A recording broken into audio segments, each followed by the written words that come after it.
watching the Halos in the Infield podcast. From everything Halos to our full series recaps, we'll even give you our upcoming series projections. You won't miss a thing because we are for the fans, by the fans. Enjoy the show. How's it going, everybody, and welcome to this episode of the Halos in the Infield podcast. We look forward to this every year. It is the 2026 MLB trade deadline. That right there is former Major League All-Star Heath Bell, nice enough to join us. He himself has a podcast as well. We'll let him tell you about that. Heath, for starters, thanks for being here. No, you're muted. Oh, no. Heath is muted. Yeah. There we go. No. We can't hear you there, Heath. A little bit of technical difficulties there. But, yeah. Nope, still nothing. Gotta love technology, right? I know, school district IT, let me call. I'm just kidding.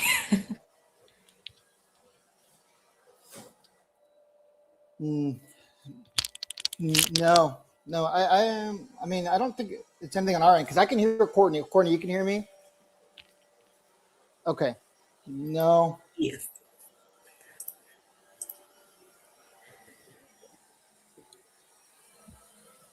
Let me see. Let me make sure.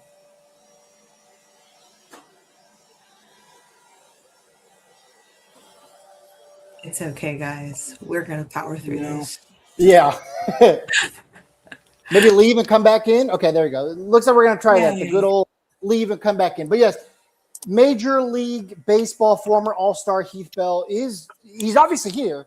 So kicking off the show with a bit of a bang. We are going on earlier than expected.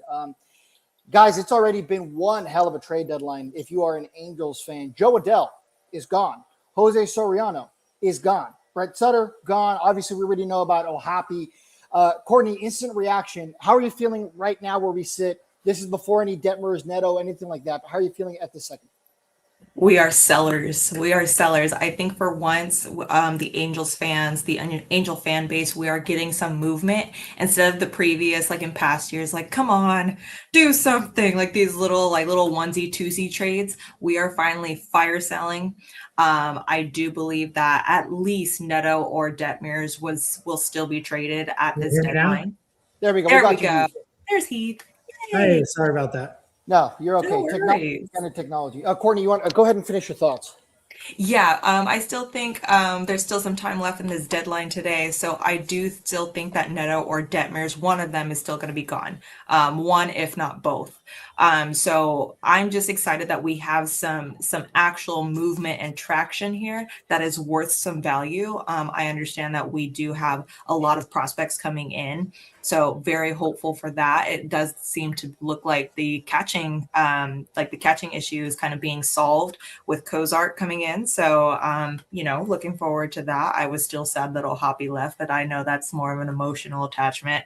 I completely understand that he was not doing so well, especially in this season. So more of an emotional thing for me, but completely understand why O'Happy had to go, even though we sold him for peanuts. So that's all right. So I am very hopeful with the new catcher, because I know Darno is going to be on his way out anyway. I know the catching position, at least for me, was a little bit more up in the air. So it looks like maybe we got that solved. So I'm excited about these trades. Let's keep it rolling. Fire sale. Yeah, Angels have certainly been busy. A team that hasn't been as busy but has been involved in almost every rumor possible is the San Diego Padres, and no one knows them better than Heath Bell does. So Heath, Padres just made a trade probably about 10 minutes ago. Robbie Ray is coming over and is going to be a San Diego Padre, getting the Padres some needed help in the rotation, but a bit surprising to see the Padres buying. Not to say they're out of it. Of course they aren't, but everyone's been heavily speculating, the Padres are going to sell. How are you feeling about it? Well, I think the Padres still have a chance, but because for the majority of the year, the superstars haven't been playing. I mean, Machado's hitting 200. I mean, Tatis think has 10 home runs now or 9. His batting average is up. And then the pitching, Nick's been hurt. Musgrove, that we thought were going to come back, is hurt. And then we really haven't seen anything from them since basically April. So it's just kind of been like real surprising how bad the team has played, but they're only a couple games out of it. So you're kind of like, if they get hot, if they play well, then if they play just the way they're supposed to, they could, catch into the playoff race. But it's just, I think the reason the Padres are buying this year is because think about, we don't know about next season, and that could be a whole nother interview. But the player, Tatis, Manny, a lot of the guys are starting to get older, especially the pitching, down the road. So if you don't go for it this year, the guys might be too old for a year or two from now. Yeah. Now, like you said, this is kind of a topic for a complete other video.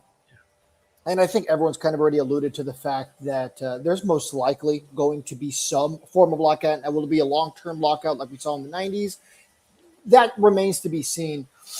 But what's kind of your inclination on that situation, and how that's not only going to affect the Padres, because you already kind of spoke about that, but do you think that a lot of other teams more likely to go after guys, for instance, like the Angels have a lot of controllable pieces, or do you think that's going to make teams more eager to buy right now because we don't know about 27 and maybe beyond?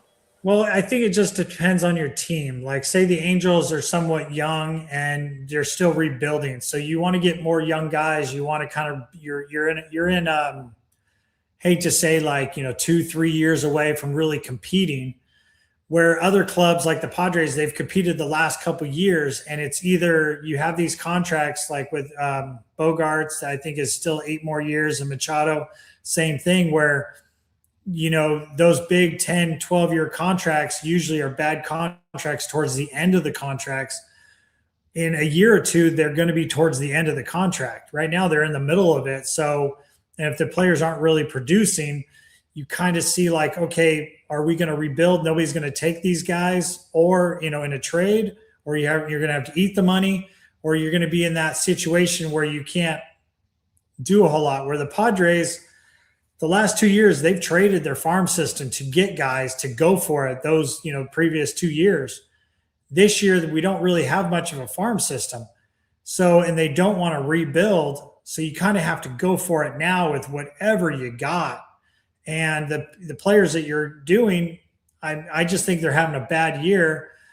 And they're starting to play a little bit better. But if Machado was just normally hitting 260, 270, like Jackson Merrow and, Cronenworth and Nick Pivetta was still pitching, and, Musgrove maybe just pitched, a month or two, this team would be in a better situation. So it's kind of like, with injuries and guys not doing their normal thing and going hitting below, you can't just scrap it and say, let's rebuild, because you have these long-term contracts with 3 guys that are going to look really bad in a couple of years. So with the baseball maybe having a shortened season next year, you're kind of like, I'm going to go all for it because I don't know what's going to happen next year. But certain teams, like I said, the Angels, they're young. Hey, let's sell off what we can get and let's rebuild, because we're still in that rebuilding process. We haven't found the right keys, the right, nucleus to have the team together to, like I said, you're probably 2-3 years away from really competing. So let's go ahead and sell. Guys, anything for Heath? I feel like I've been talking a lot. I'll let Rob go because everybody already heard me. Rob, we can't hear Rob, like my problem now. Yeah. Oh, there you go. I can't. Nope. School district IT. Help. Can't hear you, Rob. Yeah, we were having that issue with Heath earlier. So I'll just say something. So really, this trade deadline has kind of been exciting. Everybody, it seems like there's more teams in it. There's more action than, when I was playing. You always had this, speculation, these rumors, but only maybe 10% actually followed through. Where the Padres, I think the bad part that they've been in the last 2 years, they kind of went all at it and traded all their prospects almost. And then the last 2 years, it was all of them. And then this year, they need some help, and they got no prospects to really trade. So it's you have to look within the big leagues. And what my advice was, and I know this wasn't popular in San Diego, but you trade Jason Miller because you could get back a bat right now that's in the big leagues, a starter right now, and possibly a prospect. So you're selling, but you're trying to build right today. Where Mason Miller has 3 more years of control. Next year might be a wash, or half a season, and then you got 2 more years. What's your team going to look like in 28 and 29? Bogart's going to be older, Machado's going to be older, and then we're not going to have much starting pitching. So you might have the best closer in the game in the next 3 years, but you got nothing else to help them. So it's sometimes you got to take a step back to go to take 2 steps forward, and that's what I think they should do, but I don't think they're going to do that. Absolutely. I completely agree with that. Now, let me ask you this. You've been inside of those clubhouses, so you've been involved in a lot of these these deadline days. So with that being said, is it depressing in a way? And I think you know what I mean by that. To be sitting, for instance, like you're Mike Trout, right? You were one of the best players of this generation. I think you are arguably the best player of this generation, right? Maybe not the last couple seasons, but it's been said that Mike Trout wants to win. How do you think someone like that is feeling on a day like today? Is there hope and optimism for like, hey, yeah, some of my friends are going, some of our good players are going, but a guy like that has to be realistic of where this organization is right now, right? So do you think players of his caliber in this type of situation feel more hopeful than anything else on a day like today? I think Mike Trout is sitting there and he wants to win for the Angels. He wants to play his whole career in the Angels. He wants to win a World Series with the Angels. But I think as every year gets going on, you just kind of be like, okay, this is going to rebuilding year, but how many times have you done it? How many times have it's like, we're going to go all in. It doesn't work. We're going to rebuild. It doesn't work. He has to understand that if he wants to win, he might have to go somewhere. But if he wants to stay here, he has to kind of have an open mind and say, I'm going to help try to get everybody better. And it partially, and like you said, I'm not going to say it's depressing, but the closest word to that word, it's sad. It's kind of like, okay, another year, because like whoever they trade this year for to help Mike Trout out and to help the Angels out, even if we were going to have a season next year that I'm very hopeful, but I don't know if it's going to happen. Are the Angels going to be good enough to do that? Because those guys, are they in the big leagues? Are they not in the big leagues? Can they, are they trading for guys that are going to come up in September or come up next year? If they're coming up next year, then it's like, we're going to be good in 2 years. So then Mike has to sit around for 2 years for them to start winning. So it is kind of sad and depressing. I know in spring training, you're very hopeful that you can win with those guys, but I think what the Angels do, they're going to sell those guys they trade for, bring them up, or they have to be ready sometime now, and to help see if they can produce in the big leagues, and then next year try to make a run. And Mike, unfortunately, has had that a long time, and I would like to see Mike Trout win. And I just unfortunately have a bad feeling it's not going to be with the Angels. And here's the thing, Southern Cal kid. I grew up, and Angels were one of the teams that I grew up watching, Wally Joyner and, all those guys on the team back in the 80s were all like, that was the start of me becoming a Major League Baseball player, is because those guys, Bob Boone back in the day, he was one of my favorite players, Erstat. There's so many guys I could name in the Angels, and I really wish they could win a World Series, and it was exciting when they did, but, with Mike Trout, it'd be really exciting, but it is what it is. I think we got to get Heath on the show with Scott Spezio. I think that could be a really fun crossover. That'd be cool. I remember watching him play. Him and I were just texting a couple days ago about the everything going on with the Angels. So bring it back to the Padres real quick. We saw they made the move for Robbie Ray. you've already kind of alluded to the fact that you think they're still in the mix. As of right now, it's what the Dodgers and what the Diamondbacks behind them, and it's still like 10 games back. And then you guys are in third. Well, here's the thing is, they're playing for the wild card spot. That's where the Padres are playing for. They're not playing for the division anymore. But baseball is such a unique sport. I mean, the Dodgers are doing what the Yankees did in the late 90s, early 2000s. But the Yankees didn't win every single game. They had, you have to go out there. They didn't win World Series, back to back to back to back. You have to still play the game. The Dodgers were really good, I think 4 years ago, and the Padres beat them in the shortened season during COVID. I don't know how long ago was it. And you get hot at the right time. That's unique about baseball. I mean, the Toronto Blue Jays could have won the World Series by literally 6 inches last year. If the guy was just a little bit faster, he was safe at home. It's just a little bit, here and there. If you don't get doubled up, it changes. So you have to play the game. Even though you could be the best team out there, you're not always going to win. Remember, I think it might have been 2000 or 99, the Seattle Mariners, I think, won 119 games, and they lost in the first round. It was just like they were going to bulldoze everybody, and then they lost. And it was like kind of shocking.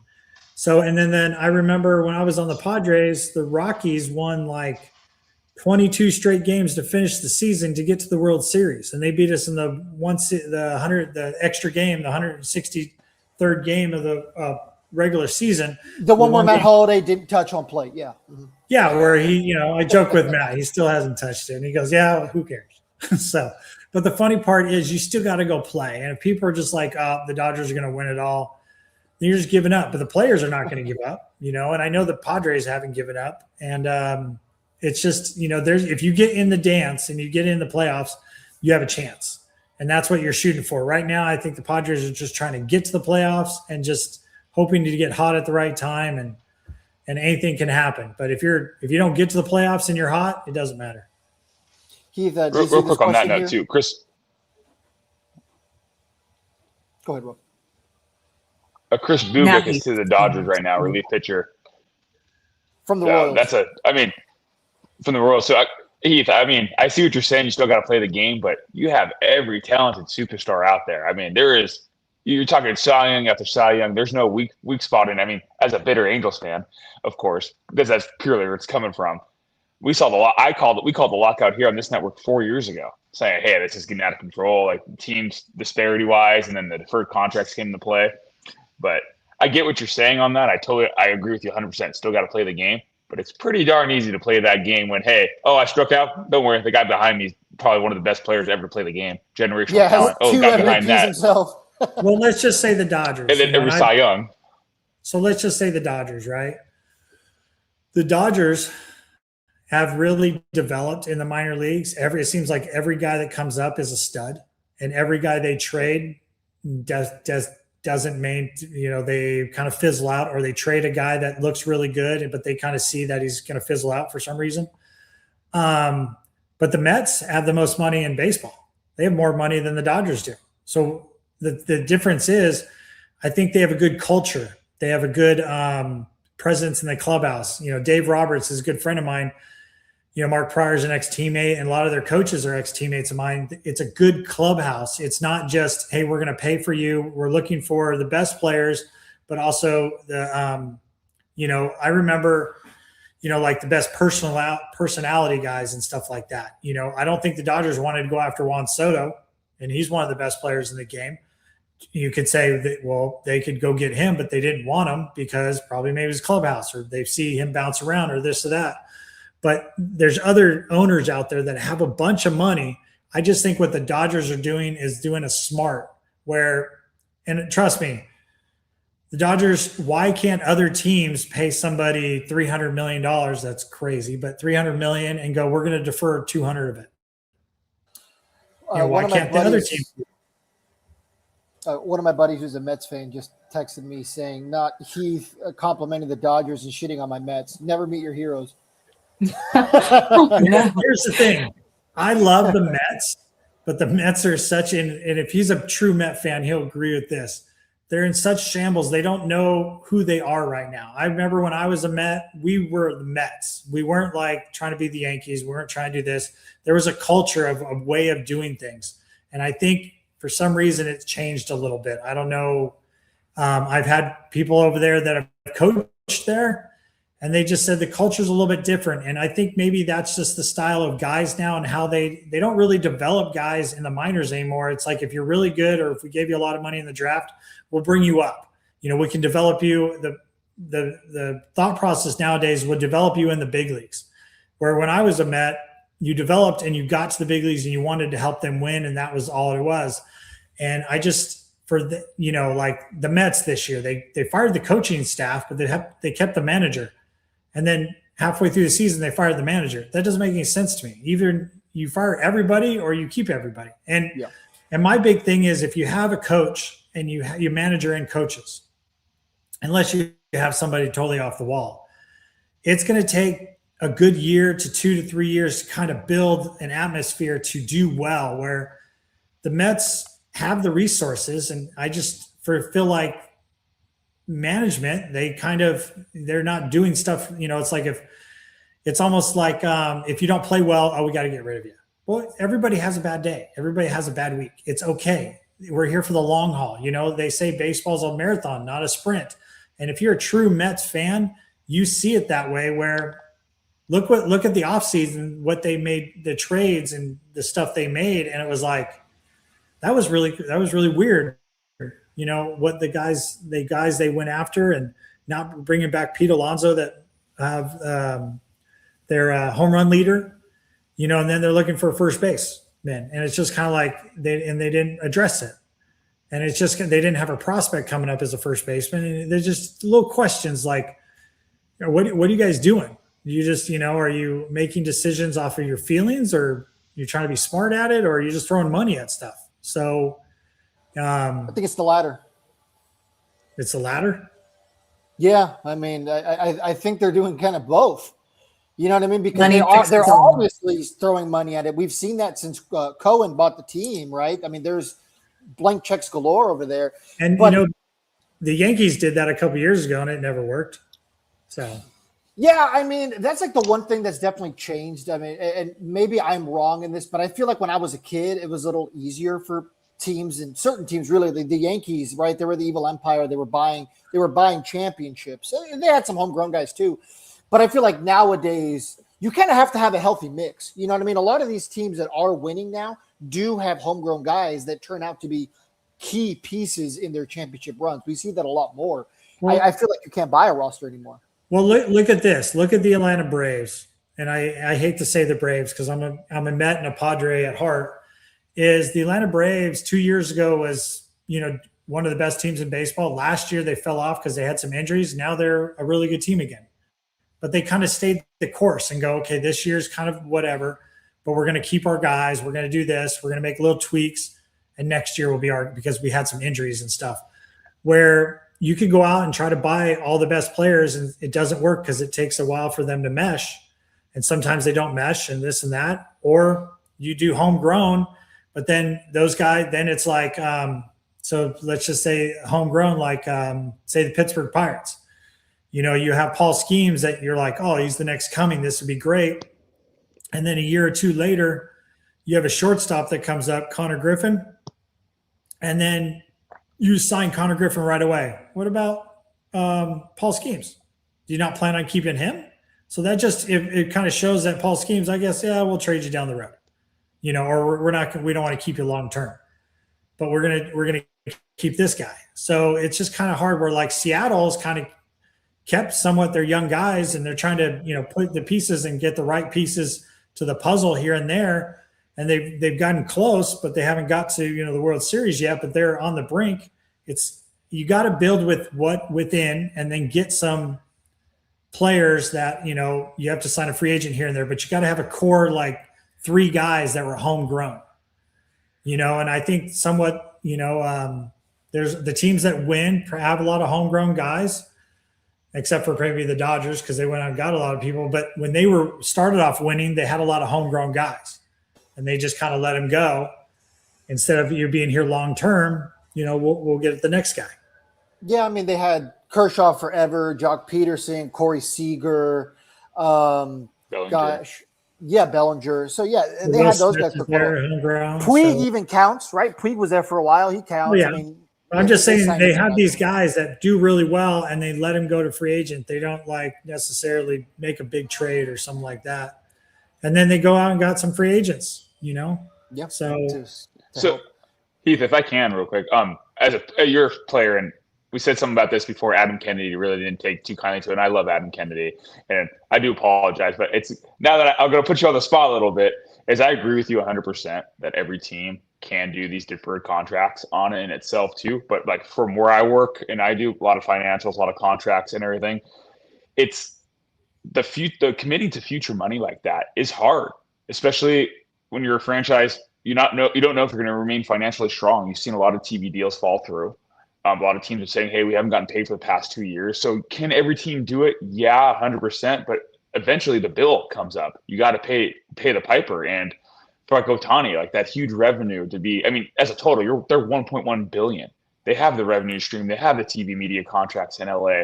Attendance is always going to be there. But in the let's say the smaller cities, I will say, not that they don't have TV revenue, but if something falls attendance wise, one economic decline, one missed payment for 1 year, there's less future flexibility for those teams. And where I think, for me, those deferred contracts would cripple a team like that. I'll say the Kansas City Royals. I'll just use them as an example. I don't know their financial status, but it's an ownership risk overall. So my argument, and I respect that, trust me, I respect it. I hear the players when they say, yeah, they can afford it and all this stuff, but they're taking a huge risk, and it's all by the ownership. And then the fans feel it at the end too, because for some odd reason, even though the owner's making money, it always circles back to higher rev, more for a hot dog, more for tickets, parking, all that stuff. So, as I see what you're saying, I don't think deferrals are for everybody. I don't think everybody can do it without really putting your franchise, in my opinion, under heavy scrutiny or possibility of failure for the next 10, 15 years. Well, I agree with you in that aspect, as in, like, say, Otani is like basically two guys, but nobody had a big problem when Mookie Betts got majority of his money deferred. I think it was around 280, 300 or something like that, his total contract. And I think 200 of it or somewhere around there was deferred. Nobody had a big thing of it. I just think the money is, for a top notch player is around 300 nowadays. That is still crazy to me. Now it's, with Soto, it's going way up, and it's like, I tell people like this, and I don't think it should be like this. And some of the players are going to get mad at me for this. So let's just take football. Patrick Mahomes was making $30 million as a quarterback a couple years ago. I could be wrong with the numbers. Then Dak Prescott, supposedly is better than him. So he got 50 million. And then Brock Purdy, he got 51 million. And then so-and-so, these guys haven't won a Super Bowl. I got 52 million because he's the next guy in, a year or two later, he's the next free agent. Well, when I was playing, the best closer in the game was Mo Rivera. And then it was Trevor Hoffman. Well, nobody ever made more than Rivera because he was the best closer. At one, he was making 12 million. Then he made 15, I think, his last couple of years. The closest to that was 10 or 11 because he was the best. And it wasn't like, say, I was the next coming and Mo's hadn't had 40 saves and I had more than him, per year. So I'm the next coming. So I should be making 16 more than him. That's how the game has changed now. That's what the agents have done. And I'm blaming the agents in the point. I'm always saying players, get as much as you want, because if somebody's going to pay it, take it. Don't. And an owner, hey, I'm going to pay you 20 million. No, I'm only worth 15. Just give me 15. Nobody's going to do that. So players go out and get as much as you can. But do you see my takeaway that it seems like, well, this guy's going to be he hasn't the next Barry Bonds, but he hasn't done what Barry Bonds has done. You know what I'm saying? Like, in football, the next quarterback, they should be winning and doing better than Patrick Mahomes to get paid more than him. If you don't get in the playoffs, you shouldn't be paid more than him. But then again, I understand if owners are going to pay it, then pay it. But what I think owners should do, and I know things have to change. I'm not big for a salary cap, but I understand. But what I think should happen is organizations should be smart with their money really develop the minor leagues. Now there's only 4 teams in the minors. It's hard to develop. Spend money on those coaches. Spend money developing those guys. So when they come to the big leagues, they're ready to go. So this is what the Cubs did a few years ago. I think when Theo went there and Jed Hoyer went there, they said, look, we're in a 3 to 5 year plan. They came out and said this. In 3 or 5 years, we're going to compete. Or they said like 4 or 5 years. And then they won the World Series in 3 years later. But they had a plan where I remember when I was a Padre, every year, we're going to win the World Series next year, guys. We're going to do it. But they didn't spend any money in the offseason. It's like, be realistic. We're rebuilding. It's like the Angels. Unfortunately, I know the Angels, everybody's yelling, was it Moreno to sell the team? Because he's like, not everything's about winning. Really? Then why are you playing? But my thing is, tell people, hey, we're going to rebuild. So the next 3 to 5 years, bear with us, but we're going to be really good in 3 or 5 years. Have a time frame and then stick to it.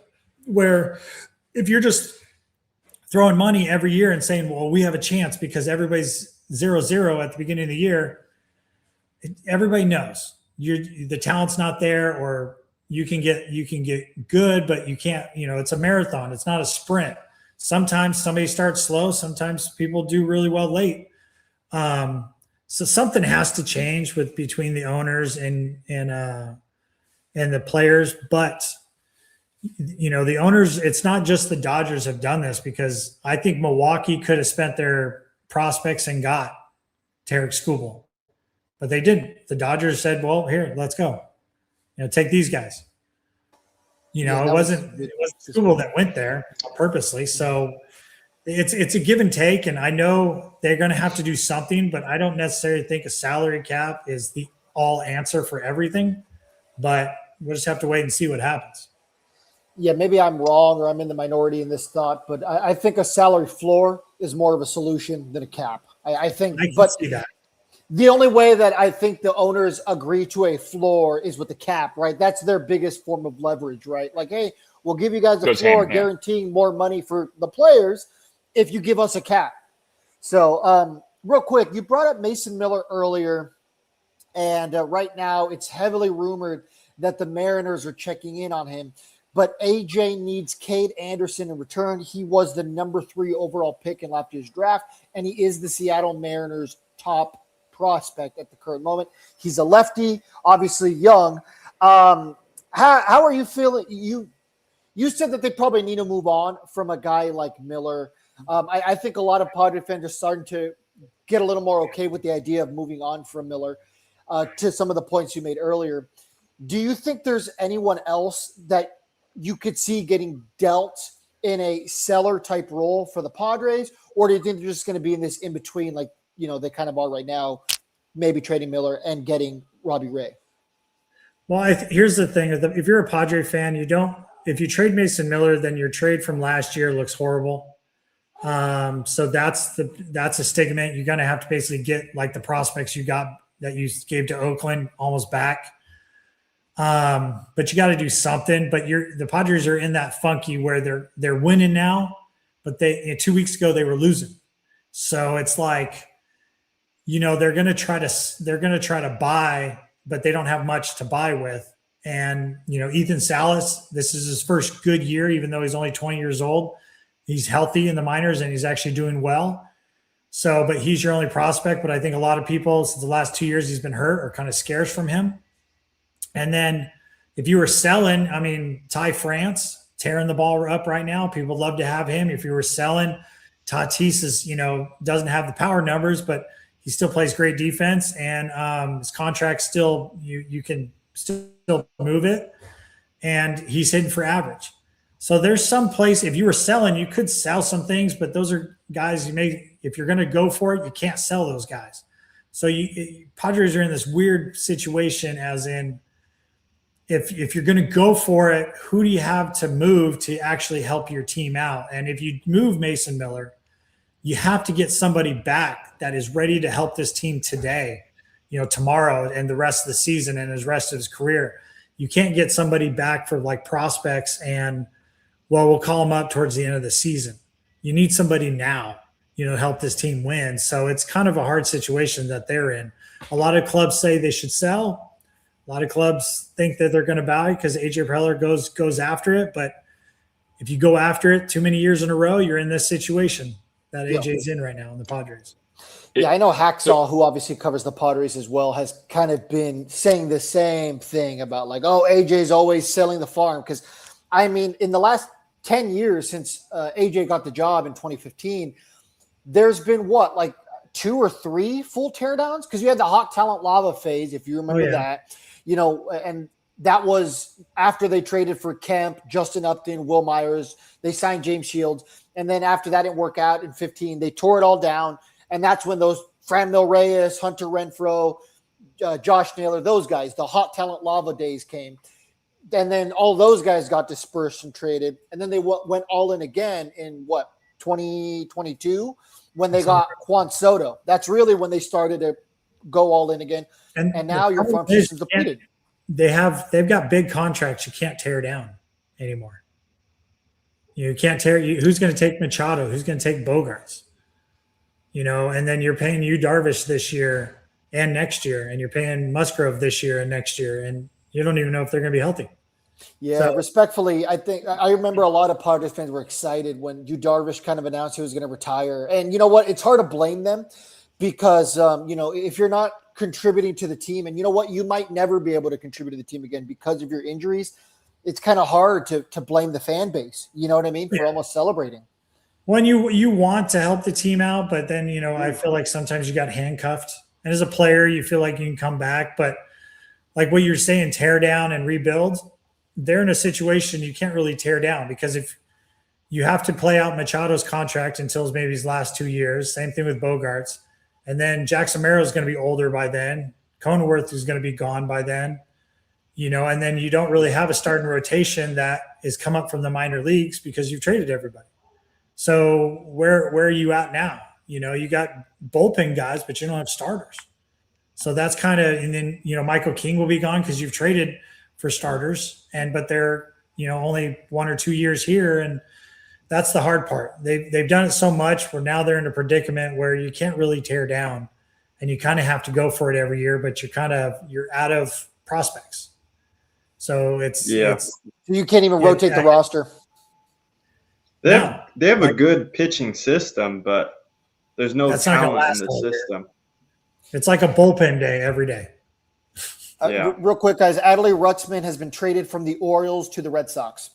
So there you go. That's a huge domino. Well, see, look at the Red Sox.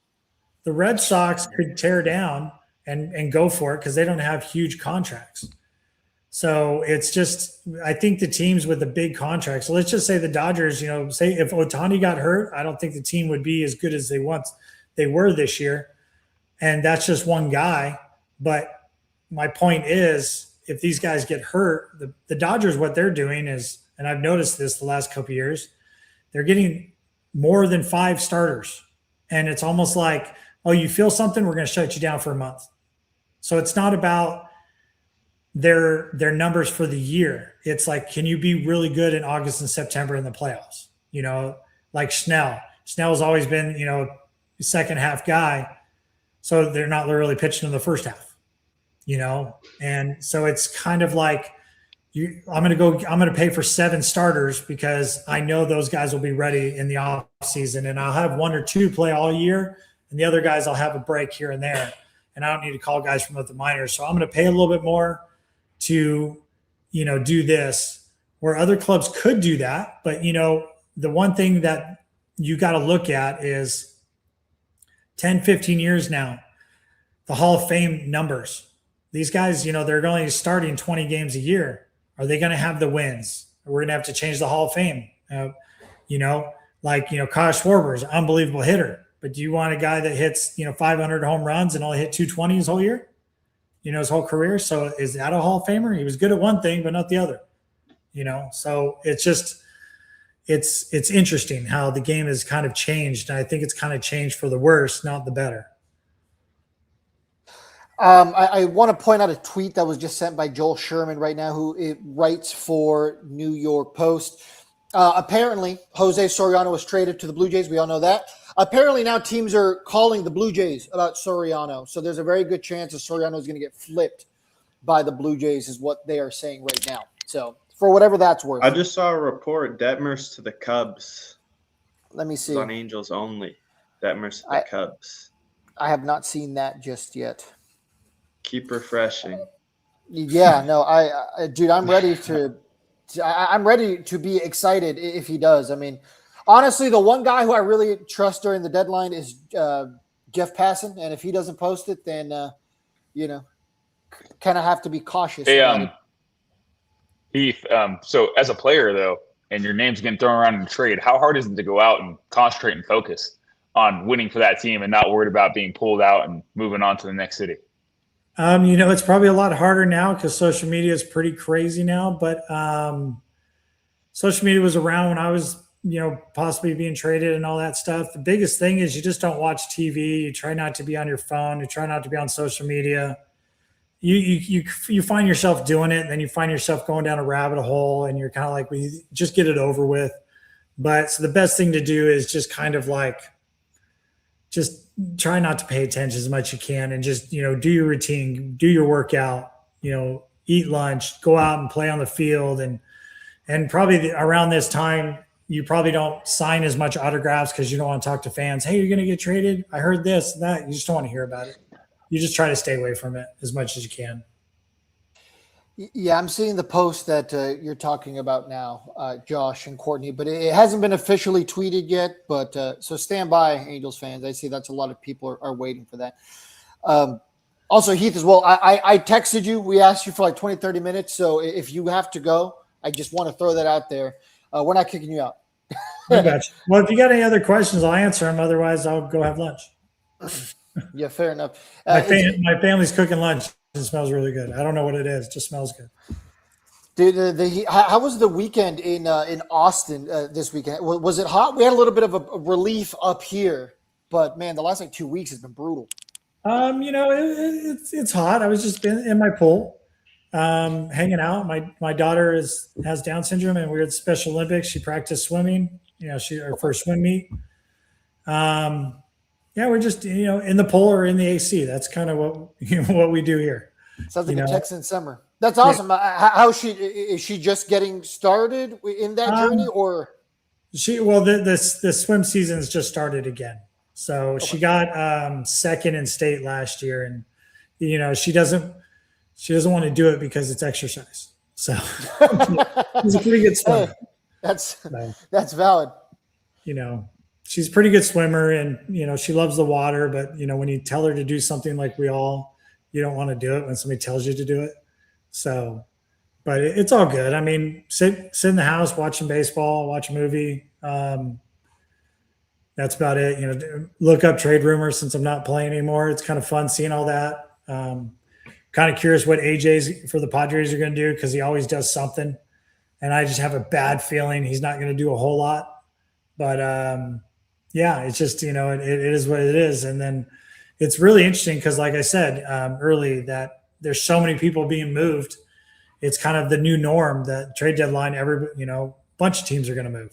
So a bunch of players. So I think that's why some guys try to get long-term contracts so they don't have to move so much or be in the, talk about all the time. I thought if I got a 3-year deal back in the day, I wouldn't be traded, and I got traded every year. So it was in the off season, but still, it was like, oh, well, that doesn't really work.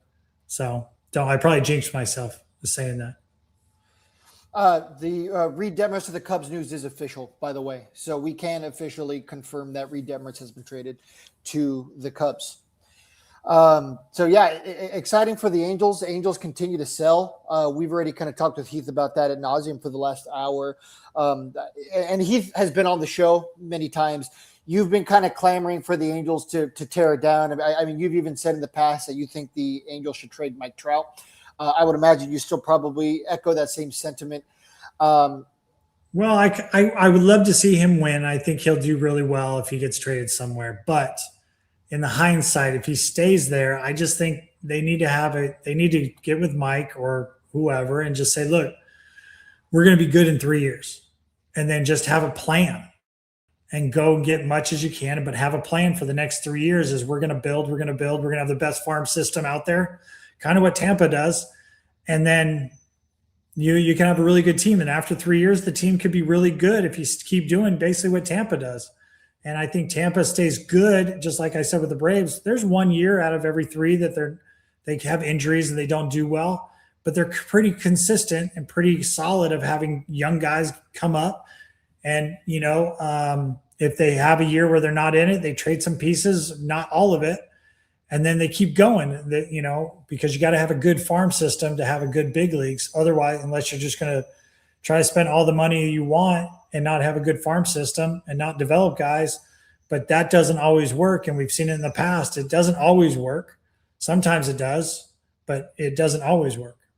So I believe the Angels, if they started from ground zero and had a 3 to 5 year plan, I think they do really well. But the hard part is, now you got Mike Trout 3 years older, so that's where, you only have until 2030. So at that point, you're really flirting with that. So it's almost like, Mike, do you want to be part of this? And if you do, okay, great. Let's do it. But I think they should have done that like 2 years ago. Yeah.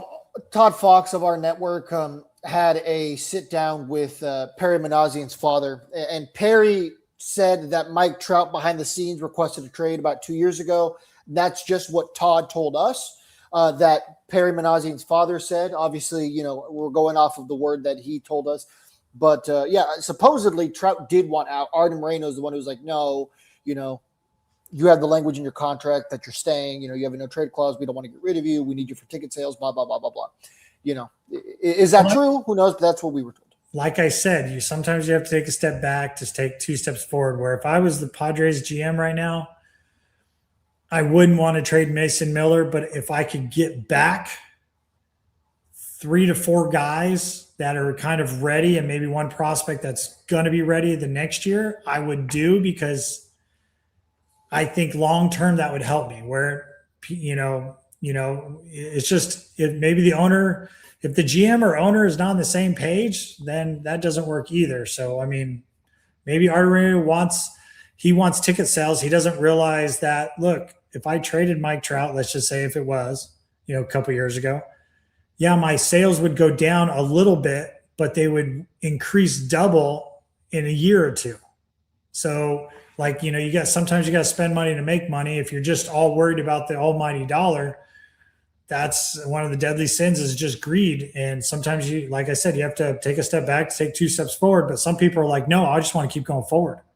It's okay to make a mistake and say, hey, I got to take a step back, because you get better and you get smarter. But some people don't believe that.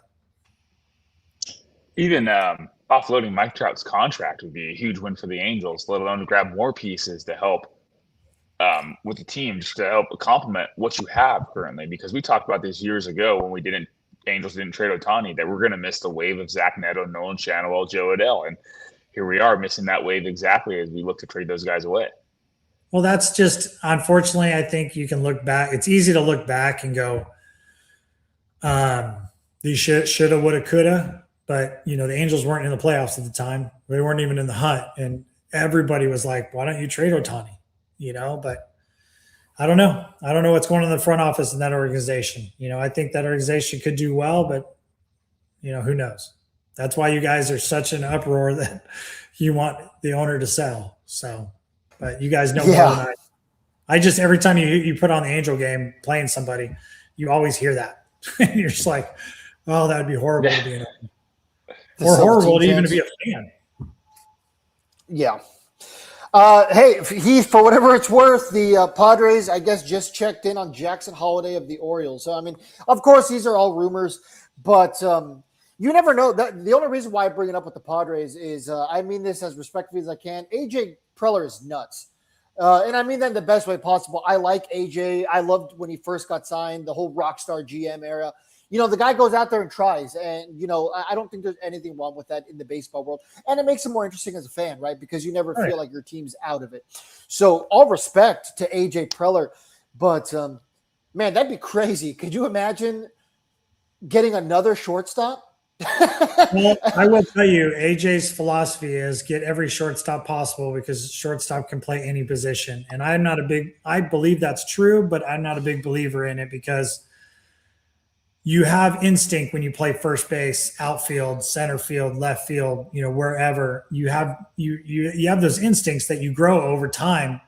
And they're like, no, shortstop can play anywhere. I remember one time the Padres signed Eric Hosmer at first base, like a 5-6 year deal, whatever it was. And they brought in 3 extra first basemen. And I was like, what are you doing? It just doesn't make any sense. And then everybody in our lineup is pretty much a shortstop at one time. I remember 2 years ago, I think everybody on the team except for the catcher and pitcher was a shortstop. And I'm like, this is asinine. This doesn't work, So, but that's his belief because you're just looking at the best athletes. And I would like to say the best athlete is not the best baseball player. So, I mean, you could look up and down, and the best outfielder was not a shortstop at one time. So, it just is what it is. Everybody's got different philosophies, and it's just fun to be on this side where you can this is what the bullpen did all the time during this time. You go to the game, and even if you were out of it, you would talk about, man, if I was a GM, I'd make this trade, I'd make that trade, I'd do this, I'd do that. You'd always chit chat down there in the bullpen. All right. Yeah, I will say that sometimes when you're recruiting or drafting all shortstops, it doesn't seem to pan out. I know even as a softball player, I always heard that shortstops are always getting recruited. When I used to go to college camps just to try to showcase my skills, you would see a fat line of shortstops. You'd see 15 shortstops. And I'm just like, there's no way those girls are going to get seen. Why not try second base? Thankfully, I was I'll say a natural born outfielder just because I didn't like being in the dirt. I liked picking my daisies in the outfield. Thankfully, it panned out for me because I did receive a softball scholarship. I was a center fielder and right fielder, so I definitely got to stay in my element. But there are such a thing as just being able to track a ball, being able to know your routes, being able to, throw to your cutoff, reading the ball off of a ricochet off the wall. There are just natural born skills to an outfielder that I think you need to have. That's why I was not sad to see Joe Adell go away. I wish him the best over there with the Guardians, but I don't believe Joe Adell was a natural born outfielder. His routes were terrible. I hated his tracking skills. And I know some of the guys can attest to that. I have always hated Joe Adell. I'm his biggest number one hater because of it. If he has no more haters, Courtney's dead. Yeah, I know. That's the best way to put it. We're getting rid of everybody. I love it. And I will tell you this. So I can definitely attest to that. I don't think drafting or, recruiting all shortstops is the best way. I've always heard shortstops are so flexible, but I also see where it's just like, okay, but I think I do want somebody that's in a natural position. Well, and take this as I'm a pitcher. When I was a Padre, we did have a guy in left field that wasn't his natural position, but they wanted to call him up and he could hit. He made one error and then he never went after a ball again because he didn't want to make an error and look foolish. And all of a sudden now your pitching staff is not as good because you don't have that route like you do. Like you could see a ball hit off the outfield, make the perfect route and go catch it. Where a shortstop is a great athlete, horrible route, maybe catch up to it. But, if you have that instinct, you're so much better. And then it helps the pitching staff out, helps the relievers out. Then the team kind of comes together a little bit more. And yeah, I'm just not a big fan of shortstops can play everywhere. So, but the Padres, we believe that because we have them we have second base, shortstop, third base, center field, and right field, and sometimes left field are all shortstops at one time. All right, Heath. Thank you for coming on. We really appreciate you letting us go way over time. Heath, for any of our audience who is Padres fans or just want some good Padres coverage, where can they find you and your partner show? Believe in San Diego. That's BLEAV in San Diego Sports. Me and the voice of the Padres, Alex Miniak, we we talk all about sports, baseball, and fun stuff. And then every Friday we do something fun. If we're playing, like New York, we'll sometimes try New York pizza or talk about the pizza or your favorite pizza in San Diego. And, in different cities, we don't just do baseball. We do sometimes baseball cards. We do a lot of baseball cards that aren't worth anything that are actually fun. Like your favorite player back in the day. Who's your favorite? How much is he worth? $1.50. Awesome. So we just do some fun stuff like that, and we joke around a lot, and we talk baseball too about the Padres. So believe in San Diego sports. Check us out. Like I said, you've been on the show many times, and I've told you many times that growing up, you were one of my favorite Padres. And next time I see you in person, I'm going to bring that hat I told you that you signed twice. So, are you going to go to the Colorado series in Texas? When is that? It's in September, I think. Okay, well, if you're going to be there, let me know. Well, text me because if Mickey Moniak doesn't get traded, I told him I was going to come up and see him because I coached him back in the day. Okay, cool. Yeah, well, if he gets traded, then I probably won't be there that series. If his team, wherever he goes, I think he should be a San Diego Padre. He's definitely from there, but anyway. But Mickey Moniak, fun player. There's a lot of people. I know he didn't do well in LA with you guys or Anaheim, but I think my kid's favorite player. Yeah, Rob loved my son's favorite player. He still cries over him not being on the Angels today. I thought he was going to do really well. I think Philly just gave him a raw deal, and then I just think, like this and that, and he was hurt, and was like, Mickey's still coming into his own. Let him be. But anyway, so thanks, guys, and hopefully there's more trades to become. Absolutely, Heath. We'll have to do this again soon. I appreciate it. Thank you so much. All right, talk to you guys. Bye. Bye. All right, so that Fernando, was Heath Bell. I see that you just posted that. Yeah, Jesse Rogers of ESPN has confirmed that he is not a Cub. Yeah. So there was a lot of flurry that happened there, which is why I made the post, revoked it. I even went on Twitter and I acknowledged, hey, sorry guys, I made a mistake. There's a lot of people that jumped the gun on that one because Bleacher Report had reported it. And you look, I know none of us here like John Boy, but they reported it. And here's my thing with John Boy. They are a big enough news source that if they're reporting something, we should be able to take it for gospel, right? They're not just Joe Schmoes. Mm-hmm. Even like us, we have a small platform, but anyone who's been here for the last 5 years know that we do have some boots in the ground in the organization. So if I get word of something, I take solace in that. We have a big enough platform that if I tweet right now, hey, Mike Trout's been traded to the Pirates, people are going to believe us. You know what I mean? There's a reason why we don't use that tool for evil, if you will, and for trolling. So I apologize for that. I think a lot of people understand why we reported it. I see a lot of comments here being like, oh, hey, yeah, no, Detmers wasn't traded. So people know what we got going on here. I appreciate you guys on that. That's my fault for jumping the gun on that, but I was comfortable. You mean Swilly's reporting skills are not that great? You know what? And it wasn't even her because I don't think she's the one who runs the John Boy official Twitter. But once they said it, and once I saw like Bleacher Report, like I was like, okay, hey, he must be going. But let's real quick here. Let's recap since we had Heath Bell on for the first hour. This is when we were supposed to go live. We were supposed to go live at noon. So welcome, guys. Thank you guys so much for being here. Thumbs up the stream. We have almost 600 people in here. We are greatly appreciative for that. A thumbs up helps us out a lot. If you're new here, subscribe. If you want some of the best Angels coverage around, there's no fluff like some of the other people. We are true fans. We are here to cover the Angels, and we cover Major League Baseball and stuff as well. But we are primarily Angels fans.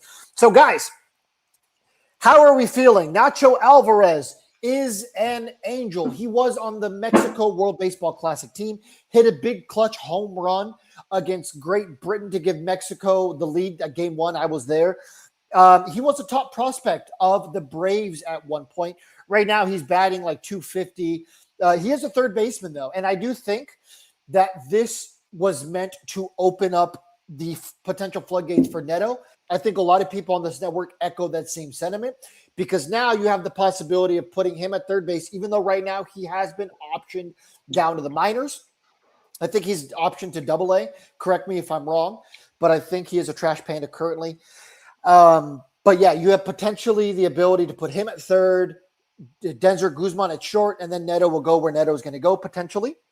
And that was in exchange for Brent Sutter. I've been calling for him to get traded for weeks. I had a feeling he was going to get traded. He obviously has been. Jacob Kozar, he is a catcher. He has been traded for Joe Adell. Rob shared something privately. That's up to him if he wants to share it or not. I'll leave the floor for him after this.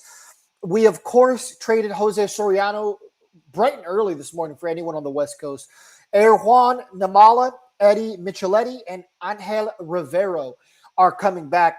Erjuan Namali is the number one prospect of the Blue Jays. He is a top 50 prospect according to MLB Pipeline. And, of course, we already know about the Logan O'Hoppe trade that took place last week.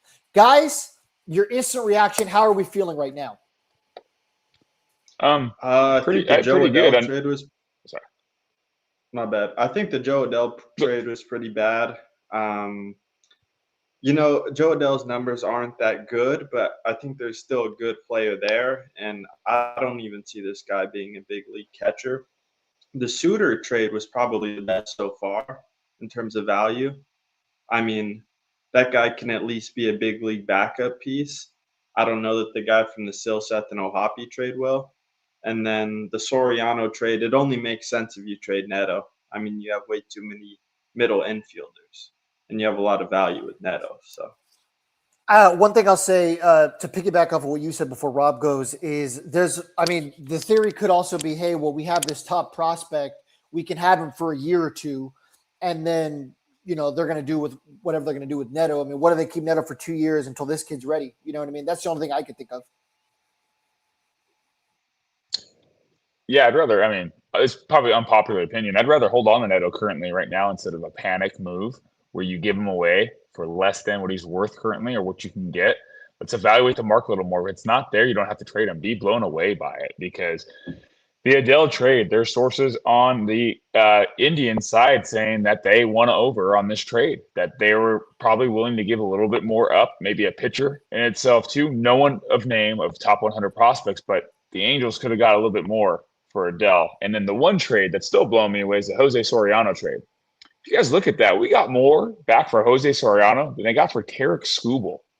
That's insane to me, just to think about that real quick. See, and that's what I don't want the Angels to do. Go into a desperate Skubal's trade. A rental, Rob. That's the difference. Skubal's a rental. But still, that rental can take you to the playoffs and beyond, or to that next level. Let's put him on the Milwaukee Brewers. Does that not elevate them to compete with the Dodgers head-to-head, if not possibly give them the edge just a little bit more? In my opinion. That's just my opinion. Blue Jays, he's a rental. I think the Blue Jays are willing to bet on stuff. I mean, you saw the contract they gave Dylan Cease last year. He had like a 5 ERA. They believed in their pitching system. They believed that, hey, this guy gets a lot of strikeouts. We could turn him into something. And now he's a top Cy Young candidate. So I think it was fair value. And guys, I see the comments too. I want to trade Neto, but I don't want to panic trade him. The guy's under control still. I don't want to get less than is what I'm saying. Is don't panic in the moment. We have a couple hours left to go. This is not the time to get one guy for Zach Neto. When in the offseason, possibly you can get a top prospect for sure, guaranteed, if not multiple for that. Let's just evaluate and wait and see, because now CJ Abrams is even on the board. And the Red Sox, there's rumors that they're looking for him too. So there's multiple people out there. Just don't panic in a situation like this, especially if they're under control. If they're 1 year, if the contract is expiring this year, I agree. Sell. I honestly, if I'm a GM, call me an idiot all you want. I'm taking CJ Abrams over Zach Neto every day of the week. He's a multiple-time All-Star. Zach Neto's not. And for whatever it's worth, the Nationals have tons of talent on that roster. You know what I mean? You have James Wood, who's one of the best younger outfielders. You had Mackenzie Gore, who I thought was a promising pitcher. We'll see what happens with him and the Texas Rangers. Did you guys see that Jacob deGrom was going to be dealt this deadline and deGrom shut it down? That is wild. The Rangers are willing to move on Jacob deGrom, and deGrom says, hey, I'm not going anywhere. That's crazy. I also agree with what you were saying, Rob. For anyone who watched the stream this morning when I did the Jose Soriano breaking news segment, I said that I don't think Neto gets dealt today. I think he's going to get dealt in the offseason. Well, there's a chance he will be, but you never know. Luke Weaver has also just been traded to the Mets, was it? To the Pirates. Oh, so, Pirates making moves? Interesting move. Interesting move right there. I'm not gonna lie. Not For a everything team they that could have probably done. could use a little more. Yeah, that's Okay. one of those. But They They again, got did the CF something. wall teams. too. I think we need a fire sale. Let go of Neto now. Yeah, if you get something back for it, I mean, we do bargain bin shopping. I don't want to do bargain bin trading at the same time too. Why Let's not? let's be smart about this a little bit. I mean, that's There's just some me good things in personally. I agree. Goodwill. Abrams There's is some by good things in far way Goodwill. better. Hey, Real there quick- is. There's diamonds real in the quick, rough. I'm only responding to this because this pissed me off. If you have kids in the car, just give me 10 seconds here. Shut the hell up, Swilly. I just saw the tweet that said there's too many people in the source game about the Cubs thing. You guys prematurely tweeted it out too, so I don't want to hear it. Okay? Shut the hell up. Just saying. She's literally part of a That pissed me broadcast off. where they are credentialed journalists and credentialed to be on the field with all these people. And she's the one, oh no, it's not our fault, guys. Shut up. Yeah, I Shut definitely up. saw Take the some tweet by John Boy. accountability. Man, Good Lord. they probably deleted it now because, I mean, of course they would. But Good God. That woe is me act only gets you so far, girly. ooh, Stop it. the Chicago Cubs just acquired left-hander Braxton Garrett from the Marlins. So we will see. I think the ship just sailed for the Cubs on Reed Detmers. Wow. Does Detmers get dealt to I wonder anybody if the else Angels then? had a better offer. Because I think they were reporting that he got traded there for a reason. They're kind Not of doing the better same off, or thing they're with asking for Adley too and the much. I Red feel Sox. like. Which, I mean, honestly, I don't in my think- opinion, Detmers is the most coveted arm at the deadline, given his control and his potential, right? Yeah, Who does he get dealt and to his then? underlying numbers. Yeah. I mean, I just can't see Soriano being the big trade at the deadline. I think at least Detmers or Neto goes in the next 3 hours. I think you have to trade one of them. I just think you have to. I think if you One of don't them at least trade goes. one of those guys, because I've been saying, and I think a lot of us have agreed with it, that the Angels need to get about 10 new prospects, and they're close to that. That would be a complete reset button shift if it's up to me. Braxton Garrett, I remember him being a lot better than this. He's worth minus 0.04 WAR, no wins, one loss with a 14.54 ERA. Brewers That are might just be acquiring a Destin depth May move. and Depth? JoJo Romero from the Cardinals. Who did? Maybe that's just a depth. Need another arm. Brewers. Oh, Hey, man. here's a face we know. Mr. Taylor Blake Ward, thanks for being here. There he is. Thanks for making the time, buddy. You got me? Yeah, there we go. Now I got you. All right. What's going on? Not much. We fell for the clickbait because a lot of people were reporting the Reed Detmers thing. And I mean, once John Boy reported, I was like, okay, hey, cool. I think it's good for us to report this. And we jumped the shark. I normally wait for a passing tweet or even a Rosenthal, and it didn't come. Yeah, no, I until it either hits my phone direct or comes from somebody I trust, you know. Yeah. Hey, we try to use our platform is obviously nowhere near what you've got going on, but it doesn't take much for people to trust you. You know what I mean? So all I'm saying is we try to use what little power we have. I With appreciate great power that. comes great responsibility. But Taylor, like I said, thanks for being here, man. It's been a while since we've gotten to catch up. Real quick, for any Angels fans who are a little discouraged by what's happened already today, I know there's some people who are sad about Adele, sad about Soriano, and a lot of people have that sentiment of what's the point of having young, controllable pitching if you're going to trade them away? You know, the Angels have needed pitching for so long. Do you want to maybe talk some of the Angels fans off that theoretical cliff a little bit as best as you can? I mean, I what are the Angels going to be competitive again? So what do these pitchers do for you, even though they're controllable? What do they do for you for the next 3 years, right? Jose, I think, had 2 more years on the contract. Reed has 3. You're not going to be winning I don't think you'll be winning a playoff game in the next 3 years. So what's the real use of having them on the roster, right? Go get something that's going to be a part of your big I mean, obviously, these were two guys that were built to be part of what 2026 was supposed to be, and that was supposed to be the year that all of this came together. And obviously, you're at the point of maybe the worst team in franchise history, right? So, yeah, it's you can be on the cliff, and you guys are dedicated to this team. You watch them 162 times a year, and you have every right to be upset that Joe or Reed or whoever is going to be gone. But realistically, none of these guys were going to be part of the 5-year plan, right? So get what you can for them. All right, because I know that Jared and Taylor are friends behind the scenes. They definitely plan this on purpose. Coming on at the same time. Is Jared Sims here? Yes. I hate that guy.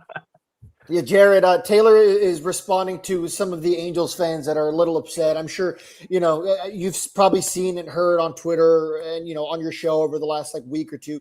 There's a lot of Angels fans who have said, hey, we've needed pitching for so long. We finally have it. Why are we trading some of these guys? So I was just asking Taylor to maybe talk some of those Angels fans off the theoretical cliff because, I understand how it feels to have young, controllable pitching and, traded away in the form of Soriano, potentially Detmers. Yeah, first off, Taylor, thanks. Nice to see you, man. Appreciate that. Way to go, Idaho. On that note, I'll say this. I'm surprised it's only been the last week or two that we've been hearing about people complaining. No, it's tough. I jumped in right when Taylor was saying it. It's been a tough stretch for the Angels over the past however many years. I've been saying 15 years. If you want to say 10 years, that's fine. So I have no problem with Angels fans being upset that all of a sudden now you're trading you're trading pitching because that's what you need. But my theory and my thinking behind all of this from the beginning has always been you should build around hitting. Pitching, especially young pitching, isn't great until mid to late 20s anyways into your early 30s. So you look at pitching nowadays and you can find you can find Yusei Kikuchi, you can find those guys in their mid to late 30s and they're still pitching well. So I'm okay with getting rid of young pitching if you can get controllable offense.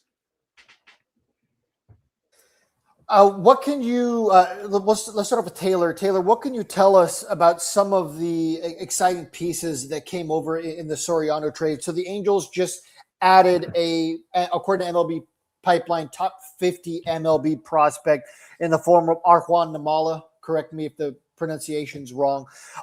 Eddie Micheletti and Angel Rivero. What should Angels fans be excited about there? Yeah, I think Namala is the biggest ceiling the Angels have had in the organization for a while. He has to hit to get there, so there's some variance, there's some questions, and hopefully he does hit to some capabilities. But the Angels haven't had a prospect like this in a long time, maybe since Joe Adell, right, where there's a notable star caliber ceiling. And that's what I think I really liked that that John was able to go and do that because they needed some star power prospects, even if there's some chance at flame out or bust or whatever the term is, right? But it's a high variance prospect, but it's such a high ceiling. I really like what they got out of him. I agree. He is one of the 50 best prospects in baseball. You could title it however you want, top 100, top 50, top 40. I'm not going to go into an exact number, but yeah, I think 50 is a great round number. Top anywhere in the front of that is great. And then Angel, Project Arm, maybe not a top 30 prospect, but definitely a very high-end prospect. It's a good arm, 2 above average pitches, at least projection-wise, throws strikes. He's just very small, so it's going to be hard for him to, throw 150 innings a year. It's just his body's not going to be built for that. So probably a relief projection on him, but solid project. And then, oh my gosh, the hitter from Virginia Tech. What was his name? Micheletti. Eddie Micheletti. Yeah, Micheletti. Yeah, I remember him in school. He's hitterish. He's got some hitterish tendencies, corner only, so he's going to have to hit because he's probably left field, maybe even first base kind of guy. Doesn't bring a whole lot of value outside of the bat, but see where the bat's going to be. He's going to have to prove it. I think he might be a guy that flirts with a 40-man roster spot at some point in his career, whether it's with the Angels or someone else. But there's value there. I think he was the third piece of the piece. But yeah, Namala is going to be the big one, and excited to see someone of that caliber of ceiling and upside to see that kind of come into the organization. And probably, in my opinion, I would say probably the new number one prospect in the organization, in my opinion. When do you think, and maybe this is either for you or Jared, I know you guys are both very well-respected prospect centric people. When do you think Angels fans could expect to see some of these guys, especially Namala? Jared, you want to go? 2-3 years. Yeah, I mean, that's going to be a little bit of Namala's going to be a bit of a project for sure. You gotta hope that he starts hitting maybe a tad bit more, but 2 to 3 years makes sense, especially with Perry not being here. Or else I'd say tomorrow. But yeah, I think who they get, Angel Rivero as well. He's down in Arizona, or he's going to be probably down in Arizona. Maybe he jumps up to Rancho while I'm working last year. But so maybe that's, I don't know, another 3-4 years down the road. And then Micheletti's probably the closest guy, maybe not, depending on how you view him. And I think he might be a year or two out, but like Taylor said, he's flirting with a 40-man spot. Like maybe we see him make a team out of spring training because the Angels need a 4th, 5th outfielder or something like that, and they DFA a Teodosio or somebody like that. So yeah, none of these pieces are really all that close, but yeah, the big piece is definitely Namala, and that's a fun piece. That's a really fun piece to have. Yeah, definitely an interesting kind of deadline from the Angels. Versus, I feel like a lot of us are so used to the Angels, A, sitting on their hands, or B, doing some kind of form of buying. So it's really interesting to see this different situation where they're actually in a position to sell. I know a lot of Angels fans were clamoring for Mozeliak to have the keys to the kingdom, and it seems like he indeed does. Definitely an exciting time for the Angels. Is there any moves that have surprised either of you guys right now, or is this kind of what you've expected thus far? Taylor? Oh, he froze on you. It's that Big Bear Wi-Fi. No, shut up. I will hunt you down. I will fly to Idaho and beat you, little boy. Go ahead, Jared. Sorry, I'm still laughing at that. That's funny. Sorry, what was the question again? I totally blanked on it. My goodness. Freaking Taylor got me. I know that threat. That threat made me lose my train of thought too. Yeesh. Gosh, what'd I say, guys? Now I can go. I'll jump in on it. Are you talking about with just with the Angels, or are you talking entire trade deadline? Well, yeah, okay, yeah. Let's start with the Angels. So, yeah, have any of those moves surprised you? I mean, I would imagine Ohapi's kind of the answer, right? Yeah, Ohapi and Silseth. I mean, it just didn't make sense. The return, it made tons of sense for Texas. And Arredondo, he's a fine little project. And I know that Logan and Chase aren't going to bring a ton of value back, but it just felt like that was one you could have put a hold on that one. That one didn't make any sense to me at all as to why the Angels did it. I don't think there was a whole lot of value that came back in that. But outside of that, I mean, I think Jose with his two Tommy John surgeries, I don't know if the value was going to be what most expected. So it was nice to see that they got a real high ceiling player for him. Suter, I think, was a big get with Nacho Alvarez. I think that's a good pickup because, it's similar to Peraza and Grissom and things like that. But I think it's a little higher end, and it came at a cheap cost because Suter's not going to give you anything for the next 2 months here. So that was a good pickup there. And then Joe Adell, I really like the Cozart kid. I remember him at NC State, really like him. I think there's big league value there. Maybe you want to see more because Joe is he's got a year and a half. He's going to give Cleveland a year and a half here. But also Joe's never been more than a 1.5 win player on the metric scale. So his value is questionable. Obviously, he's got 37 home run season in there. He's got some good glove there, but I think Cozart's a good return for him. So it surprises not really, other than the Ohapi deal. I thought they could have just got more on the fact that it's like 80 grade raw power.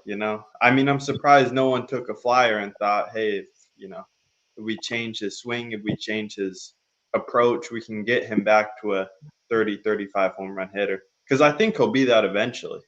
I think his fall off was more of an approach issue than he's just not a major leaguer, like Ohio. Well, get him into different, get him into different hands, see what they can do with him, and see what's happening. He's still pretty young. Joe's 27 years old. So yeah, there's still plenty of value there, but at the same time, from a pure metric scale, right? And sadly, a lot of teams just do that. They just run it through a metric scale and look at that. And Joe has not been a metrically appeasing player, sadly. I mean, that's the same reason I'd have taken a flyer on Jordan Walker before the season, because when you have 80-mile-per-hour average bat speed, it's like a Walbert Urena. When you have that kind of raw stuff, you're one or two adjustments away from being a star caliber player. I think that's absolutely. why we can get rid of Soriano, because you have Clausen right there ready. And he's got the 460 grade pitches, Yeah, the biggest thing there too is there's the gap between an established big leaguer and a prospect is a substantial gap, and then I mean that's a cliche, but it's an honest thing. Like George still has to prove that he's a big leaguer. Joe and Jose, right? They've proven it. They're big leaguers. They know how to do 162 games and know how to get. I mean, maybe Jose hasn't gotten through 162 just yet, but there's a massive gap. That's why trading prospects is always worth it. Sometimes you're going to fail, sometimes you're going to flounder, right? But realistically, trading prospects is always worth it. And how many of these guys? I was going to say, and how many of these guys that are in the org right now are, like you mentioned, Joe Adell-esque? Like you move them to a different team, and all of a sudden they're a superstar. Reed Detmers, Jose Soriano, like it's probably going to happen. Brandon Marsh was the exact same way. You moved Brandon Marsh to Philly, and now he's an all-star this year. So the Angels, I feel like, have a lot of those guys where it's like, you're gonna see them get traded away. Like if the Angels trade Reed Detmers to the Cubs, all of a sudden Reed Detmers is a 2 ERA pitcher and is contending for a Cy Young award. Like, are you going to be upset that they got these prospects and that he's pitching better on a different team? I mean, some people are, but that's just kind of the way the Angels are built right now, with a lot of there's quite a few guys that have a lot of upside that just haven't performed very well. That you move them, you change the location, and all of a sudden they're a good player. Yeah, I mean, I think that was the question I had you're a jackass, The other teams have better resources than the Angels right now, because you're seeing a lot more of that. Every time someone just leaves, they look a lot better, look more refined as a major leaguer as well too. The Angels continue to play catch up on like the. All right, you could say it, Big Bear Wi-Fi. Big Bear Wi-Fi. You won't yell at me. I know exactly what Taylor was going to say. The Angels are behind on a lot of their resources that they have right now. I mean, they have been for forever. I remember not one of my first games, but one of the first years that I was covering the minor leagues and doing what I do. I showed up to a game, and the Dodgers have laptops and cameras and everything everywhere, and the Angels are down the line throwing bullpens in an Inland Empire without anything. And then all of a sudden, 2-3 years after that, I get excited because the Angels are doing Driveline, Big Bear Wi-Fi. So there's that, and well, I physically fail you. I said what you were gonna say there, Taylor. But yeah, they've just been behind. They're always in 2002 was the last time you can really say that they have been ahead of the game. When they had Madden, they had Renicky, they had those guys. I mean, Madden was an innovator of the game. Like if you look at the way that he was as an Angels coach in the minors, like he was ahead of his time by forever, by 10 years. So, and that's why the Angels were good. So at some point, hopefully the Angels get ahead of the curve and figure it out. But yeah, I mean, that's one of the biggest reasons. On top of, I'll say this from a player perspective, like losing's contagious. Playing bad is a little bit contagious as well. So like, who are you trying to beat in the rotation? Like if I'm a starter and I look at, this guy didn't pitch very well, this guy didn't pitch very well, this guy didn't pitch very well. Like, oh man, all I have to do is give up 3 runs in 6 innings every single game. and it's a good start. So I think winning's also contagious in a sense too. So I think that if you start winning, if you can find a way to start winning games, you start seeing players play a lot better as well. Absolutely. This is definitely a different kind of trade deadline. I've said it before. I'll keep saying it all day long. Super exciting times for the Angels. And these are definitely two of the best people to follow for all things prospects. Both Taylor and Jared do an incredible job individually covering for their respective outlets. So for starters, especially because I know Taylor's going to have to leave soon, thank you guys for being here ahead of time. And Taylor, do you have anything in closing here? Any parting words for Angels fans on A, maybe how the rest of the day might turn out, and B, why one last time they should be excited about finally having a sense of direction, right? I mean, you've covered this organization for a long time in different kind of capacities. And I think you can kind of agree with the sentiment a lot of Angels fans have, right? It's been an organization that has just kind of been in limbo for so long. And finally today, it seems like Mozeliak has at least put the Angels on a direction. Does that direction pan out? Who knows? You guys both said so yourselves.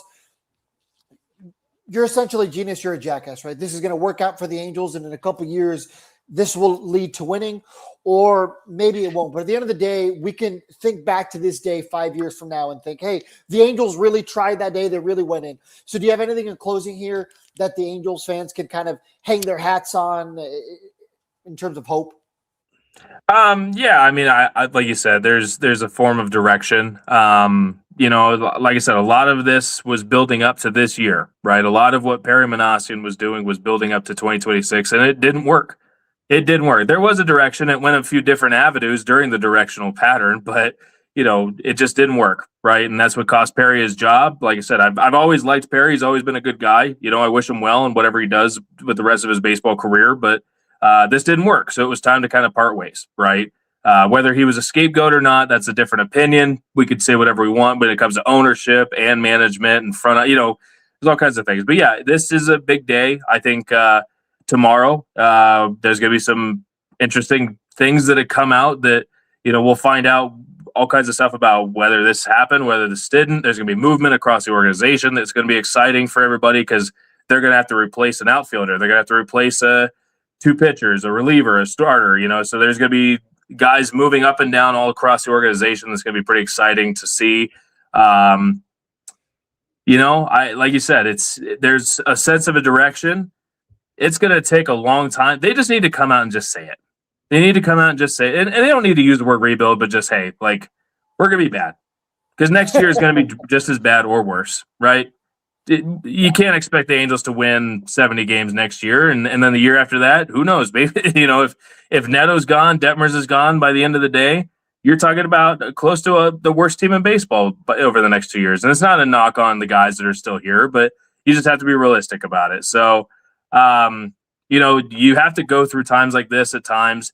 The Angels are overdue by 10 years. They needed to do this 10 years ago to be in a position right now. So, sadly, yeah, it's going to be another 5 to 10 years before you see the fruition of what occurs today and what occurs over the next 12 months or what's happened over the last 4 months or whatever. But yeah, sorry. I wish I had something better for you, but it's going to be a crappy couple years. And you know what? We saw it with the Orioles. We saw it with the Astros. And obviously you can't do now what they did back then, right? Where you tank for 5 straight years and all of a sudden you turn into a perennial winner because now the whole thing with the draft the way it is. But we will see. And thank you very much for coming on, Taylor. Where can the audience find you and your work? I know there's a Baseball America. Cheap subscriptions. I know I'm behind a paywall, but I got to earn a paycheck. So Baseball America. You guys can find my work, Taylor Blake Ward, on socials and all that stuff. I don't do the TikTok and other things. No OnlyFans like Jared does. So we need to get you on TikTok, Taylor. I think we can get you. No, I'm good, man. Look, I'm in the living room. Some people are making fun of me because, of my fiance's decorating. So, I mean, hey. No, the only TikTok I got is Kesha, bro. I did not wake up this morning feeling like P. Diddy. Well, just because of that, our stream is now demonetized. Thank you, Taylor. We appreciate you bringing his name up. So, have a good one, guys. Okay. Thanks, Taylor. Jared, let me ask you this. I'm going to put you on the spot a little bit. Do you think we would be having this kind of week, going back to the Logan O'Hoppe trade, if Perry was still driving the ship here? I know it's a very loaded question. That's a tough question. I don't know. I don't think so. I Do you really think he had the green light that Mozeliak had? Maybe that's a little bit more specific. No, I don't think he had the green light to do this either. I think Perry and Artie were a little bit closer than what Mozeliak and Artie are at the moment. It feels like Molly and Mozeliak are doing a lot of this stuff, and so I don't think we would be there quite yet. I think maybe this offseason we'd be having these conversations, but I don't think we would be talking about the Angels trading Soriano or Detmers or Neto or anybody like that. I do think that Adele would have been on the block. I do think that and I do think that 1 year guys, Suter, maybe we see a Kirby Yates trade, Jorge Soler, those types of guys would have been on the block. But I don't think we would have seen a O'Hoppe and Silseth trade, just because that signals, hey, I'm throwing a white flag as to on my younger guys here. But you never know, weird things have happened this offseason. You saw the coaching staff that got brought in. It was kind of a thank you to a lot of these guys, it felt like. So I don't know. We could be having a completely different conversation. I still think that Jorge Soler getting dealt isn't completely out of the realm of possibility. No, not at all. I definitely think he's getting traded in the next hour and a half, hour long. We have 2 hours, 2.5 hours, I think right now. 2 hours and 20 minutes. There's MLB Network. So yeah, I think that he's going to get dealt for sure. I would be shocked if he was in the starting lineup tomorrow or on the team tomorrow.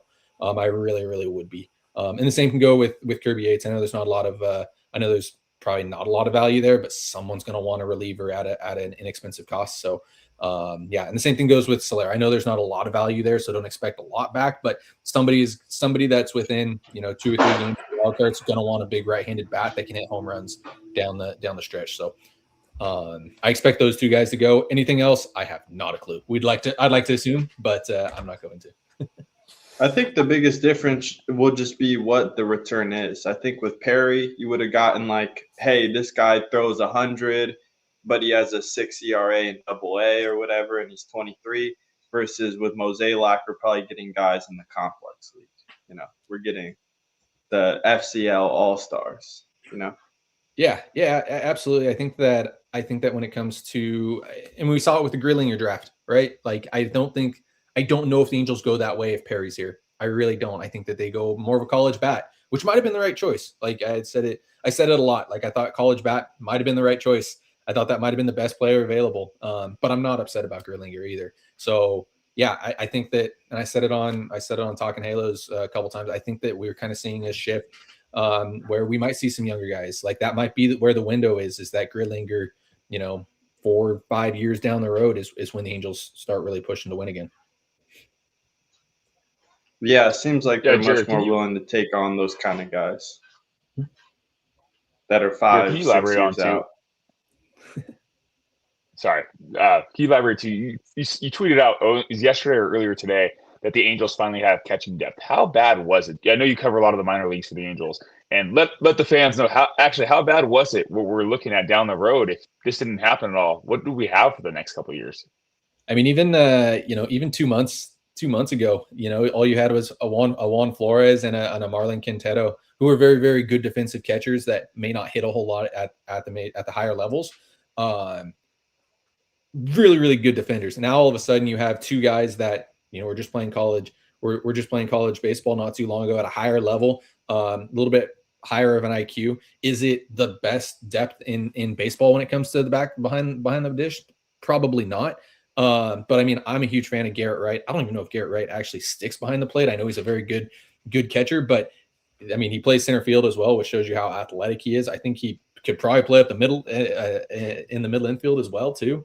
So there's that, and I mean the bat seems really, really good too. I think that we find out maybe tomorrow where he's going and such like that, and then the kid they got in from the Guardians. I think that's That's an advanced baseball knowledge. It's hard to find those. It's really, really hard to find those guys, guys that have a chance to be a manager down the road. Like, you don't see the Mike Sochas too much anymore. You don't see the I'm trying to think of other catchers. I mean, Kurt Suzuki is a good example. Kurt Suzuki is a fantastic baseball mind, and unfortunately it's not working in Anaheim, but he's still a great baseball. His baseball knowledge is still through the roof.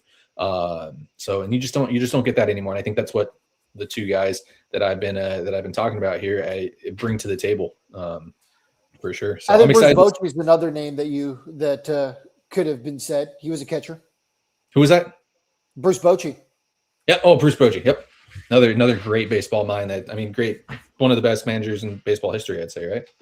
Yeah, absolutely. I think definitely valid to say future Hall of Famer for sure. One of the best of all time. There's a lot of them who used to catch. So, and that's why a lot of people, when they made the Kurt Suzuki hire, I think were so okay with it. They're like, oh, well, let's give this guy a shot, right? Mike Socha had no managerial experience, and he turned out to be the best manager in Angels history. I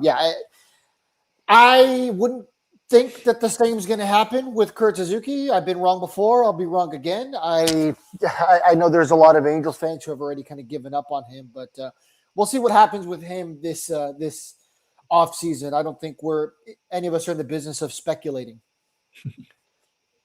but it's definitely been an interesting year already. Rob? So, Jared, what move would you like to see the Angels make right now if you had full control of this team? Outside of obviously trading probably Mike Trout. I know that's usually the popular answer, but no, I don't want to see the Angels trade Mike Trout. I really don't. He's my favorite player. He really, really is. He's awesome on and off the field. He's great. He's a great human being. And I do want to go. I want to see him win. I want to see him win a World Series. But selfishly, I also want to see him stay in Anaheim. I'd love to see. From a prospect perspective, I'd love to see them trade Detmer and Netos, because that gives me an opportunity to go watch a lot more prospects on that side of stuff. Detmer's in the Cubs, I guess, kind of makes sense. I know they just picked up Braxton Garrett, so maybe not anymore. Tampa Bay makes a lot of sense there still for Neto. I'd say, even if the Red Sox wanted to go in even more, I'd say Neto makes a little bit more sense if they wanted to give up Arias. But from a prospect perspective, those two guys are going to be the biggest haul, and I'd love to see those two guys go so that I have more to talk about on social media. But I'd also love to see them get, I'd like to see them get a controllable major league piece or two, just to excite the fans too. I don't know what route that would be. I know Mozeliak's already talked about bringing in a catcher, and I don't think that anybody. We mentioned depth that the Angels have. I don't think these guys, anybody that we mentioned catching wise, is really an impact catcher. So it would still be nice to see them maybe go to St. Louis and try to get one of those big catchers there that they have in the farm system. So they have some pieces that they can deal. And I don't think this is just a today thing, though. I think we see it in the off season as well. That's something that a lot of people are talking about. Like, I know we're talking about a lockout and things like that, but what does the Angels off season look like as well moving forward, especially if they trade a lot of these pieces this year or don't trade a lot of these pieces? Yeah, we made the conversation earlier about panic trade and just a dumb guy to get somebody. I said I don't want to just trade Neto to get a subpar trade out of that. I want it to be something of value. Would you agree or disagree with that?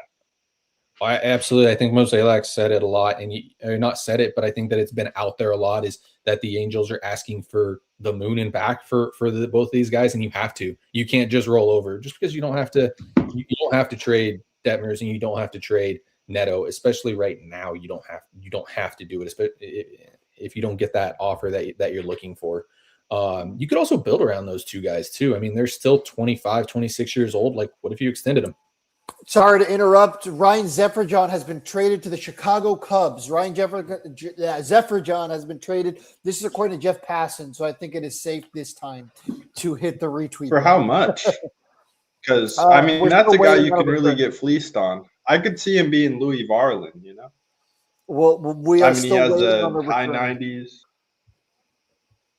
So there you go. High 90s everyone riding hit the retweet fastball buttons. sweeper.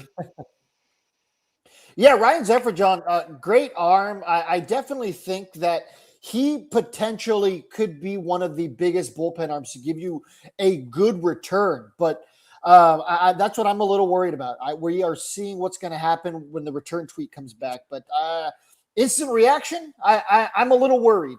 Mozeliak so far today has made me pretty happy with the returns. I don't think this is going to be their top prospect type of thing, but I mean, I think we could easily get a top 10 here. No, this has a chance at just thinking about recent years and how pitching is a hot commodity at the deadline. I think that this could be a decently big return. Especially, I think Zefferjon still has 5 years of control. He's been the best pitcher in the Angels bullpen. Not saying a lot, but the upside is there for him to be a very, very good pitcher. When the Angels traded for him last year, I think is when it was, maybe 2 years ago. All I heard was Luis Garcia comps or a Ty Buttrey comp, and I think he's kind of been living up to that.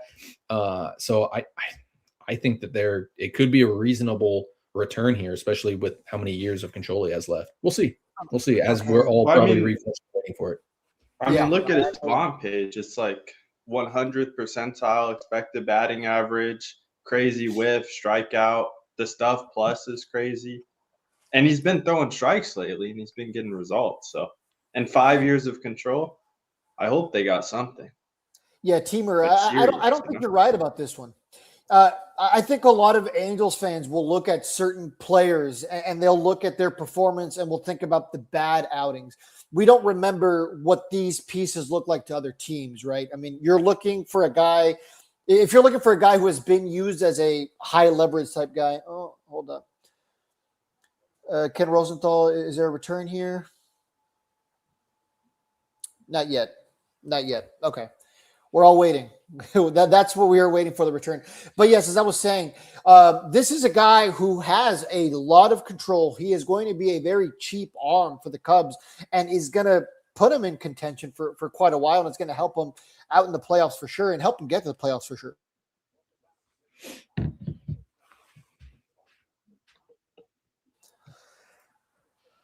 I apologize. Yeah, I mean, it's dead air, folks. these are one of those moves, though. He's 28 years old. Again, we need the prospect movement. And Jared, you tweeted out earlier today, had me a little excited. I was eating breakfast. You're saying the Angels have two or three top 30 prospects? It's not even lunchtime yet. We've been wanting this. We've been asking for this. We've been needing this. I mean, what was going to happen, Jared, do you think, in the next 4 years if we didn't do anything? It'd be another, fourth, fifth place finish? I mean, if you don't change anything up, then nothing really changes, right? Unless, a sale of the team happens or something like that. But yeah, I mean, Mozeliak said it right away, and I think that everybody was kind of thinking it, didn't want to say it, but there had to be change. Unfortunately, there had to be change. And for me, in my opinion, you don't have to change the guys that are playing well. That's why I've said, don't be upset if the Angels don't trade Neto. Don't be upset if the Angels don't trade Detmers, because those guys are good players. They're playing well for you. Unless the right package is there, don't be too upset. But everybody else, unless your name's Mike Trout, probably on the market to be traded. So yeah, and I think the biggest issue hasn't been Zach Neto and Reed Detmers and those guys in recent years. It's been the guys below those guys that you need to rebuild and build and do new things with. The Nolan Shonwells, the Christian Moores, so if you can get those types of guys in and playing a little bit better, then I think that stuff starts changing. I think that maybe is what we see here. So we'll see. My question is, what do they do with the bullpen? Are they going to put these young starters in the pen, or, because you could put a Chase Shores or a Nate Snead or Joel Hurtado in the pen and they'd be throwing gas and they'd probably be pretty productive big league relievers, or are they going to call up, Caleb Ort, and there's just going to be a surplus of starting pitchers that are probably relievers that are in AAA. How badly do you want the number 1 overall pick next year? No, I'm kidding. That was a bad answer. True. I'm kidding. You're not. I mean, I would. Well, we're eligible for it this time around, right? Unlike last time. Yeah, exactly. I want Dylan Seward more than anybody in the planet. And if you haven't seen him, go look up video on him. He's unbelievable. Probably the best prospect come out of California in God knows how long. But with that being said, you're gonna need to. Bullpens are really easy to build. As bad as Angels bullpen has been, it's pretty easy to build those types of bullpens and find guys and put them in the right spots. So it wouldn't surprise me if we saw like the Caleb or those types of guys. Also wouldn't surprise me if we saw. I don't think that we see anybody of notability. Like I don't see George Clausen going in there because I think he develops as a starting pitcher, and I think that that's a little bit more valuable, especially with Mozeliak. Same thing with Caden Dana. I think that they're going to continue to push him as a starter. I could totally be wrong. Now Ben Joyce is pretty close. I could see Ben Joyce joining the bullpen again for sure. I could see Ben Joyce getting traded too. I could see. Taylor Salcedo, is he in the pen right now? I haven't looked, but Salcedo could be that guy. Anybody that's not a massive big prospect in this org, I think you could see in the back of the pen. I can't imagine Nate Snead. But I mean, in the pen, throwing one inning, absolutely. Like let him go throw 100 miles an hour and see if he can get it done. But then again, they also tried that with Ryan Johnson, and look how that's worked out for him. So. Yeah, you brought up Ryan Johnson. There's a lot of Angels fans who are frustrated notably about him. And, I'm sure you've seen that on Angels Twitter, which, as you know, is obviously not a toxic place. Let me ask you, for any of the Angels fans out there that are upset about Ryan Johnson and what's been asked of him and how much he struggled in the early going, do you want to talk some of those fans off the cliff? Because I'm sure you've kind of seen the same thing from Angels Twitter. Yeah, it was a recipe for disaster. I'll say that much just right from the beginning. And unfortunately, I think it stemmed a lot to do with the Shohei Ohtani thing. Like that is the Shohei Ohtani pick right there. And unfortunately, I mean, I think everybody said it when he was drafted. Ryan Johnson's name is always going to be associated with Shohei Ohtani, and it sucks no matter how good or bad he was going to be. Now you can flip the table and say, if he's been pitching well this year or decently well, like it's kind of a little bit better because it's like, well, this is the Shohei Ohtani pick. This is what the Angels got for him, blah, blah, blah. Not to relive, recent nightmares or anything like that. But yeah, I think that stems a lot to do with with the failures that Ryan Johnson has had. Plus, I mean, they haven't put him in a great situation either. I mean, he should probably be pitching in Rocket City and letting him do his thing there, letting him continue to develop and things like that. Because the stuff's always been good. I mean, he was my number two, number two prospect for a while in the org, or at least top 5. And I think he was getting some conversation about being a top 100 guy in the org in Major League Baseball too. I mean, he's a good prospect. He's still pretty young. So yeah, I'm not too concerned about him, but it would be nice to see the Angels not throw him in the major leagues too much longer, just because I think he needs to develop a little bit more. And he's a guy with a weird.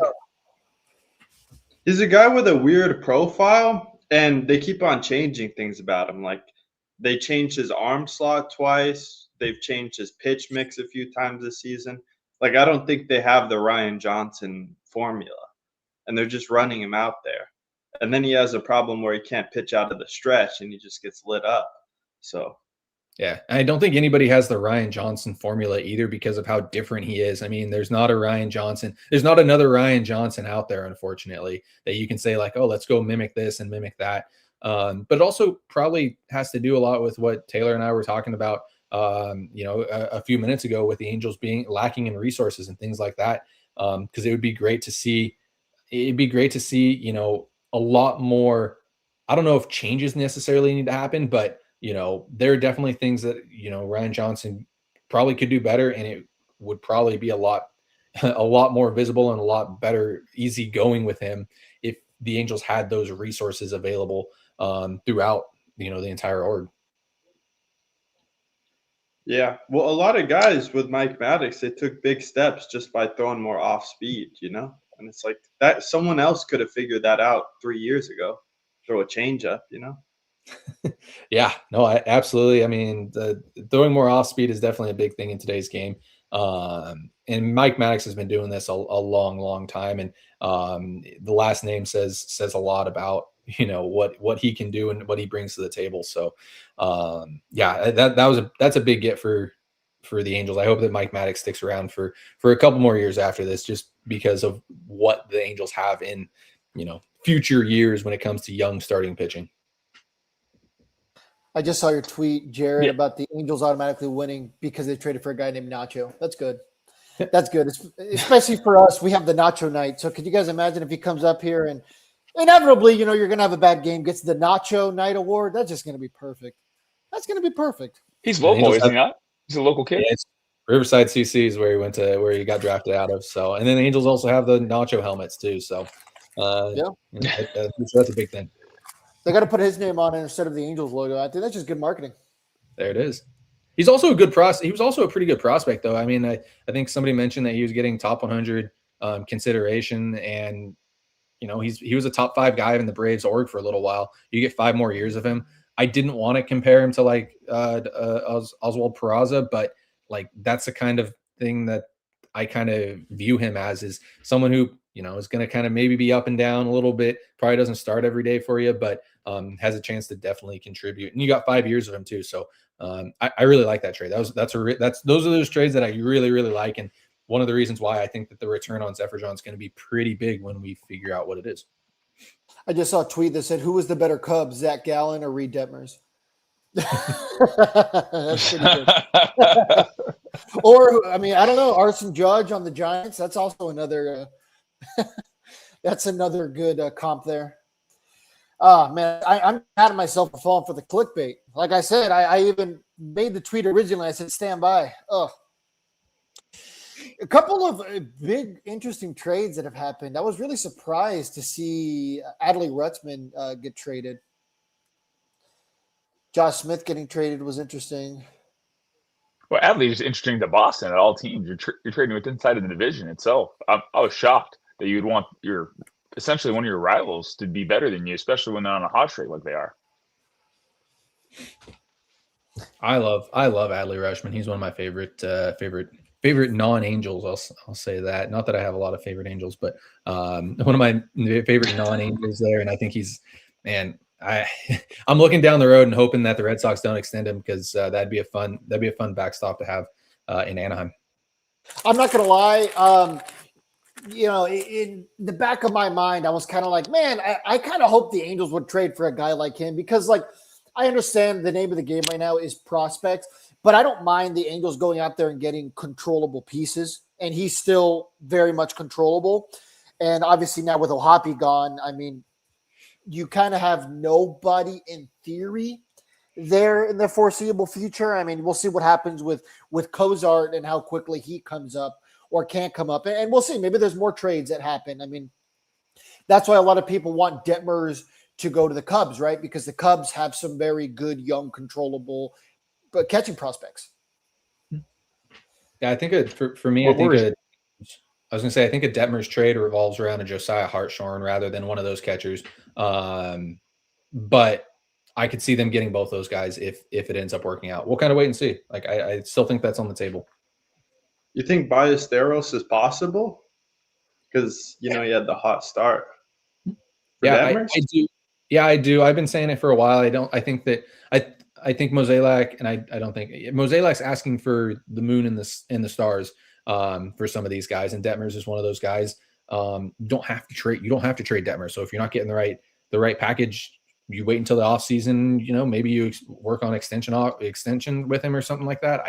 I'm not 100% sure, but yeah, I think that you have to ask for. Moises Ballesteros is coming to the Angels. There you go. Got a catcher. That's huge. We're also getting Mason McGuire, right-handed pitcher. Sorry to interrupt. Wait, for Zeph? I think that's Mark McGuire's son. I could totally be off. Zephyr John. For Zephyr John? There you go. Oh my, that's your return. I thought Detmers for Ballesteros was a stretch. For Zephyr, I'll take it though. I'll take it. I mean, and that was one of the guys I've been wanting. There's your catcher of the future right there. That's a big trade. That's a big trade, and that's kind of the return I was thinking with a control. He's pretty close to Major League ready too, right? He's already had a sip of coffee, right? Absolutely, yeah, I mean, he was the hottest rookie to start the season. Yeah, he was. I remember watching him in the Futures game. Was that in 24? Right? 24, maybe 25. starting catcher in the I'm not MLB too sure. game?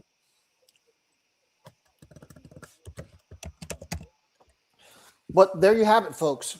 Yeah, Ryan Zefferjon just brought us two exciting prospects. Yes, I believe you are correct about that being Mark McGuire's son, from what I've heard in the past. Yeah. Give us a quick second here. I mean, we're sending out the tweets and stuff too. That's just kind of what we do here. But yeah, exciting day so far. So now I think we pivot to where are we going now with the Angels. You know what? Since we did promise that we would cover all the trades here, I'll list some of these big trades while everyone here is kind of looking on their phones, making sure they're not missing anything. And if anything happens, feel free to interrupt me, guys. Let me see. The Orioles have probably been the most active of all the teams. We've already kind of alluded to the fact that they traded away. They traded away Rutzman to the Red Sox. Cubs are buying Guardians. We already saw what happened there. Well, my fear with all this stuff too is even the prospects getting traded, even with the Angels right now, I'm looking through all the trades. I'm still worried about our development stage because we still haven't been able to develop a lot of good guys. The ticket's been straight to the major leagues, like Jared was saying, and like Ryan Johnson, perfect example. He's 22 years old. The guy's had more options up and down. So even though we're getting some prospects back, some guys with name and value, my worry still is if Mozeliak staying, and if he's not, who's going to take over and who's going to go ahead and develop this system? Because what we're doing is not working, but we've seen changes currently. But what changes have been made, Jared, do you know, if any at all, in the minor league system itself? Yeah, no, that's the toughest part right now. I don't think there has been too much other than what has happened in Arizona. I will always and forever will like what Brian Parker has done in Arizona, or not in Arizona, in the DSL in the Dominican. I thought that they've done a fantastic job of working and developing guys down there and bringing a winning approach. I'd say it has gotten a little bit better, especially this year from a winning side of things. The question I've asked for forever is, in the minor leagues, would you rather develop guys and lose or win and not develop guys? And I think those kind of go hand in hand. I think winning and developing goes hand in hand. And I think we're kind of seeing that this year in a sense. I think we're seeing a lot of these minor league teams winning and doing good things and not getting moved around too much. As I probably say that, we'll see here in the next couple of weeks what happens with these playoff races and such like that. But yeah, there hasn't been huge changes by any means.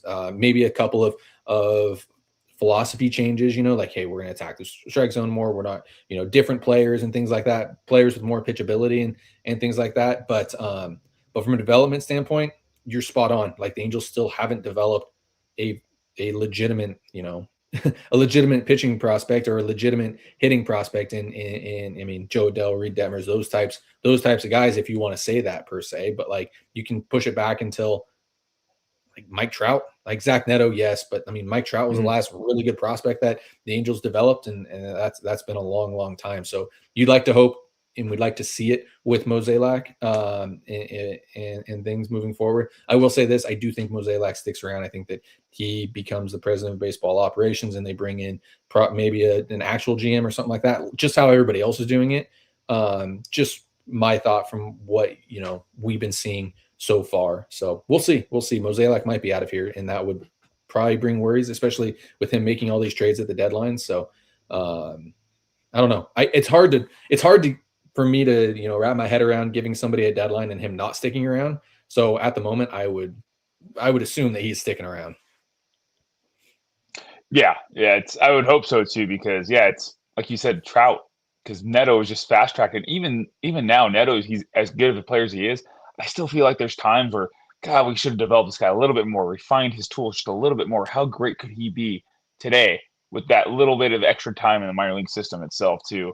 And outside of, like you said, Reed Detmers, I mean, Walbert Urania is the only guy really making a case currently, but you can even say we didn't really even develop him. He was just rushed in. It's a situation that the Angels had, and it fell into place, and it's worked out for him so far.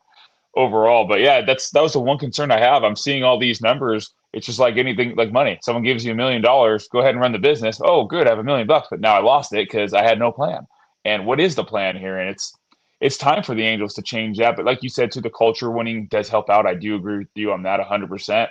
It just worries me, though, in the back of my mind. I still see Artie's little smug little smile right there, and to see the Angels back down in last place, and I freaking hate that, especially being in where we are. I mean, you're in Idaho. I don't know if you get so much flack from the Dodger fans itself too, but every Angel fan, we have probably, I would say, every 10 people that know us and they give us crap the whole entire time. So pretty miserable.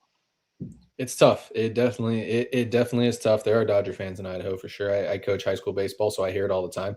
I try to tell everybody that I'm not an Angels fan, but yeah, no, I'm give it a year. Let's see how this year ends up with development, because I don't think we see too much of a change just with Mozeliak being here. We'll see what happens this off season. We'll see who sticks around, who leaves the front office. And then next year, I think we maybe have a little bit better picture, better idea of how this organization starts changing and developing around. We'd like to hope Mozeliak and his staff and his team. And I'm sure there are going to be guys that stick around. Like I said, I hope that Brian Parker doesn't go anywhere, because I think he's done some of the best stuff when it comes to international signings, in baseball. It's just the development side of things. And I mentioned this on Talking Halos the other day. It's not a lack of talent in this organization. It's a lack of development. It really is, because Angels don't lack talent. They have plenty of talent, plenty of fun guys to talk around. It's just if they're going to be able to take those steps forward. Yeah, I agree. The one guy I'm actually surprised, I don't know if you have any insight on this, the one name you haven't heard is Shanwell in the trades. Everyone else has pretty much been up for it. Is there a reason for that? No, I don't know what his value would be by, how do other teams view him? On top of that, I mean, what has been the biggest thing that the Angels have been, that when it came to the draft and Mozeliak, and has also, been this trade deadline, what's the biggest thing that has been coming back? Hit ability and guys that don't strike out. And Nolan Schanuel does both of those things. He doesn't strike out a whole lot, and he puts the bat on the ball. He might not do it like most guys, and he might not hit it out of the park like most guys do, but he kind of fits the Mozeliak mold. So it wouldn't surprise me if he kind of sticks around in a sense, and the Angels kind of work and build around him. But at the same time, it wouldn't surprise me if they traded him too. I mean, I wasn't expecting O'Hoppe to be traded, or Silseth, or even Zephyr. It was in the back of my head, like, yeah, you probably should. But I don't think anybody was really expecting it. Real quick too, Houston Astros are finalizing a deal to acquire Dalton Varsho from the Blue Jays, according to Jeff Passan on that. I just saw that from Fernando posting that real quick. Yeah, this is definitely one of those days where I'm not staring at the screen much. So I normally apologize to our guests ahead of time, but I think most people understand. This is the day where I get to feel like I'm important. Jerry, I got to ask you one question real quick, because somebody put it on here and people were messaging me. How old are you, man, if you don't mind me asking? I am 32. Getting up there. You guys, Jared is much younger than me. Stop texting me and messaging me. We are not twins. I am much older than him. And itself too. Dude, people tell me all the time I look like Dominic. People are always like, hey, are you and Dom related? I get Todd. I could see Todd, but people call me Todd at the Angel games. Hey, Todd. I go, I have hair, man. I'm not Todd. Hey, want to be twins? I'm cool with it. Sounds good to me. I don't have a twin. Yeah. I got a younger brother, but I don't have a twin brother. I'm all for it. Exciting stuff that's going on today. Jared, I know in a while you're probably going to bounce here. A, I appreciate your time. But B, I want to give you an opportunity to talk about Talking Halos. You guys are personally one of my favorite Angels podcasts. I do listen to just about every Angels platform. You got to keep up with the competition, right? So say what you want, man. You guys do a good job over there. I'm a big fan of what you guys got going on. Tell the audience who might not follow you guys what you guys got going on over there and why they should give you guys a listen. Along with watching this podcast here is as well, because I appreciate you guys letting me jump on and talk baseball, because I'll do it whenever and as long as I could if I wasn't sitting here working as well, which I'm hoping it doesn't get out that I'm working. But yeah, Talking Halos is fantastic. You can follow us on X, Instagram, Facebook. You can follow myself, Jared_Tims. I enjoy tweeting different things out about the Angels, my personal opinion and things like that. Talking Halos is fantastic. You can watch us on YouTube. We'll go live here in about 2 hours or something like that right after this, just to talk about everything. You don't need to go follow Nate Green by any means. He's out there. You can do whatever you want. I think he's probably like Nate. I think he's probably watching this right now. There's some guys behind the scene that are fantastic as well. George and Thanius. I probably butchered his name. I know they're watching this too, so I got to mention those guys here. Derek's fantastic too. But yeah, I mean, if you guys want another view on Angels baseball, I think we do a good job. A couple of ex-baseball players that just kind of know the game and hopefully give a different perspective than what the casual fan might give. So yeah, it's a lot of fun. Yeah, I will say this. They are very much like us in the sense of, for instance, like Nate is a little more critical of the team. I know he'd probably get a kick out of hearing that, but I know that's kind of his thing. And you are very prospect driven, prospect minded. And I think you and Derek both do a really good job of calling the team out when there are blunders to be called out for. And you guys are a breath of fresh air when it comes to a balance of realism. And you guys are like us. When the time comes, we'll all take our Halo honks out and, praise the team when they do something good. And I think today is one of those days to praise Mozeliak and what he's been able to do so far. So far, I think I'm most excited about this Zephyr John trade. This is a huge positive trade for the Angels. This is going to bring a breath of fresh air to the organization. And we're not done yet, guys. There's about another hour and a half here of moves to be had. So really fun, exciting day. And Jared, we appreciate you taking the time to be here. Yeah, no, thanks. I appreciate it as well, guys. Anytime you want me on, I'm happy to jump on and talk. Maybe get Nate on as well if you want some negativeness. I'm sure you guys don't need that here, but we got time for that. No, but yeah, anytime you guys want me, I appreciate you guys having me on. It's a blast. Like I said, love talking baseball. I can do it all day with anybody. So. All right, Jared, we'll do this again. All right. We'll promise to have you back on, and best of luck with Talking Halos. Good luck. Thanks, guys. I appreciate it. Have a good day. Of course. Thank you. That was Jared Tims of Talking Halos. Make sure to give them a follow if you don't already follow them. So right now it's going to be us and the Halos and the infield crew for a little bit. Sam Blum was supposed to be here today. I know there was a lot of people who, when I had said, hey, we're going to have guests popping in and out, that were like, oh, Sam Blum. He was going to come on. Obviously, now with the big shakeups that have taken place, he did message me saying that he is going to be boarding a plane to go to Baltimore to cover the Angels in person. So Sam Blum won't be able to be here today. There is another Angels podcast that's projected to come on later at the very end of the show. I won't say too much because you know me, I don't like saying people until it's official. But this is a podcast that in the past we had some beef with. The hatch has been buried, and I think to prove that, they're going to come on a little later, and we're gonna be locked on with some Angels talk, if you will. So there you go. They have some great takes. They have some great takes too, and it's raw. I love it on that. Yeah, I'm glad to potentially have them on and talk some baseball. And like I said, we've kind of buried the hatch behind the scenes, but formally buried the hatch. So we'll see what comes of that. Oh, there he is, the face that runs the place, if you will, the OG, Mr. James. Can we hear James? Are you there? I'm not getting you, James. Real quick. Go ahead. Taylor Blake Ward just tweeted out 2 minutes ago, Mason McGuire, yes, it is Mark McGuire's son. Part of the package. He is quite similar to that of Nate Snead with fringe average offerings, butting, out pitch, the sweeper that he mixes from a lower launch. Really nice bounce back year from an elbow injury itself.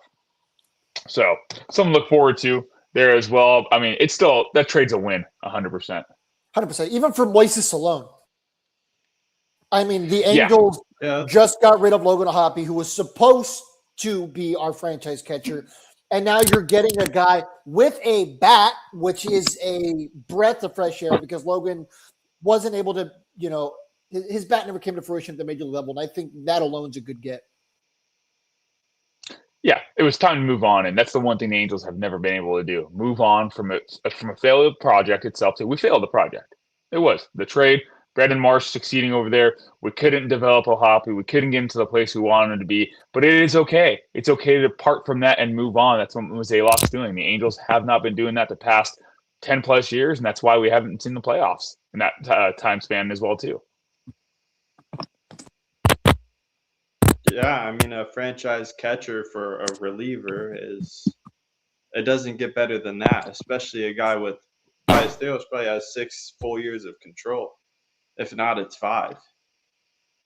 Yeah, and like the guys were saying earlier, Taylor Blake Ward, Jared Timms were saying earlier, I mean, Heath Bell, excuse me, I apologize. He was saying, yeah, it's great to have a closer like Mason Miller, but if you can't get to him at that point because you don't have the starters, you don't have the other middle relievers to get that far, what's the point to have him on team? Get what you can from him, that prospect system, and yeah, I understand prospects are just that prospects, but from the Angels standpoint, this is a great trade overall. This is probably one of the happiest trade deadlines we've been in for a long time. I can't remember the last time, I mean, maybe Josh, I don't know if you were alive yet. Mark Teixeira. Other than that, I can't really think of two. Really, I was barely honestly, alive. I can't. As an Angel fan, you were my son's You were age. barely Right now. alive That's in crazy to think about. 2012. I was like Can you guys 4 hear me or okay? 5. Yeah, that's not barely alive. Yeah, James, we got you now. Welcome, buddy. Welcome to the stream. Okay. Sorry. James, how you feeling right now? Angels making some moves. Well, yeah, I'm like, what is it? Cautiously optimistic. I love all the young moves, coming in. Obviously, Jose Soriano. I don't know what the Blue Jays are doing, honestly. I mean, they're what, in last place. They were inches away from a Game 7 World Series championship last year, and they go as Vladdy Jr. goes. Obviously, he hasn't done much this year, and they get Soriano, and the reports are, hey, that they might flip him, like Mike Napoli. So we'll see if that happens. You lose Joe Adell. It was bound to happen. I'm very excited about him going somewhere else, possibly to the postseason with Cleveland there. That would be great. Brent Suter, man, I really felt bad for him because all year long he's been like a workhorse in the worst times of games, right? When you're down 5 runs, you just throw him in there to help your bullpen out, long reliever. And now he's going to go to Atlanta. And he's going to also go to the postseason, so it's very cool to see. That O'Hoppe Silseth trade, I really don't know what's going to come out of that. Silseth might help the Rangers, who knows? And then you have that prospect Arenado that will be. Angel Arenado, the guy that came over in the O'Hoppe trade. Yeah, okay. We'll see if he, ever develops into anything. And then, getting the 2 catchers that we really needed for the minor league system. Moises is there with the Cubs and Cozart in the other trade, so that was really cool. It felt like the Angels and Mike just really said, "Hey, if you're going to get Zephyr John, you're going to have to give up something, and it has to be worth." For us, and it feels like that's going to happen. The one thing that Rob mentioned was, hey, are we going to be able to develop these young players, and will they be something by the time that they have to be something? So that's why I'm optimistic about it. I was really hoping for that Reed Detmers trade to go through. Fernando, when you spoke that out loud earlier today during the stream here, I had glee that I haven't felt in years. I was so happy, and it didn't happen. And I almost choked on my Powerade. Thank you, James. And it wasn't not your fault at all. It's people with more microphones than they should have that did that. So that was the problem there. I'm not jumping for joy like others about trades. It just means that you've been a failure. But man, that would have been great to get Detmers. That would have been, to trade Detmers for the haul that could have been. It would have had Moises Ballesteros in there too. What scares me though, the trade that the Red Sox made added a pitcher into that deal. I'm trying to remember what trade that was. Oh, I think it was for Rochman, which I don't understand what the Red Sox are kind of doing there, but there was a trade in there or there was a pitcher in there I was hoping the Angels would have got along with that top priced prospect shortstop for Zach Neto. Now that just tells me, like you guys have been mentioning, the Neto trade, if it ever happens, it'll be in the off season. And knock on wood, I hope something happens with Detmers the next hour and a half, but we'll see. But at least things are happening that didn't happen before, and that's what I'm really, really happy about. I'm slowly losing faith in a Detmers trade. Yeah. I think the market's you know what though? closing. The Detmers trade to Chicago, we got what we wanted for Zeperjon. We got a lot less. Oh, yeah, we gave away a lot less to waiting get for back. Moises. So that's the guy. that's really wanted that's an A plus. Yeah, 100%. And then the White real Sox quick too the Rays. What have the Rays done? That's the one team that I look at every single year, and that's a team with prospects. That's a team who knows how to develop people and bring them to Major League. According to Bob Nightingale, that's who they really want. So I'm all in for trading with the Rays, and just don't panic just yet. I mean, I think it's going to be good, but at the same time, like we were talking about with the boys, Taylor, Blake, Ward, and Jared Timms, don't panic sell. I don't want to just dump a guy just because we did. That's true. Just to say we did. Yeah, I like what you said there, Rob, when that was going on. It's very true, especially when you don't have much left.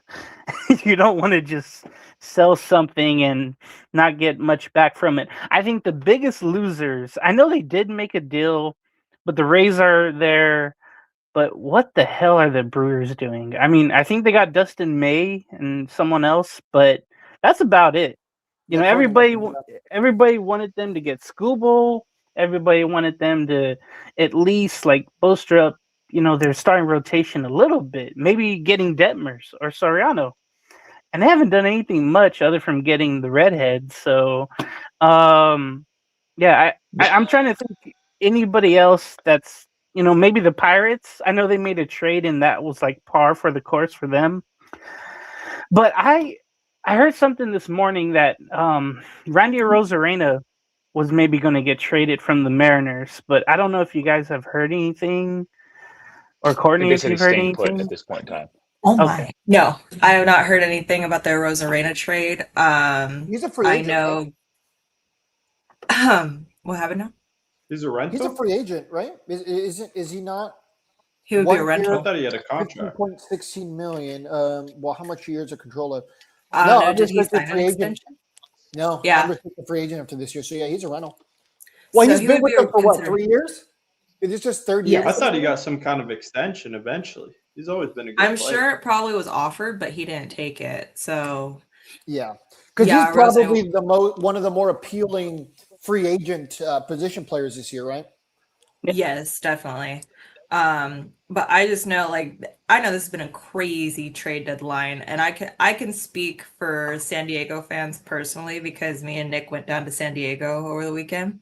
So we seen the Padres walk off the Giants one night. It was that Saturday night, and all the Padres fans, you could see their faces light up, like, oh my God, we won. We got a walk off. And then 3 minutes later, after that last out, the Skubal news broke, and you just heard a collective sigh. Like, as we're leaving the stadium, they're like, oh, Skubal got traded Skubal's gone to the Dodgers. And you could hear, oh, fuck. Like, why? Why did they do that? Like, and that's just to speak to Rob's point earlier, like, I completely understand that anything can happen in the game of baseball. Like, players still have to play, teams still have to play, but half of baseball is still mental. So if you're mentally going in like, oh, I'm playing against the top people in the world and they're all on the same team, like, what's that going to do? Like, it's inferior. You can lose. You have what, 4 Cy Youngs, 3 or 4 Cy Youngs on a team? Oh, man, I didn't pitch good today. Okay, no, you're not worried about tomorrow because I have another guy going up, and I struck out. Oh, too bad. The 300 hitter behind you and the 300 hitter behind him. I mean, yeah, it's a bitterness. Yeah, hell yeah, I'm bitter about it all. Don't get me wrong. I think the cap and the floor is needed. Players might not like that, but that's just my opinion itself too. And my thing is too, and I'm going to call out Cody Bellinger. Don't tell me it's about being a union, a players' union, when you and the rest of the Dodgers crossed a union picket line to stay in a suite of a hotel, and you want me as a fan to feel bad for you guys? Oh, poor you making $30 million a year with a $300 stipend on the freaking road every time. Your hotel's paid for. Your transportation's paid for. You fly first class. Poor you, woe is me. You eat like kings when you guys go to these stadiums. Yankee Stadium, let alone that, too. So how do you want us fans to feel sorry for you? I don't. $30 million a year? What could you guys do $30 million a year guaranteed for 5 years minimum? People will make that in a lifetime, let alone in a span of 5 years. If you guys can't budget, shame on you for not being able to handle that. Don't tell me you need $60-70 million a year in itself too. And don't tell me, oh, we need a salary floor but no cap. That solves nothing. All it does is makes another Kyle Tucker, oh, $60 million. So what's Aaron Judge worth? Or what's another guy batting 300 with 40 home runs a year worth? It's going to be $100 million contracts. Get the F out of here with that. I hate that stuff, that sentiment in itself too. I know players might not find that popular in it, but as a fan, what does it come back to? It circles back to us as a fan. No one's dropping ticket prices. Yeah, the rich owners are going to get rich. They're taking the risk, guys. It's their money. They became rich for this. This is not their only source of income. So to say they're running like a business just to make money, wrong. Yes, they are a little bit, but they're not making their billions off of this. I hate that sentiment. Sorry, that's my rant for the day. I'll mute myself before I get out of control. Tell me how you really feel. This is a Rob rant. Kind of like a Todd Fox has his. He needs his own little video now. Yeah. I tried to add this on earlier. It was like a video, but I of course Fernando did the wrong thing. I love it. Yeah, it was a little clip and it had the sirens going off that said sellers, and yeah, it just Fernando didn't do a good job. But this deadline has been very eventful. Oh no, go ahead, Rob. Trollmaster, I have kids, 2 kids, and they're watching in the next room over there, so I gotta be very careful because my one, it's like a little parrot. He will say everything I say word for word and execute it perfectly in that time, in that moment in time. And I got to explain to teachers and stuff like that. Yeah, it's tough. Love it. Does that mean that your kid heard me talk trash about Swilly and they're going to come in and be like, Swilly sucks? Start saying it. In the most inopportune time, when he probably meets her for some odd reason, we'll meet her somewhere. He'll be like, oh, you're Swilly. This guy said, Fernando said that you, and then he'll like bring it up like, dude, that was months ago or a year ago. How do you remember that? But yet I asked him about his homework or something else. What'd you do in school today? I don't know. Typical kid. But I mean, it is what it is. Sounds about right. All right, here, let me try this now.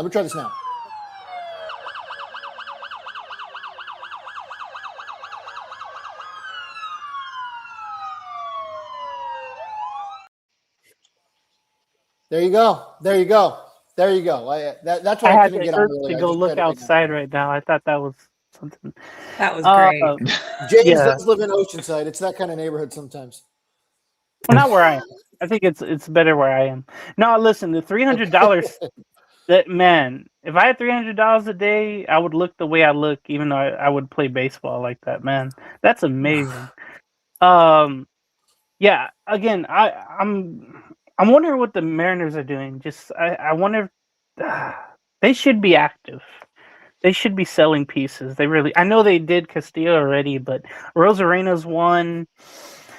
You also have the other starters there, but I think they want to keep them long term. And then for the Padres, like Courtney said, yeah, it feels like that almost every week in San Diego, if you're a Padre fan here, where it's like something the Dodgers do, or if they go on a winning streak, it doesn't matter what the Padres do. It's just, oh God, them again. It's so disheartening. But man, the move that they made for Robbie Ray, the ladies are gonna love him in San Diego. He grunts like a tennis player like when he throws. Yeah, he's gonna be great here. The Padres obviously need it because Pivetta and Musgrove, even though they're gonna go out on rehab starts up in Lake Elsinore, they still need a starter because Darvish isn't coming back. He should retire, but all that money's there. He's going the Anthony Rendon route, but he's got family issues back in Japan. So, yeah, I know I read that the Padres are trying to get Jackson Holiday for some reason, but they're trying to do it without trading Ethan Salas, their best prospect, who I think is still in Double A or Single A, but he hasn't progressed in the Padres system. What else happened? Yeah, I figured the actually, Padres were going to get the left fielder. I thought they would go get a left fielder. They went through like 20 of them the last 2 years. That's all I got. The Padres were kind of a team that I thought would have maybe been in on Joe Adell. You know what I mean? For the simple fact, because I wonder, that could have been a good trade, right? You could have gotten Salas for Adell, because the Padres need younger, cheaper guys, because they don't have a lot of cap left. No. And you only have him for a year and a half, which, in all fairness, that's probably the window that the Padres have anyway. I think their window is closing rather quickly. Because like Heath Bell said earlier, they do not have a cheap payroll. It's a very, very heavy payroll, and they don't have a lot of flexibility. So I think Joe Adell kind of would have fit in that, but whatever. Yeah, I'm still not mad about the return in the Joe Adell trade. I know Rob thinks we probably could have gotten more elsewhere. But I will say this. Yeah, I mean, we literally went to a team and a system who develops pitchers like crazy, and you couldn't get one pitcher with the Joe Adell trade, even sweeten the pot, throw in another piece that we have currently that we can depart from. I mean, there's something more to be there. I mean, there's inside sources on the other side saying like, hey, we got one over on the Angels itself too, and watch Adell just flourish overall, because again, the resources are there in Cleveland. They have proven talent in itself too. They have protection in the lineup as well. Think about it. You have Ramirez there. You still have Quan there as well too, and I don't know who else is hitting pretty well, but I think you're going to see a more relaxed Joe Adell, which is fine. We needed to get rid of him. We did. I just want to get a little bit more, push the envelope more, because if Brent Suter can fetch you what he did, why did I? How come Joe Adell can get you just a little bit more on that one? Ryan Zefferson, great move itself there too. But I get it. It is hard too, especially in the market going through, because there's players coming available right now. Like Alec Burleson is now available for the Cardinals for trade. So it saturates the market. That's why sometimes it's better to move early before these guys change their mind and move often. But that's just my opinion. Well, there's that, and then you have still has the players waiving a potential. no trade, like how DeGrom did. All of a sudden, like he's just like, nope, I'm staying here whether you like it or not. So like now you have players even waiving their own trade clauses, and they're just like, nope, I'm staying. You're not going to get rid of me. So I think San Diego was kind of caught in a bind there between like payroll, as well as it could be even own player mentality of like, no, I'm not getting traded here. You guys are stuck with me. So. Well, And they've gutted their farm San system Diego so much. Isn't the Seidler family still under control? I know they sold, but I don't. Does the new group have They're full in control? Yeah, that could also be an issue. Yeah, Feliciano hasn't bought them officially, so it's still in lingo, the sell of the team. So that affects what you do. Plus, you don't have much in the farm system left to trade. So, and then of course the TV deal not happening. So there's a lot of factors that if the Padres aren't active, which they are kind of, but if they're not any more active than what they had today, then that's all you're going to see because of the ownership lingo. See, and that's the issue. We don't know, right, behind the scenes stuff. That's why we were talking earlier with Heath. It's those TV deals falling through. So don't tell me every team can do what the Dodgers are doing and support it long term, because at the end of the day, you got to pay the piper. And when the bill comes due, you got to pay. MLB doesn't care. Their players are getting Player Association. They're getting paid 100%. So that's, I mean, Padres are subject to this, so that's why they're not making the move. So I thought something was wrong there too, and I saw them kind of sitting flat. I'm like, this isn't the San Diego Padres trade deadline I was expecting, especially for a team who's surging currently in itself. And seeing Tarek Skubal go for next to nothing overall, I thought they could have had something there. Astros haven't made any moves either, have they? They just got a center fielder, right? A Barshow, yeah. Yeah. Rob was the one that said that. Real quick, guys, since we have so many people here on the stream and we've been a little quiet in terms of trades lately, do us a big favor. I asked for it earlier. Thumbs up the stream just so people can find us here. If you're new, we talk baseball all the time. Of course, we primarily cover the Los Angeles Angels, but we do cover MLB as a whole. We also have a football show if you like football during the baseball off season, and we also talk some hockey as well. So give us a follow at Halos in the Infield. And make sure to follow us so you can see us next time. Thank you for that. Guys, exciting time. Exciting time. Of course, we've kind of been sitting on our hands and knees here for the last, I don't know, like 20 minutes or so. It's gotten a little quiet, but I think that's typically what happens, right? We have a little less than an hour and a half until the deadline officially wraps up. And we all kind of know the last like 30 minutes, it's going to ramp up again. And then 30 minutes after the deadline's over is when you're going to have all the little pieces that are kind of trickling in.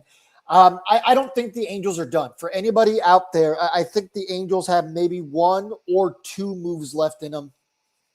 I don't think we're going to get a Neto trade today. In my opinion, I think that might be out the window right now. Does anyone else think I'm wrong? I think Neto's probably going to be an off-season deal. Neto's going to be so. off I think season. you're right on that. Okay. Yeah, Neto's in the off Josh season. shake his head too. Courtney, James, do you think there's any chance of a Neto trade today?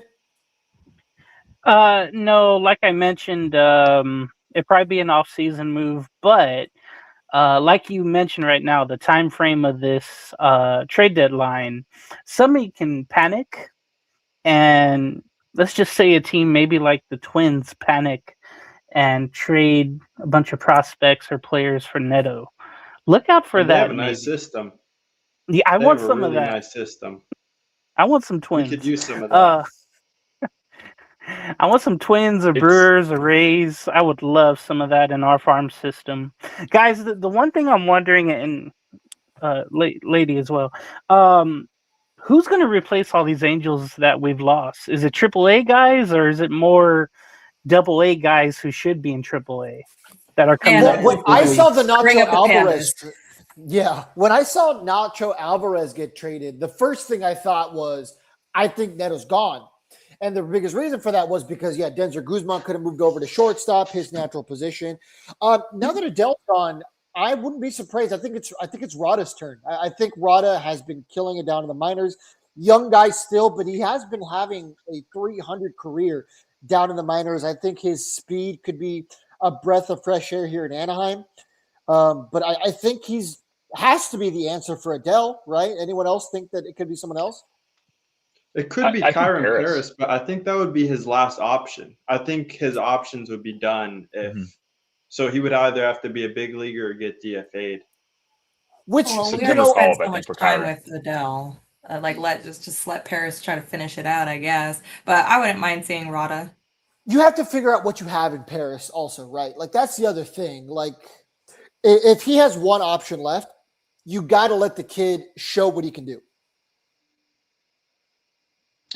Yeah, I mean, the one thing I don't want Rada is he's 20. I don't want to get a 20-year-old and start killing his confidence or putting him on the bench every third game, having him come off and hit. That doesn't help the organization as a whole. I don't know if that happens under Mozeliak. They're saying that he has full control or trust his manager and everything to have full control of the roster in itself too. But for a guy hitting 280 in the minor leagues and all that stuff, a speedster, let Wade Meckler just play right field right now. Bring in Jose Siri. Let them play it out for the rest of the year. Don't waste these guys on the bench. That was one of the biggest things for the Angels. Their biggest mistakes is in development alone, or just calling guys up to sit, or calling a starting pitcher up to come out of the bullpen for a long relief, maybe one day, or even not at all. The guy misses his start. He comes up, doesn't pitch for 2-3 games, sent back down. You wasted an option on the guy. He didn't even pitch. He probably had a bullpen session, but that's not the same. We got to work and develop these guys. And that's where I think the time is now. If you're calling up anyone, call up Kyron. He can play infield if you need him to. He can play outfield if you need him to. He is more the utility guy. Nelson Rada is the guy of the future. I do believe in him. I want to see him up. But more of a September type call-up guy, not a guy you call up today, in my opinion, at least for that. Yeah, I think that's Paris. Oh, no, I'm so sorry, Josh. Go ahead. Oh, no worries. I was just going to say for the rotation, the obvious answer, and for the bullpen, the answer is Ben Joyce. For the rotation, probably George Clausen. I mean, he's been on a tear, and it's hard to be on a tear, when you're playing in Salt Lake City, 7,000 elevation, whatever it is. So I think he deserves a real look. Yeah, I think we just need to let Paris get his bumps and bruises out. It's a long enough time. Let's see if he adjusts. Because I know when we brought him up last year, obviously he made his debut and everything. He had a good solid 2 weeks until everybody figured out that, he can't really hit an off speed. He can't hit location. So just let him get his bumps and bruises because it's not like we're fighting for a wild card spot right now. It's not like we're going to go on a terror ourselves and go on a 30-game win streak the whole month of August. So let Paris get his bumps and bruises. In terms of comparison to like whether bring up Paris or Rada, Paris is the more versatile because, like Rob said, we could throw him in the infield if we needed to, throw him in the outfield. And Christian Moore, he's going to fit in the infield. I think that was the biggest disrespect ever when we brought him up and made him start in left field and then obviously got 2 errors within his first 2 games. I don't even understand why, if he was playing second base or if he's playing infield for our minor league system, hey, let's stick him in the outfield. What? Okay, that's good. Yeah, made perfect sense. So I think that's the one biggest gripe that I have as an Angels fan is whenever we draft these guys, trade for them, whatever, and their starting positions, wherever their starting position is at, all of a sudden they get up to the big leagues and it's just like, hey, everything that you just learned, everything that you just worked on, throw all of that out the window because now you're going to be doing this. And it's just like, well, why did I spend 2 months as a starter? Why did I spend 2 months, as a bullpen guy working on this when you guys are going to make me start? So things like this is where I also question the development for some of these prospects that we just got, because who's to sit here and say all of that won't get changed later on down the line. But I think we should bring up Paris to fill the outfield spot. I think he could hold his own, and let's see if he adjusts. Let's see if he adjusts now to the pitching. Let's see if he can make these kind of quote unquote big league decisions for himself. Yeah, and I think it's concerning that Yates and Soler and even like Siri, they're still on the team, I mean, if we don't trade them, these guys are going to have a roster spot for the rest of the season, and they're going to take an opportunity away from one of these guys in the minor leagues, I mean, I think at this point, the season is lost. You don't rush. Don't be panicked. That's our Angel move, right? Is to panic and then rush guys up. Oh, let's see what they have. They're September call-ups for a reason. And then there's got to be value for these guys in trades. Yeah, I think Siri does hold value, but what are we willing to give up for him at the same time? Because was it Jared saying we still have to have somebody to keep fans interested there? Because Mike Trout's going to bring a draw in for crowd wise, but teams still want to be relatively competitive, and I understand that. It makes sense for it. I would love to see Yates to go. I agree with you there. There's some minor league guys that can come up and fill that spot. But I just don't want to see the one guy I keep seeing the name MLB's projecting is Tyler Bremner. I don't want to see that guy up here right now. Yeah, he's not doing too well in the minor leagues, high A. Yeah, there's Dana, there's other guys. We're finally doing the right thing, I feel like. I don't know if everyone here agrees, but it's about, you look at the trade today, I'm like, it's about time. This is what we needed as much as I love these players. Yeah, all this should have happened. This is the way it should be here. Yeah, all this should have happened 5 to 10 years ago. And I think now as Angels fans, so I think we can all collectively agree that we finally have a sense of direction. So obviously young prospects, that's our future. Now as an Angel fan, I know with the impending lockout, but now can we all as fans sit here for the next 2 to 3 years while we still get bumps and bruises and be like, all right, we have this, I'm not going to say amazing farm system, but a better farm system. We need to give them time to develop. So what can we say? 2029, we finally have a 500 season? I think so. I don't think that's out of the realm of possibility. I mean, I think that I think it was Blake Ward had said that the rest of this year is going to be rough. And you know what? I think a lot of Angels fans echo the same sentiment that we at this network have said for a long time. We can handle losing if there's a sense of direction, and there is now. You know what? I think Mozeliak needs to come out either later this evening or tomorrow and say, hey, you know what? We did what we needed to do. We rebuilt our farm system. We'll see what Baseball America thinks. We'll see what MLB Pipeline thinks. But the Angels went into today ranked 23rd in terms of farm system. I think you're definitely top 15 now, to say the least. You're now. Well, Fangraphs have 20 because Fangraphs really right does now? Hayden Alvarez. Yeah. Okay. Because they had Hayden Alvarez as the 55 or the 55th best prospect. Yeah, I think the Angels now have what, 4 top 100 prospects? Yeah, depends on the outlet because some guys have Clausen, everyone has Bremner, and then some guys have Hayden Alvarez, and I think everyone has the new guy from Toronto. Yes, yeah, the shortstop, and then is I don't think Moises Ballesteros has graduated from prospect status yet, right? I don't Not think he that I'm has his aware of, eligibility because I looked at the top 100 and he wasn't there. Okay. So yeah, he might have graduated his prospect status, but I know he was a top. I think he was a top 60 prospect. I mean, he's better. Like Jared said, he's better than anything we have currently. So again, it's a huge win for the Angels. It's rare to say we actually got a W on a trade. Am I lagging, by the way? No. Okay. No, I think you're good. Okay, I'm outside. That's why I was like, am I lagging? Does your Wi-Fi reach out there? We just got the new Verizon like 5G thing on yesterday. So I used to not be able to do a broadcast from the backyard, and we got a puppy. So there you go. There's Phoebe and Salmon. Yay. Love the babies. Phoebe, you want to come here? You can come say hi? The one thing I'll say right now, too, what has me worried and losing sleep at night was that outside chance of Neto going to the Dodgers. And I know they say Artie Moreno won't trade to the Dodgers, but I think Mozeliak himself, if you watch that game yesterday on those airs, Mookie Betts, he's a good athlete, not a good shortstop. How well would he fit there? And as much as I hate to say it, it's true. And that's something I saw happening time to time. Chicago Cubs some of their guys acquiring right-hander Clay Holmes and outfielder Tyron Taylor from the New York Mets for infielder Jefferson Rojas. So there you go. I mean, if there was any hope at all of the Cubs getting Reed Detmers anymore, that's gone. But I mean, we kind of knew that was happening.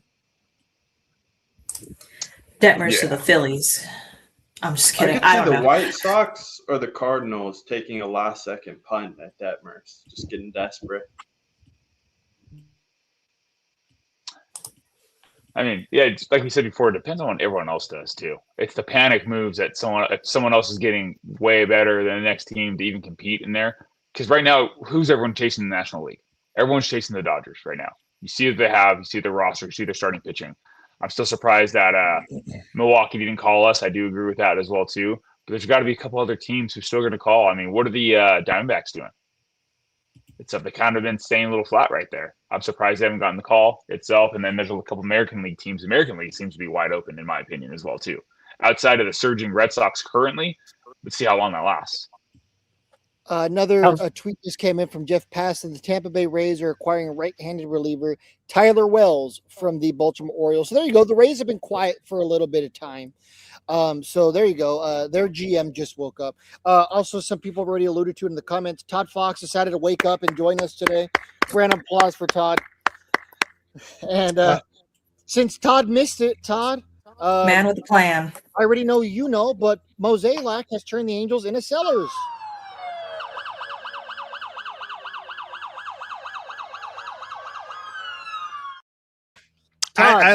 Yes, sir. Instant reaction. How are you feeling right now, my friend?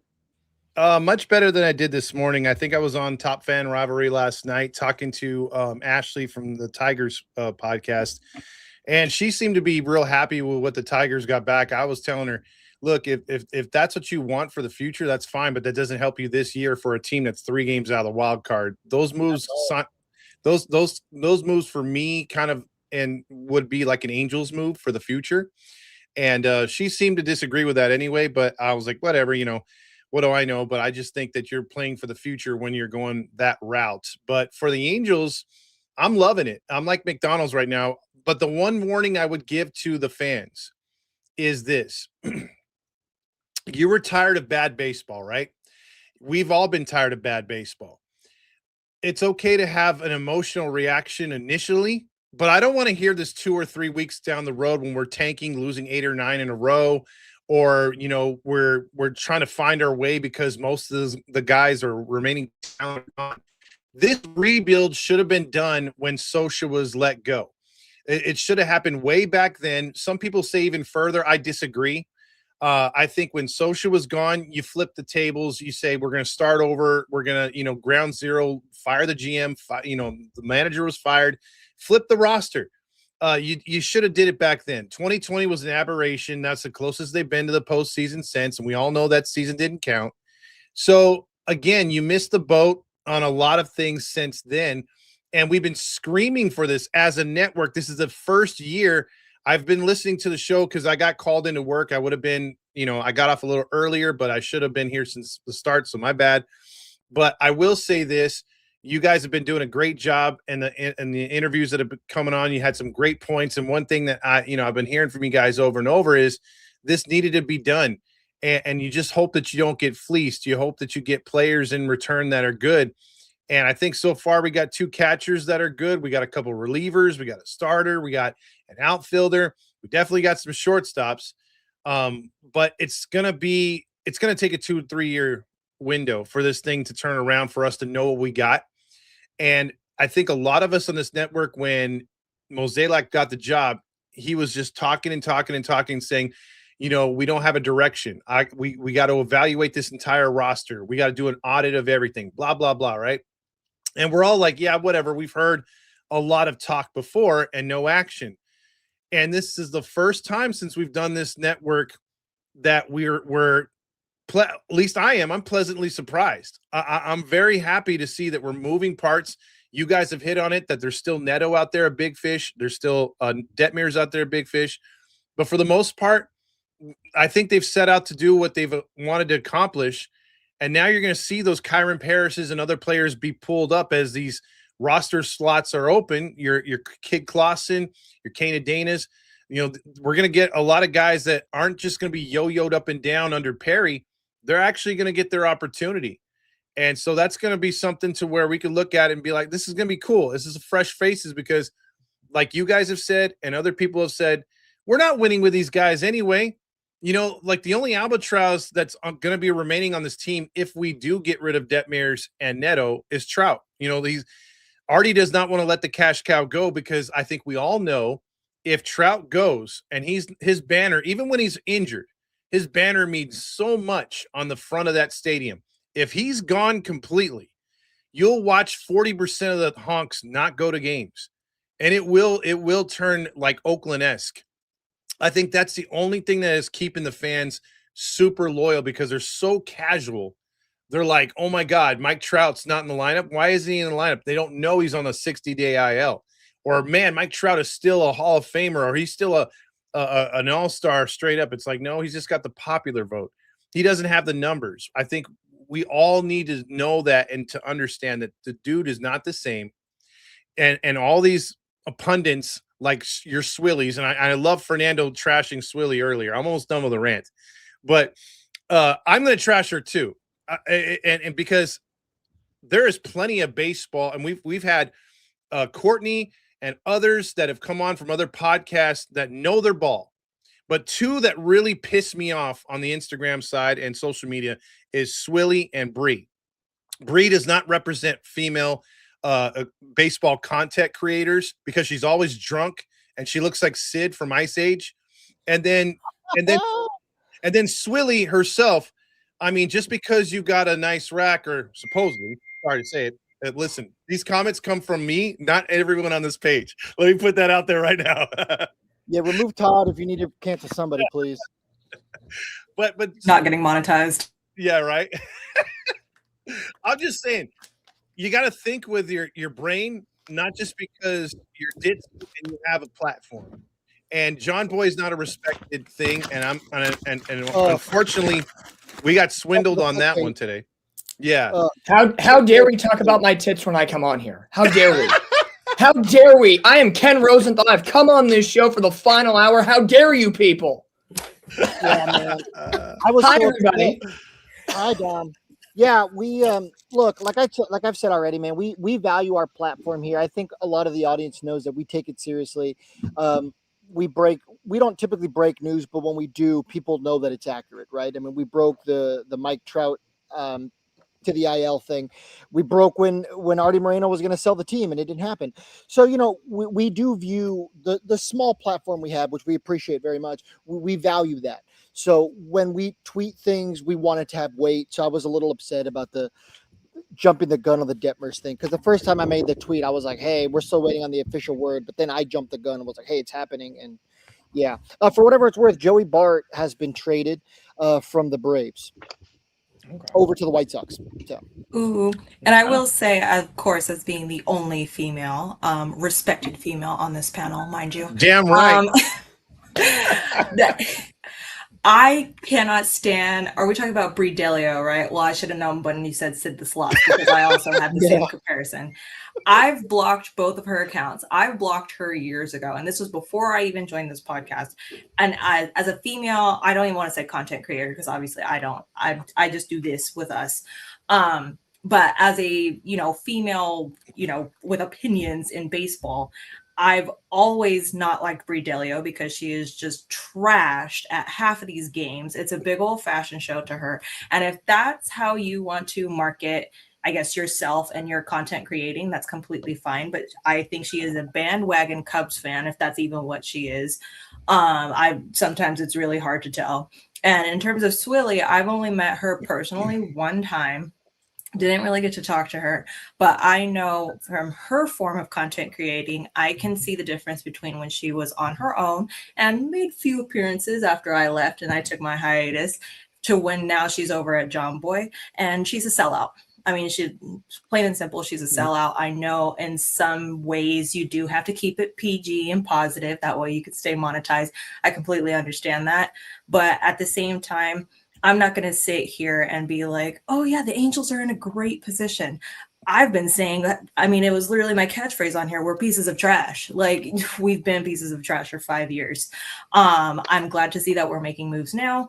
But I mean, even when Swilly broke the news, even the Silseth and Hoppy trade, she was like, Angels are selling. That was barely the first move, and it was peanuts. Shut up. Like, I can't stand her content. I don't know if it's because she's a little bit bigger personality now. I get it. But at the same time, you still do have to have some facts to back it up. And I think the comment today really ruined it for me. Like, guys, I'm so sorry we didn't check our resources. You're the biggest media news outlet for baseball as a whole, and you guys didn't even check. I'm sorry. Are you guys ran by kindergartners? Because that's something my son would do, is just shout some stuff out and post it and tweet it without even thinking. So they lost some respect for me today. Yeah, to follow up, because I heard you talk about that earlier, I got to say real quick, when it comes to them and making moves like that, or at least her content, the last thing I'll say about her before we move on is just the fact that, good grief, when you're out there crying on a specific post and saying that you're changing the game of baseball, I can't get over that. Like if you guys have changed how we look at baseball some way, somehow, and John Boy, and you guys have done something so just unimaginable, or something of substance, I'd be like, you know what? Yeah, you are. You're making, but no, all that content is just wishy-washy stuff, in my opinion. And I'm not saying that we have the greatest of everybody out there, but I think we do our homework. We do a good job about it. We don't blow smoke up everyone's butts. It's like, if we like the trade, we do. If we don't, we don't. You guys all don't have to agree with us. We all have our opinions. And I think that's what's great about it. We don't dictate the news. We speak upon it. and we give our opinions. So I think that's what separates us. And I just so when she was saying, "How did I get this big platform?" I'm like, "Bitch, if I know, I don't know, man." Hey, Yeah, all I know is that if I cried this morning, which I did when I woke up with all these trades and happiness, my first thought was not let me go get my phone and record myself crying. I'm just gonna wake up, make some breakfast, watch the content that everybody's been putting together today, and be fine. It's great. If there's one thing, if there's women love to do, it's cry on the internet. So you know what? Because I've cried on the internet too for my past breakup, so it's okay. Todd, have you I cried will on the not- internet? But that's a breakup, though. That's a breakup. But I will not sit here and inflate myself and be like, "Oh, I'm changing baseball in the Inland Empire because I'm." Well, you're First of all, changing the the Inland Inland Empire Empire needs- because you decided to live there. And Yeah, I was like, I need to change because I'm in the Inland Empire. What are you talking about? all right, Right. real Hey, quick, guys. I real need quick, to put a guys, quick pause on this. sorry. Oh, Rob's coming in real quick before we Yeah, Rob, introduce. go ahead. Yankees are working on acquiring Elliot Ramos per Ken Rosenthal from the Giants. Okay, well, Ooh, there you go. That counts for right. something for sure. Ken Rosenthal has some pool. All right, for starters, this is okay. a bit of a treat for us. I think it's been a long time coming. I'm officially looking forward to talking baseball. I think I want to give them a bunch of credit for what they've done. They've come a really long way from when they just started doing their own separate podcasts, and definitely where they are now is admirable. And I want to take a second before this happens to apologize for what I have said in the past. They are really good baseball minds. I have been a longtime listener and even an everydayer for quite a few years. So, I know Todd echoes the same sentiment. So we're really appreciative to have John Frisch, one half of the Super Halo Bros, joining us. Thank you. I'm going to burn it all down right now. No, I'm just kidding. Hey, man, if there's a day to burn it all down, I mean, the Angels roster has been burnt down, and I know we're excited. I know we're excited about it. I mean, we've been begging for this for years because you guys have said this on your show. We have as well.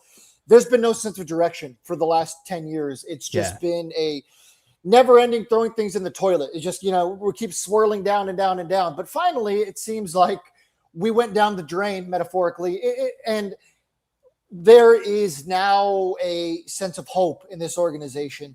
So, John, let's start off immediately off the cup. How are you feeling right now? Are you excited with where we are an hour away from the deadline? Yeah. Oh, first, let me just say thanks for the kind words, and shout out to you guys for doing what you do every day and every night after every game, and giving the people the place to vent and sympathize and empathize and say all the things that we'd all like to say, and say some of the things that Mike and I would like to say. We just got to keep it PG for the family. You know what I'm saying? But no, you guys, thank you for the kind words. I really appreciate that. But man, what a difference a GM makes, right? Like here we are getting a lot of the things that we want. I still feel like we could do more. There's certainly more to do. Beggars but can't be choosers, John. Yeah, Beggars can't no be choosers. kidding, right? Like that's honestly how it feels. Like at this point, I look around at what's going on with the rest of the league, and this has not only been a crazy deadline for the Angels, but a crazy deadline across the league. That Rutschman deal is absolutely insane. But as far as the Angels go, man, we all deserve this, guys. Like we all deserve a direction and a future with this team. And we, props to all of us for sticking with it and actually, not turning our back on this team like we know a lot of people have done. Yeah, exactly. And again, I want to echo Lone Star right there, my boy Fernando. Thank you for coming on, man. Big fans of you guys. I listened to the show that you guys did a couple of weeks ago or a week ago about Neto and potentially what we could get back for him. And I love the breakdown. Are you disappointed that hasn't come through? Because I thought you and Mike did a really good job breaking down what that would mean for the Angels organization in a whole. Do you still see a Neto being moved before the deadline here? It's hard now because I thought the biggest connection that they could make was with the Red Sox, but then now they just kind of emptied the farm for Rutschman.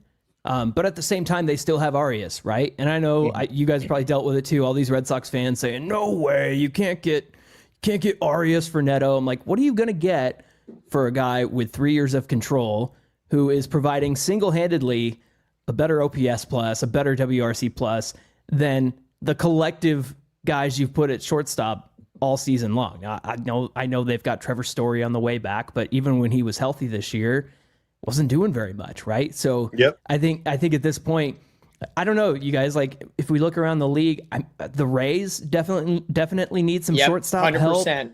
Help. Yes. The Brewers too, like they could use some shortstop help. So speaking of which, John, real quick, I hate to interrupt you, but do you think Detmers to the Brewers makes sense?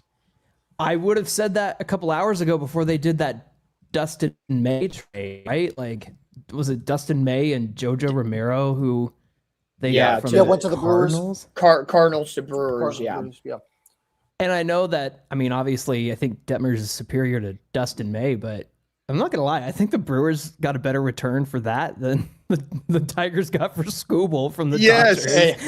Yeah, 100%. Yeah, and I wanted Detmers to go to the Cubs because I wanted Voices, who we ended up getting for Zephyr. So I was like, all right, I got what I wanted. See, I was thinking. Oh, sorry, Dominic. I was thinking. Oh, no, you're good. Owen Ayers in a Detmers trade, but I mean, we got Ballesteros. Like, let's go. Yeah, Ballesteros for Zephyr, which is a wild one, and to get a 2-for-1 on Zephyr, when you look down at the breakdown of Zephyr, now I was at the game yesterday, and for him to come in after Bachman got hurt and kind of level out Milwaukee and then finish off the game rather quickly. Just where he was in April and May, you would thought he would be an Angel for life and just kind of spin the toilet bowl with us. I don't know what happened in the last month and a half. Mike Maddox, give him all the credit in the world, give Zephyr the credit. He worked his way to the Cubs. So I think Ballesteros is going to be great moving forward. I think in terms of what Todd and John, what you guys just talked about, I think Zach Neto at this point, perfect position would be to get him to Tampa Bay if Tampa Bay's willing. Yeah.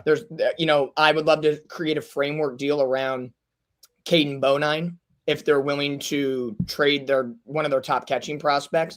I know they got a 19-year-old catcher who's a little bit younger, but Bonine he'll be ready in about a year. Him and Ballesteros could be your 1-2. I like that. And then Detmers. The one team I think, and this is probably maybe not the honkism, but the delusionalism because of the Dodgers or the way they are. If there's one team in the National League that could at least fight with the Dodgers, it's Atlanta. Detmers needs to go to Atlanta. They lost Spencer Strider. They've lost a couple other pieces, and they're trying to rally some back. You got Chris Sale. They maybe had a deal with Jacob deGrom earlier today. deGrom invoked his no-trade clause. He wants to stay in Texas. If Perry Manassian was still here, Detmers would have been in Atlanta like a month ago. With Neto. Yeah, exactly. For scraps. Yeah, exactly. Hey, we could have been signed at this point. Seriously. I thought it was going to take Soriano to get Ballesteros from the Cubs. So I'm very happy they pulled off both trades with Toronto and Chicago and got the returns that they did. Are we going to get Napoli and Rivera by the Blue Jays with Soriano? Did you guys see that people were still calling the Blue Jays about Soriano? Like, hey, of a potential double flip. Yep. At least we're not stuck with Vernon Wells in that though. That's the bonus. That was the there. L there. let me ask the panel here a quick question on this one. Taylor Ward was traded, right? We're all kind of not happy still with the return that we've got with Grayson Rodriguez. He still hasn't found his way. He's shown flashes here, but he's been bad as well. Can we agree that although the control part is probably going to lean us towards that, but can we agree that we kind of won that trade? I mean, it doesn't look great now. But... And, it's like, look at the Zephyr trade, right? Zephyr sucked forever. And then he became good because he had that plus stuff and that plus talent. So I think Grayson has the same thing going. I mean, we might say in 2 years, oh, wow, Grayson is our number 2 starter versus, I mean, what did they get for Taylor Ward in the Seattle trade? Scraps. Yeah. I mean, who has heard of any of those guys, breaking news. I don't know if this is breaking news 7 minutes ago, according to Joel Sherman. Michael Fourette going from the Rays to the Orioles for Tyler Wells. I believe isn't Tyler Wells one of the shortstops for the Rays? If I'm not mistaken, or am I flipping? Is he a starter? Let me see. Michael. You're thinking Taylor Walls. Oh, I'm thinking Taylor Walls. Am I doing that again? So Tyler Wells, I think, is a starter for the Orioles. That's interesting. Okay. Because I was thinking right there that could have opened up the shortstop market in Tampa. Yeah, for sure. I'm manifesting here at this point. Perhaps with an hour left, with a little less than an hour left. Also, Jeff Passan, as of a minute ago, the New York Yankees are acquired Heliot Ramos from the San Francisco Giants. Red Sox needed a righty bat, and they got it. So, sorry, the Yankees. I think I said the Red Sox accidentally. Sorry. Mine's all over the place. I think it is for a lot of people today. That's an interesting one because he's like defensively the worst outfielder ever, but that's okay. Yeah, the Yankees have never really been a team that values defense, right? I mean, look at Aaron Judge in the playoffs last year. Yeah. I think the Taylor Ward conversation, I was listening to MLB Network this morning, and they were talking about all the analytical stats, and they said, how has a guy from a year ago with the Angels who lowered the on-base percentage and rose the slug within a calendar year has done the opposite? The on-base has come down, or the on-base is up, the slug is down. It's one of those things that has never been done before, and now he's playing for his third team in less than a year. I would say it balances out Seattle's lineup a little bit better, but I love Taylor Ward, but I don't think this pushes the needle enough for Seattle. I hate to say it, this is Houston's division at this point. They've risen. They got Dalton Varsho just a little while ago. I still think this is Houston's division. Yeah, the over Astros. Seattle, really? Yeah, I think so. That they lose Castillo. Are they going to trade another starting pitcher in Emerson Hancock? That's another innings, guy for them. What could the return be on a Hancock type of player? Cal Raleigh's having a supremely down year after what he did last year. They're just kind of mid. They're going to fight to the end. They could be a wild card team at the end of the day. I do not see them. I think Houston's going to run away with this division in the matter of by September 1, this could be out of reach and it's Houston's. Yeah, the Mariners had an interesting strategy this year for their starting rotation. I know they kind of touched on it there at the beginning of the season, but they were taking their starters and making them split games. So it was literally half and half. I don't know if there was a specific reason for that. I don't know if they didn't have bullpen depth. I'm not too sure what the strategy was. So that's why it was very interesting to see that they released Castillo like that. Because if that was your strategy and you let go one of your starters, I don't know what's going to happen there. But yeah, I'm not too sure what the Mariners are kind of thinking right now. I was already concerned when they let, who was it? The guy that was raking. He sucks now on the Mets. What was that? Blanco? Yeah, Jorge Polanco. Yeah, they let him walk last year. I was like, wow, okay. Yeah. Well, obviously now with him sucking, I mean, I guess I can see why. But yeah, Mariners' strategy is a little questionable this year. But I do agree. I think that Astros are going to run away with it, because there's no fighting chance for our boys in red whatsoever. No, Milwaukee. John, you look like you had something to say as soon as Dominic had alluded to the fact that he thinks this is going to be Houston's division. What do you have to say about that? Well, the Astros broke Texas like this weekend with the sweep. They did. They were like at the top, and then all of a sudden, all right, we're done. We're finished. We're not fighting anymore. Like this division still feels wide open for those three teams, but it just seems like they're calling it a day and letting the Astros have it. I mean, the freaking Astros are like a cockroach. Like you just can't kill them. They'll never go away. Texas reminds me of what we were a couple years ago, where it's like, do you sell? Do you buy? You're kind of stuck in that no man's land of you're kind of in it, but you don't know. And Ken Rosenthal and Milwaukee Brewers are working on a deal to acquire reliever Antonio Sanzatella from the Colorado Rockies. So some bullpen depth for Milwaukee. Now, see, here's the thing. I want to. Oh, go ahead. He throws gas out of the pen. He was one of those guys that was a starter turned reliever. Yeah, he's good. What I was going to say real quick is two things. I had a question for John too, but commenting or making a comment about the fact that your lower tier teams outside of the Angels finally making moves, like your Oaklands, your Colorados have been quiet. So a lot of these teams that are still kind of in the wild card have been making moves. Teams like Pittsburgh and St. Louis have been quiet, like you thought they would be making some moves, but that hasn't happened. And my question to John, and I know you guys have talked about this in the past, I want you to bring this to our audience if you can, but what do you think the trade deadline would look like today had we traded Ohtani with about a year and a half left, or even on that final year? We'd be buyers, man. Like, there you go. We have all the good players from the Nationals and all the good players from the Padres on our team, right? There Like, like Jackson Merrill, CJ Abrams, James Wood, like good Mackenzie grief. Gore. Yeah, Mackenzie Gore, right? Like, gosh, I forgot he was also part of that too. And I don't know. Speaking of the Nationals, I'm not sure what they're doing. Like, me too. Because everybody's talking about them dealing Foster Griffin, but they've needed pitching, and then they go get Connolly early, who's still on the IL. But they have the best offense in baseball. They deal Curtis Mead from that, so I could see that's deal from some depth. But then they also give up Luis Garcia Jr. Like, are they just out of this thing at this point? I think they believe in their hitting development. I mean, because Curtis Mead and Luis Garcia, before the season, who was high on Mead and Garcia? I think they believe in their ability to develop hitting. And I think besides C-May, I can't think of very many pitchers in their system. So I think they're kind of retooling.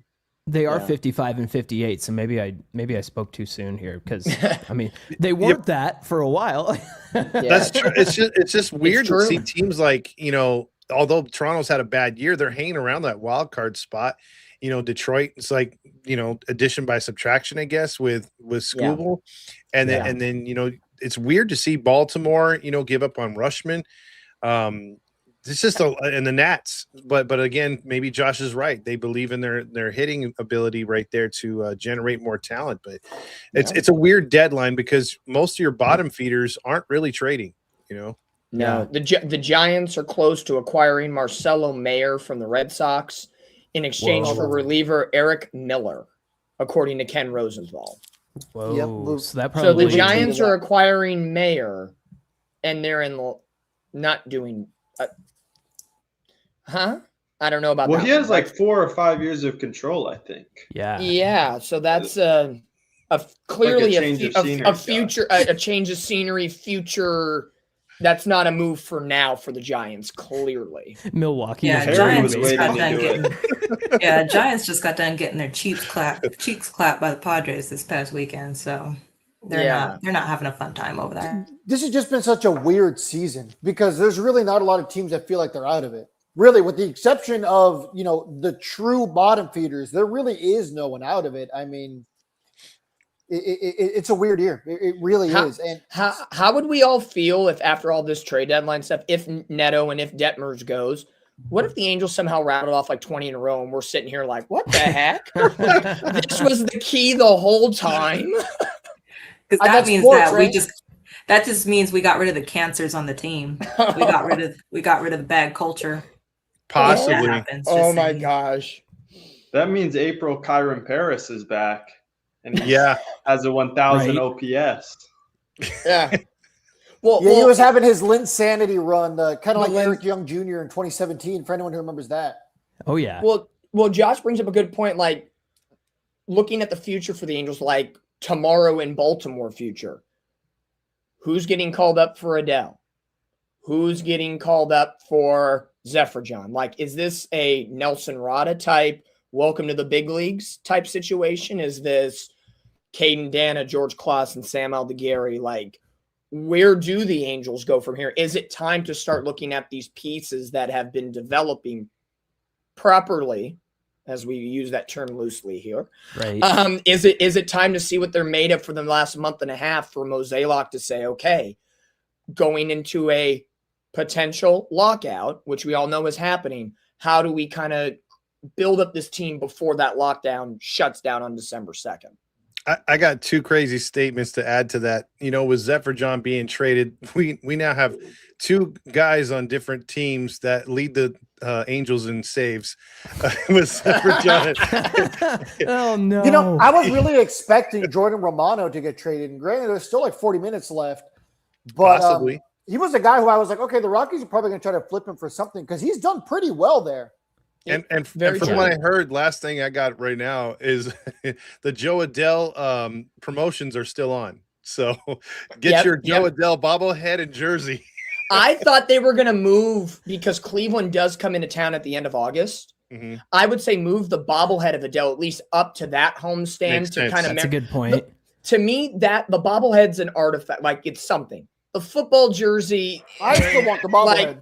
Like what? Like you're telling me you couldn't put like, I don't know, another number in front of that 7 and change it. Like the promotion could be the fake duct tape jersey and put the duct tape name, whoever's the new number 7. That would be hilarious. That would get marketing points. You could put like Erstad or something, right? Wasn't Erstad number 7? 17. Wow, change Adele's name to Angels. Find a way to, phonetically change it. Yeah. I got a question for you guys. Go for it. How are you going to feel if Neto doesn't get moved or if Detmers doesn't get moved? Do you trust Mozeliak that maybe the deals weren't right, or is that like a failure on their part? What do you think about that? I think it was only a failure if Perry was still driving the ship, and because I don't think we would have gotten this same kind of day if Perry was the general manager, right? I don't think any Angels fan believes that. So the way today's panning out, I think Mozeliak owes the fans a press conference, and I think he needs to come out and say, "Hey, you know what? We did what we felt we could today. We're very excited about the Angels jump because they're probably going to jump." I think, Josh, you said they're currently ranked number 20. You saw somewhere? Yeah, on Fangraphs. So there you go. We'll see if that adjusts. They went from 23 to 20. I was hoping for maybe to be number 15-ish. Right. But I think that there's been enough done today that if Mozeliak was to come out and say, hey, you know what? The deals just weren't there. And there's no point of making 2026 worse than it needs to be if we're not getting a return that's going to make this team better in the future. That's how I feel. Yeah, I think Mozeliak has done a great job of being as transparent as he possibly can since he's gotten the deal. He'll go on TV when the Angels were on ESPN against the Cardinals. He talked for an inning and they were getting to the nitty-gritty. We knew that he was not comfortable with the Angels catching situation. Hence, Ohapi is gone. He was not like, oh, well, maybe it was like, no, we need catching. Like he has been very stern about it. And the same thing when the Angels went into the draft. It's best available. And if we need to go younger, we go younger. They go get Jared Grinlinger out of Huntington Beach as a high schooler, which Perry would have never touched with a 49.5-foot pole. Like you sit there and he's saying what he's going to do and he's acting on what he's going to do.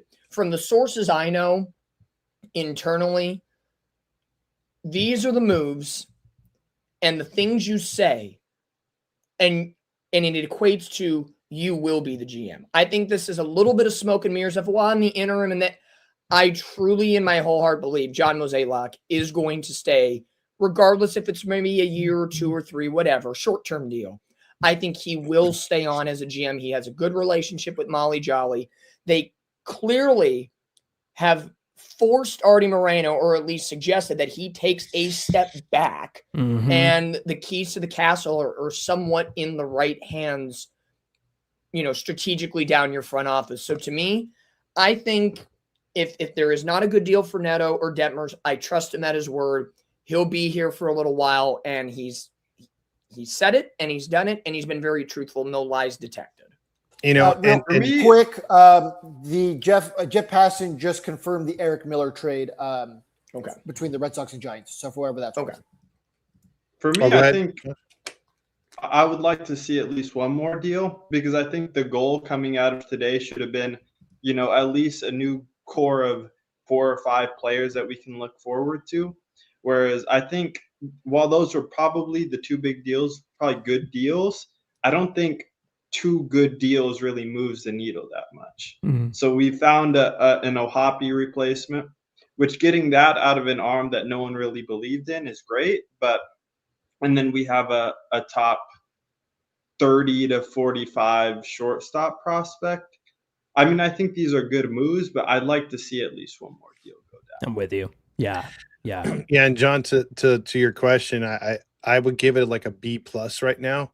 Yeah. I think an A would be trading like what these guys were talking about earlier, needing at least Detmers or Neto, one of the two still to go, would be huge. I think it would be an A plus. But to your podcast, John, how you and Mike were talking about the fact that when John got the job or took over interim, you guys were commenting about how his demeanor was different. He was more like he didn't seem to be, in your guys' opinion, a yes man.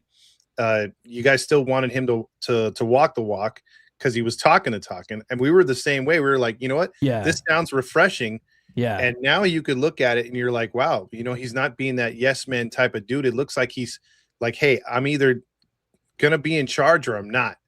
And it looks like he's in charge. And to me, I feel really good about today.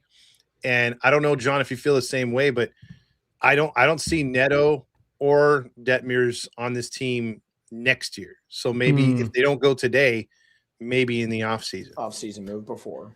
That's what makes sense, right? Like Mozeliak comes in, what does he have to lose? He's not here to please anybody. He's technically interim, but I'm with you, Dom. Like that, I think he's going to stick around after this year. But at the end of the day, he doesn't have anything to lose, right? And they brought him in for this job to get it done. They fired somebody to bring him in, and so I think he's not attached to any of the Perry guys either, and that's a lot of what we've seen. No emotional attachments. Neto's a Perry guy. I know Detmers is technically an Epler guy, but he came up in this era. But there's just so many people out there that could use Neto and Detmers that if it doesn't happen today, they got to do that move in the offseason and hopefully before they shut everything down before the CBA expires. Because that CBA, from what I hear, my gut says we're losing at least a month or two of baseball next year. This is going to be a tough stalemate. There is some reports, nothing from like massive sources, but some beat writers are questioning what will the Angels do with Jorge Soler. There's not much value in that. I know a 203 hitter. People are reporting he's drummed up a lot of interest, and the Angels have gotten some calls about him. The thing that you can do for Soler, besides trading him, he is a proven hitter in the playoffs. He is a World Series MVP. Like, you can sell a team on that. The one team that needs right-handed hitting right now, Yankees. Can we fleece them can we fleece them for something? Like, can we actually make a deal where we fleece another team? I would like that. And can it be the Yankees? That'd be fun. Let's get like Babe Ruth's pants for him or something like that. Right? Yeah. Baseball bat, like that one movie. Yeah. Or the plaque. That movie with the bat. Yeah. One of those cool plaques in the outfield. We'll take one of those. Yeah. Exactly. I just think, like, I know people want to deal the expiring deals. Like, the Suter deal was great. Like, to get Nacho Alvarez Jr., I thought that was great. And Suter's a good dude. Like, he did everything that he was asked to do, right? That's a veteran handshake. Like, hey, best of luck. Thank you for your service. Good faith. Have fun. Totally. Absolutely. You go win somewhere type of thing. But to deal guys like Yates or Soler, it's just, who wants them? Like, I get it. Like, their experience, they've been there before. Soler's World Series MVP, but man, I just don't know. I don't know how. I take Soler over Yates. Right? John, I can see a team like the Yankees going for a guy like Soler, because they still need a power right-handed bat. I mean, granted, they have a bit of a logjam now in the outfield, but he's not really an outfielder. So I could see a team like that going for Soler. Because Soler, if you would have asked me this morning, Soler's going to get traded, I would have told you 100% certainty yes. Or at the least, he's going to get DFA'd. One or the other is going to happen today. Hey, let me ask the panel this. With all the trades that have gone down, does a guy like Meckler become a starter now, finally? Yeah. No, because the Angels hate him. He has to. As a fan, in fact, he's getting sent down. What are you talking about? He'll be DFA'd in a week. Yeah. What's your OBP just have to make room for Frazier. Yeah, because, like, if a guy like Nelson Rada was to come up, he's not going to play a starter twice a week and be on the bench the other half. Like, it's like Guzman. You bring him up, you start him, and you see what you got. You play him. Now, if the Angels end up keeping Soler and your outfield, even though Soler can play the outfield. Oh, geez. Again, I'm Ken Rosenthal right now. I'm using these quotations like they're freaking candy on Halloween. But you have Meckler in left, Trout in center, Siri goes to right, or Siri to left and Meckler, Siri to left, Meckler to right, however you want to utilize them. So there's your DH. If those are your 4 that you're going to roll with right now, one more's got to go. And it's not going to be Trout. It's not going to be Meckler. It's not going to be Siri. Hello, Soler. If he goes, maybe Trout starts leaning into more of that DH role. Yeah. A little bit. Protect him near the end of the year. And because he really hasn't played this legitimate full season of baseball in a little while, even though he had that minor IL stint earlier this year. Yes, I know they tried Christian Moore out in the outfield. I'm not a huge proponent of that. Nope. Leave him in the infield, figure things out. There's ways you can go about it. But I think if indeed Soler goes, I would personally lean Trout half the week on the DH side, maybe a couple games, and see what Nelson Rada. It's been a while. Oh, we have Josh Lowe. Never mind. That guy just killed my own buzz. Josh Lowe's still here. Well, let's just say Lowe and Soler are DFA, John. And imagine if we would have kept Walton, you would have had Walton Meckler out there in the outfield. You know what I mean? Yeah. Siri. Very true. Well, and Walton playing, up the middle if you need him to. Yep. Another thing we got to think about is, so Adam Frazier's coming off the IL soon. Mm-hmm. Yusei Kikuchi's coming off the IL soon. Rivero. They sent down Johnson the other Yes. day, right? Right. Okay, so Yeah. I imagine with Soriano and Johnson out of the rotation, that probably opens up Clausen and maybe Kikuchi. Back. Yeah. Kikuchi will be, So what's your rotation then? Kikuchi, Urania, Detmers if he doesn't get Rodriguez. and Rodriguez. Yeah. Interesting. Yeah. I just think they need bodies to get breaking through the rest of the year. breaking news. I don't know if Fernando, you had this. I saw your hand up, but Griffin Foster of the Nationals is going to join Joe Adell in Cleveland. The Nationals are going to say, F it, we don't care anymore. Wow. He's on my fantasy, so I'm going to Cleveland. Yeah, we go. Oh, my, That's a Wow. nice pitching lab. I mean, he's there's no pitching infrastructure in Washington, and he's still pitching like an all-star. So with Cleveland, correct. He could be the real deal. And then Christian Franklin's also going to the Orioles. Okay. From the Nationals. So whatever that's worth. Okay. Yeah. Well, I mean, the Angels do have options. I mean, they do have some players that they could utilize. But I think, John, and I'll ask the rest of the panel, but do you guys think that they actually, because over the last few years, Artie does not like DFAing people too much unless you're really, really, really bad. Albert Pujols. Yeah, I mean, if you can't pull a last minute trade now, I mean, wouldn't the smart thing to do would to be giving up on a guy like Lowe and Soler and giving Teodosio, Rada, other guys like that, Kyron Paris opportunities?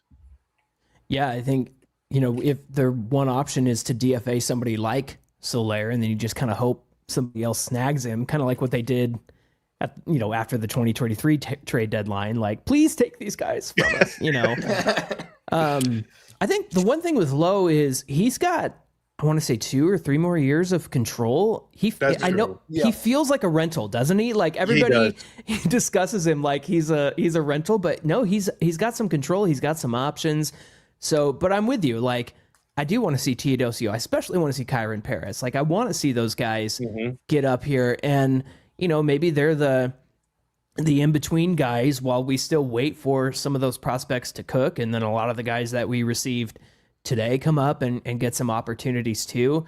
I also kind of wonder where Mo's going to land. Like, Ballesteros, is he going to start in the minor leagues, or is he going to be part of the major league roster? Who's the odd man out there? Because if I'm being honest, like, Tyler Heineman's got years of control, and if you have Mo, who's the offensive catcher, DH type, then you have Heineman as like he's your Mathis, right? Like, Mo is your Napoli. Yeah. He's your Austin Hedges. Yeah, exactly. Yeah. Exactly. So, man, I don't know. It feels so good to just be like having these conversations instead of like, well, we got a reliever. But we got Andrew Chafin again, guys. Last year.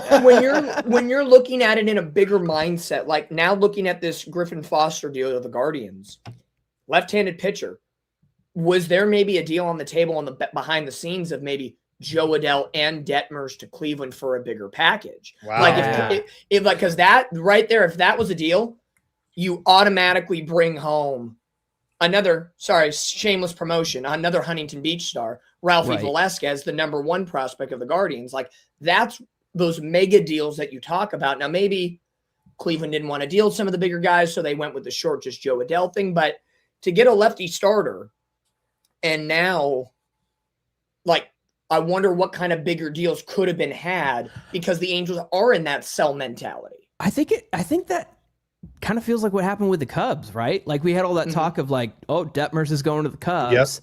And you kind of wonder, was it Detmers and Zephyr John? And then it just became Zephyr One John. man only. Yeah. So Jeff Hoffman is going to the Twins. Sorry to interrupt. But I would say, to John's point, if it is we started at 2 and now there's only 1, and if that's kind of happened in 2 different occasions today, where the 2 teams that we're talking about did go out and get pitching, the Cubs and the Guardians, maybe the Angels are indeed asking a much higher price for Detmers than even Soriano, like a Ralphie Velasquez or whoever the number 1 prospect is for the Cubs. So in that case, maybe Detmers is a keeper. I forget, remind me, how many more years of control is Detmer? 2 more. 2 more after Two this more, year. right? Yeah. So it could be an off-season move or post-lockout era baseball, because I would definitely say if there was no lockout next year and Detmers doesn't get dealt now, he's number 1 off the board next year kind of mentality. Totally. Yeah. I was about to say, with the catcher situation, Heineman put up 2 WAR in 60 games last year, and he hit like 280. Yeah. So I think, his bat could rebound to like he's a 240 contact bat and a plus defensive catcher. And he came to the wrong team to tune his hitting up. We need hitting coaches first. You get the summer days, some of the places in the Midwest for Ballesteros when he was with the Cubs. Sometimes they're not hitter-friendly ballparks. But then you come to the West Coast, and maybe they are. Who changes scenery type situation. Go ahead, Todd. Yeah, I was just gonna say to mention too in the message the chats right here, and thank you Logan right there for that little donation. We had we have Rivero who got hurt. He got that hamate bone broken, just like Trout. They said initially with him it was like 2 weeks, and he's been out forever. You have Campero too. It's coming back from the ligament damage. He's also a catcher / outfielder. So you have a couple options there. But my question is with how we're going, do you think, and I'm gonna go back to Mosaic here, and I want to ask the panel, do you think if Mosaic, it seems like he's staying on, and we go away from Suzuki, do you think the next manager that comes in will be able to finally pick his own people? Because I think that goes to the hitting side of things. Yeah. We need competent hitting coaches that are there when these guys hit slumps like Joe Adell after 2 or 3 games and say, hey, we're going to take some extra BP. We're going to work on your stance. We're going to watch some video. Like, we need guys like that. I just don't think we've had anybody like that since Mickey Hatcher. And do you guys feel that Mo will enforce that? Because Artie's been pushing, no, you got to get this cheap manager or this cheap bench coach. Go ahead, Courtney. I think we need to wipe out that entire coaching staff because I don't even understand what kind of culture. I don't understand Angels culture, if there even is one. I know hitting is a big issue. I know I've been pissed off ever since 3 years ago when I found out that we don't even take batting practice. What are you talking about? Like, y'all can't even do some tee work or something. I do tee work with my 11-year-old son. And I know when I was a college softball player myself, when I was in a slump, I spent hours in the cage just doing tee work. And you big old babies think you're better than tee work? No, thank you. So I've always advocated that we need an entire coaching staff change, as well as just a whole, I don't know, innovative culture. I'm not too sure, but it shouldn't even be innovative. That's not even the right word. It's literally just fundamental baseball. If you are in a slump, you need to do some tee work. You need to work on whatever you guys are, failing at. I know my weakest pitch was a changeup or something low and outside because I was a slapper. Guess what I did for 30 minutes out of my hitting session? change ups and low and outside. That's it. That's all I focused on. And Coaches then are scared to everything else. Coaches are scared to coach in 2026. The players have all the power. And so if a coach, like even if Kurt Suzuki was a competent coach and you go up to a guy like Zach Neto, hey, you're striking out 67% of the time this past week. Go work on XYZ. Zach Neto's going to look at him potentially and be like, I'll do it myself. I don't need coaches. I got this. Who are you, Kobe? No. Listen to your coach. I think coaches are afraid. If Mozeliak stays, I think the rumors are going to swirl forever that Albert Pujols is going to become the manager. He has a tight relationship with Albert. That's been already rumored for a month. I would love that. To me, you need to have someone, because older coaches cannot coach these younger players. They're afraid. You need someone who's a relatable yet on the money coach, like a Torrey Hunter, like an Albert Pujols. Yeah. I think those are the kind of the next gen coaches, manager levels that the Angels in this now sellers era, rebuild era that we're in, that you got to do. I guarantee if Mozeliak brings Trout into the office and, hey, Mike, how do you feel about Torrey Hunter as your next manager? Trout might throw a freaking party at Angel Stadium. I think that reinvigorates a guy like Trout who's now watching this. Probably they're probably in Baltimore right now getting ready for tomorrow. And he's probably sitting there saying, he's literally Will Smith in the house by himself meme of what do I have left? That could reinvigorate a guy like Mike Trout and rebuild this a little bit faster. So I think you kind of have to go to some of those type of coaches. And if it's Pujols, if it's Torrey Hunter, but definitely that is, I think, who the Angels need to go out and get. And I see a few in the chat. Benji Gill. That's my guy. That's my vote. Benji Gill? I'm a huge Todd and I have been advocate saying that Benji for Gill. years. Yeah. Yep. John, what think about you and your brother? Who's at the top of the wish list? I mean, if we're talking cards and Mozeliak and Pujols, like Yadier Molina, man, like that would be awesome, right? Talk about, hey, Yadi, you want to coach and play at the same time? Right. Yeah, we could also use them behind the dish. Hey, really Do you want quick, to player manage? do you guys think with Marcelo Meyer going to the Giants, and I know we only have like 15 minutes left, right? Does that open up a Neto to the Red Sox trade? Because like Meyer's supposed to be part of that up the middle sort of deal there. So I don't know. It's interesting to me.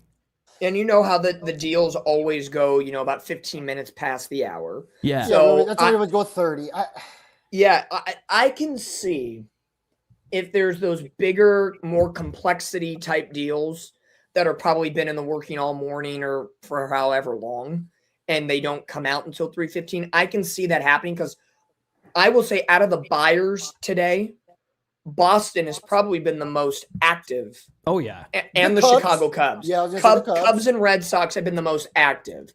So do I see the Red Sox see blood in the water. They know Tampa Bay's chaseable.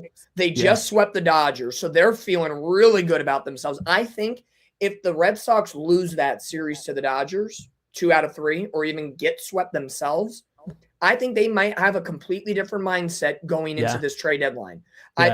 Beating the Dodgers can cure a lot of things. Everybody always says this is our World Series. And with the Dodgers doing, unfortunately, Dodger things right now with getting Tarek Skubal and Chris Bubik, who we know is hurt, but you never know how they'll utilize him. Yeah. You would think the Dodgers, who have gotten away with essentially highway robbery, like look at the deal, as you said, John, earlier for Adley Rutschman. Yeah. You're telling me Detroit couldn't get at least 2 of those Dodgers, like Mike Sirota and Zaire Hope? Right. How do you sit there if you're Detroit and say, Tarek Skubal, essentially, in my opinion, the deal's Zaire Hope. The other 2 are whatever, in my opinion. Yeah. Oh, I'm with you on that one for sure. So if you're Detroit, you are banging on the fact that Zaire Hope is a Hall of Famer. Absolutely. That to me is, I don't know if people, like we talk about coaches being afraid to coach players. Are front offices and GMs afraid to make legitimate deals with the Dodgers and like big brother, little brother? Like they sit there and like, okay, whatever you say, Dodgers, we'll do it. Yeah. Yeah. That's And that's the thing. It's like you can crap on the Dodgers for signing all the free agents, but in this case, it was like, oh, it's on the team. Like the Tigers took that deal, and anybody could have made a better deal for Tarek Skubal if they wanted to, and it just happened to be the Dodgers again. So we can fault the Dodgers for a lot of what they do with their massive payroll and all of that, but like in this specific instance, it's like you didn't have to trade to the Dodgers. You didn't have to give him Tarek Skubal. You could have gone somewhere else, right? Hey guys, well, especially after seeing the Soriano return, like what? Yep, 100%. I'm gonna jump. I'm gonna go live on Locked On, and so. But I really appreciate you guys having me on. Keep up the great work. You guys always have our support, and if you need anything from us at all, like we'll be there for you. All right. Hey, appreciate the time, Sounds good, brother. And love the takes, and say hi to your brother for us. Will do. Thanks, guys. Cheers. All right, so that was John Frisch, one half of the Locked On Angels podcast. All right, it's been a very quiet hour, really. There has not been a lot of big news. We've seen a couple of trades trickling in. I have a hard time believing that this is it. No, there's always one more at the buzz. There's always that one at 2:58 and then one after at 3:03. I still have a sneaking suspicion the Angels have another move in them. I don't think it's going to be a big move. I think Detmers and Neto are out the window. I think they are going to remain Dodgers at least until the offseason. But I would imagine there's got to be somebody else going. I'm thinking if it's going to be a quick deal, it's going to be Soler. Yeah, a one for one kind of deal, like Soler to somebody for like a high A or double A player. Yeah, basically like what they got from like the Rangers for O'Hoppe. It's going to be like one of those, or the Adele, or even the Adele trade, something along those lines. I think Soler and Detmers need to be packaged for the Brewers. I know. I think they would fit really good with Milwaukee. What do you think, James? What's remaining right now? It seems like you've been watching the Twitter feeds and you've been on the interwebs trying to catch the latest news. What do you think is going to happen down the stretch here with the Angels in this final, 20, 25 minutes? Yeah, I've just been refreshing a lot and trying to get, rumors, but trying to see if they're legit or not. That's what I'm always looking for. Yeah, as we're getting closer, that's what I was looking for. Like any sign from the Twins or the Yankees. They've been really quiet too. Other from yesterday with Luis Garcia Jr., I thought they would have added maybe another outfielder and throwing Jason Dominguez in there, but he plays terrible defense, and I think that's why people haven't really gone after him. One thing I like with John, what he mentioned, I've always wanted a Molina to manage the Angels, or at least be a coach here. Either Jose, Benji, Yadier. I would love that to get that expertise. You would take an Albert with maybe a Albert manager with a Yadier bench coach? I would know that the players would be managed correctly and taught correctly.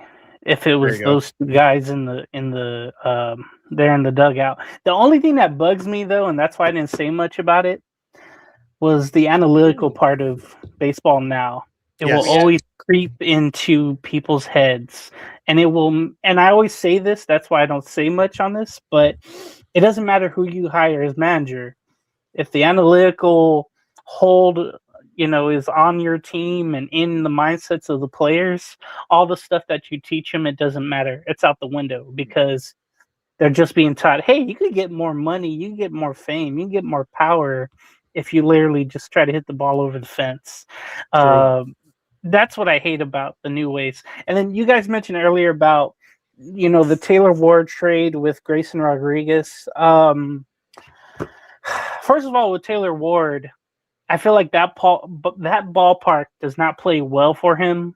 We always hear about, players' numbers going down once they get there. You saw Cal Raleigh this year. He's a shell of himself from last year. I think Taylor Ward will not do well in Seattle. He'll just fit into all the gray that has been going on there in Seattle. Grayson Rodriguez, though, Was it 4 more years of control, or is it 3? I'm trying to remember. 3 more after this year, I believe. Yeah, so he'll never. To me, I might be pessimist, whatever the case is, but I feel like he will never be what he was in 2024 when he came up and he was just blowing people away. Then he had the surgery in 25, and obviously this year you could just tell, coming back from the injury. Sometimes for pitchers, it doesn't come back right away, or it doesn't come back at all, whatever you did before. And that's what I'm worried about with the Angels with that trade. But hey, at least you do get someone in your rotation for years to come. With Ward, he would have left. So Yep. At least you have that. I'm hoping something for Soler comes up, like a late throw in. You could just say this could be like a free agent negotiation, basically, where it's like, okay, we're going to pay you for what you did before, but you're going to get paid for it later on, basically. And so you're hoping the team is out there that can be wooed by what he used to do in the postseason. Remember, he was World Series MVP in 21, where you can say, hey, he did that and he could do it for you. Yeah. With Kirby Yates, it's kind of the opposite right now. I don't know what you could get for Kirby Yates, and then if anybody will take him. Will the Rangers take him back? I don't think it'll work here in San Diego, but I'm kind of shocked the Giants haven't done as much. I know they traded Ramos, but Logan Webb is still out there. I thought he was going to get traded. I thought maybe Adames too. Yeah, there's a lot. His contract though is not movable. True. Along with Devers, Chapman got hurt too. But I thought Webb, because he had a feud with the media up in San Francisco, having everybody. But he really just, it felt like it wasn't going to be a follow there anymore. And I'm kind of shocked. Maybe, I don't know, the Yankees would go after him, or right now it should be the Brewers going after him. But this isn't fantasy baseball or the show, but we'll see what happens. There is a trade, and it's up on the board. Yeah, Lars Nootbaar from the Cardinals is going to the Arizona Diamondbacks. That's an Arizona move right there. Yeah, they need an outfielder. They took an outfielder. Again, less than 10 minutes going into the close of the trade deadline, and is that the last move we're getting? I don't think so. I think something else will stick sooner rather than later. All these little moves will start to happen. Could you imagine? Les Nootbaar getting traded was the last move of the deadline. Oh, great. Yeah, like, woo, yeah, that's great. This has been a crazy deadline, though. I mean, I will say there's been movement almost everywhere across the league. The only teams that surprisingly have been pretty stagnant, the Padres. I understand they made the move for Robbie Ray, but so they're trapped though. They're stuck. Yeah. Like James brought up earlier. They're stuck. Padres, yeah. Or the Giants or the Padres? The Padres. Oh, yeah, the Padres are stuck. They're always going to be. But there was a graphic on MLB Network, and it showed how many players AJ Preller has traded away, and they could only fit one graphic for just position players, and they had to do a separate one with pitchers, and all of them are in Major League Baseball. It's like, what have you done? Like, with all those pieces, the Padres should be the Dodgers and have won multiple World Series. But you can't say AJ Preller isn't gun shy. He'll gun it out and do what he has to do, regardless if it works or if he's not. And the Padres still have him as their GM. Absolutely. Yeah. Yeah. One thing the Padres do, and one thing that guy will do, he will full send. He's just like, nope, this is what we're doing. And like, there's I don't want to say no remorse, but he's just like, yep, here we go, guys. This is the angle we're taking, whether you like it or not. We have PTSD of Ohtani in the whole situation. Padres have dealt with that for the last 5 years of, should we have done it? Should we not have? And we're just sitting on one deal. Like, we could have had Junior Caminario. Like, oops.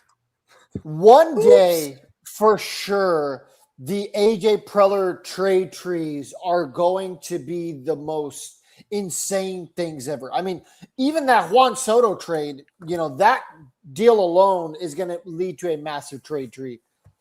Yeah. By the way, I got some background on that Reed Detmer's supposed trade. So the trade was first confirmed by Chicago's ESPN Jesse Rogers. So ESPN broke it first, and then you had Cubs Nation and you had Heavy.com and Bleacher Nation then get it. Then John Boy was like, "It's official." So and then you also had that's when we jumped on it. Yep.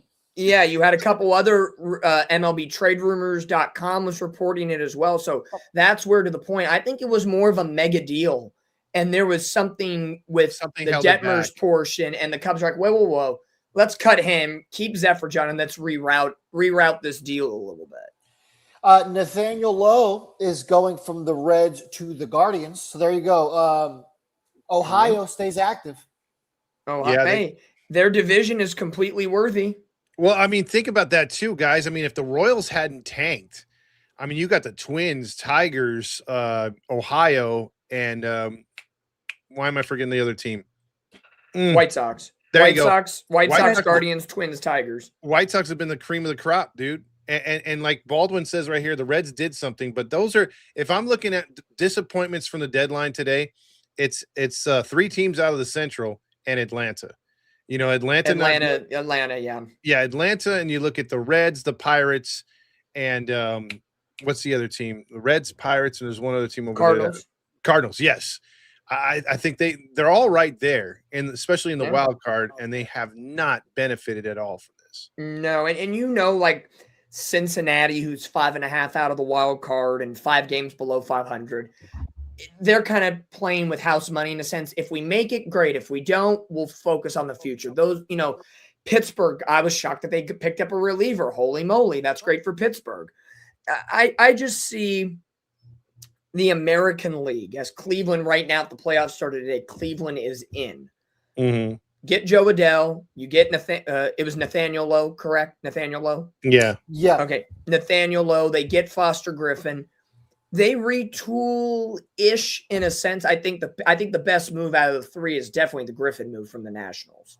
That's a premier pitcher who's got just a tad over a 3 ERA. He could easily get it down to 2.5 with that Cleveland system. And if Cleveland decides at all to bring up any of their top prospects, that's just another boost. And Cleveland could go out and go on a sneaky good run like Detroit did a couple of years ago, or the Diamondbacks did a couple of years ago. For whatever it's worth, the Miami Marlins are acquiring right-handed reliever Victor Vodnik from the Colorado Rockies in exchange for Connor Norby. Connor Norby at one point was a top prospect for the Orioles, was flipped over to Miami, and is now going to Colorado. He's a guy who I've always liked for a couple of years. I've been looking at him specifically for the Angels to get and put at second base. But, they're just kind of one of those wish list things. What do you guys think about this comment right here? I like this comment. He Hate Me says, unlike Perry, I'll give Mozeliak benefit of the doubt. We didn't get the value for Detmers or Neto. So as to his comment, if he comes out tomorrow and says, hey, man, we were offered a lot, but we just didn't get what nothing tickled our fancy, basically. Are you guys 100% believing Mozeliak, showing now what he is capable here and what he's done so far? Absolutely. Yeah. I mean, I think he's earned that right after today to come out and say that, and for Angels fans to believe him. I do wonder what the return would have been potentially for some of these guys, especially after seeing what we got for Soriano. You got the Blue Jays' #1 overall prospect. That was pretty good. It could have been one of those deals like, hey, you want Detmers? We want your 1, 2, 3 guy. Yeah. And for some teams, that is a little rich for other teams' blood, right? Like, unless it's the Dodgers, but knowing if the Angels tried making a deal with the Dodgers, it's like, okay, you get like 4 single-A guys, have a great time. Like, but Perry Manassian clearly would have been, we have a trade, Angels. Uh-oh, what? Kirby Yates to the Pirates. Yeah! Yeah! According to Ken Rosenthal from sources tell him from Will Salmon, Kirby Yates heading to Pittsburgh. Pittsburgh, I wish you nothing but the best. And I guarantee with Paul Skeens and everybody, Kirby Yates will have an ERA under 2 the rest of the year. Say hi to Livy Dunn for us, Kirby. Deuces. That fat son of a bitch is out of here. Dude, hey, that was at the deadline at 3 o'clock. That could be the last one. I love it. Look at everyone's blowing it up. Let's fucking. Oh my God, Mosaic. Hey, we're gonna call this trade deadline. I like what Cano said. This trade deadline is gonna be called the Mosaic Masterclass. There you go. We need to start doing like some teaching tutorials in the off season of while we're in lockout. That's what we should do. Mosaic Masterclass sessions. And the Padres just got Casey Mize. There you go. Whoa. Right. So, there you go. Oh, AJ Mize Preller from, was not sleeping. Mize from All right. Washington or right. Well, if Detroit got Detroit. The Padres, if they got Casey Mize, which they did according to John Heyman and Rosenthal, you know how there's 30 teams in baseball? The Padres farm system might be 35th. Wow. What do you have? What, like we just talked about it. Like AJ Preller does not care. AJ Preller does not care. Right-handed reliever Lake Full send. Boxer from the Miami Marlins. Okay, so there you go. So all of a sudden, Pittsburgh woke up. Wait. The catcher? They got the catcher for the Marlins? Who? No, right-handed reliever. Oh, I think Lake the Boxer catcher. from the Marlins. No. There is news. It's not a trade, but a confirming piece. The Texas Rangers will not trade Nathan Eovaldi. He invoked his full trade clause. Oh, see, that's correct. Yes, I saw that a little while ago. Wild. Okay. Like, if Dark you're Jake, says we traded Kirby Yates for the SpongeBob Pirate. Hey, I think Yates goes. The return should definitely be Paul Skeens. Yes. I don't know what anybody's Libby done. No, Kirby Yates for Seth Hernandez. Anybody say no? No. I'm just saying. I'd take anything. But if you're Jacob deGrom, focusing on Texas for a minute, who completely, I think, loses this deadline. Yeah. If you're Jacob deGrom and there was a deal for you to go to freaking Atlanta and you said no, That's a fumble. you must love playing at home in Tech. Like he's got family. Like that has to be a pure, I'm content with just being here kind of move. We have now officially passed the trade deadline for any of you viewers. We're going to stay on for roughly 30 minutes here, unless there really is no more movement. But you know, there's always some last minute deals to take place. I do think the Angels are done now. Hey, Fernando. No, Orioles are keeping Trevor Rogers. Yep, according to Ken Rosenthal. Fernando, who's the GM again in Texas? Remind me of him. He was a former pitcher. Chris Young. There you go. Chris Young. Do you think Fernando being so close to that Texas organization, you watching some of the Rangers down there, do you think he's telling these two pitchers that probably could have got him, at least 4 or 5 prospects back? Not each, but, in total maybe. Do you think he's like, you guys must hate me? Like I'm trying to benefit this team. Do you think he's pretty pissed off and this hurts his job moving forward? Pirates. I know Rangers fans absolutely hate him. So pause. Sorry here for a moment. Pirates also adding to their bullpen. They are getting Lake Bacher from the Marlins. But I know Lake Bacher from his days in Lake Elsinore, who was in the Padres. Good right-handed pitcher. I think that's a nice little addition. So the Pirates, their moves are 3 bullpen pieces: Luke Weaver, Lake Bacher, and the Messiah in Kirby Yates. Their bullpen has struggled, but dude, if anything where they need help is hitting. They don't have consistent hitting. Wow. 3 prospects coming to Miami for Lake Bacher. Wow. Holy Moses. Well, I think his ERA is somewhere below 3.5, and even I think a little lower. So Pirate, I swear to God, if I read Seth Hernandez to the Marlins, I might be violently ill here in a minute. I will be violently ill.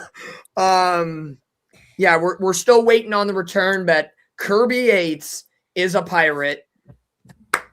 I'm happy. Everybody turn on your phones and start recording us crying. We're changing things. We're sellers. For whatever it's worth, guys, if there's ever a day to listen to the Roger Lodge show, I think today might be the day. Oh, yeah.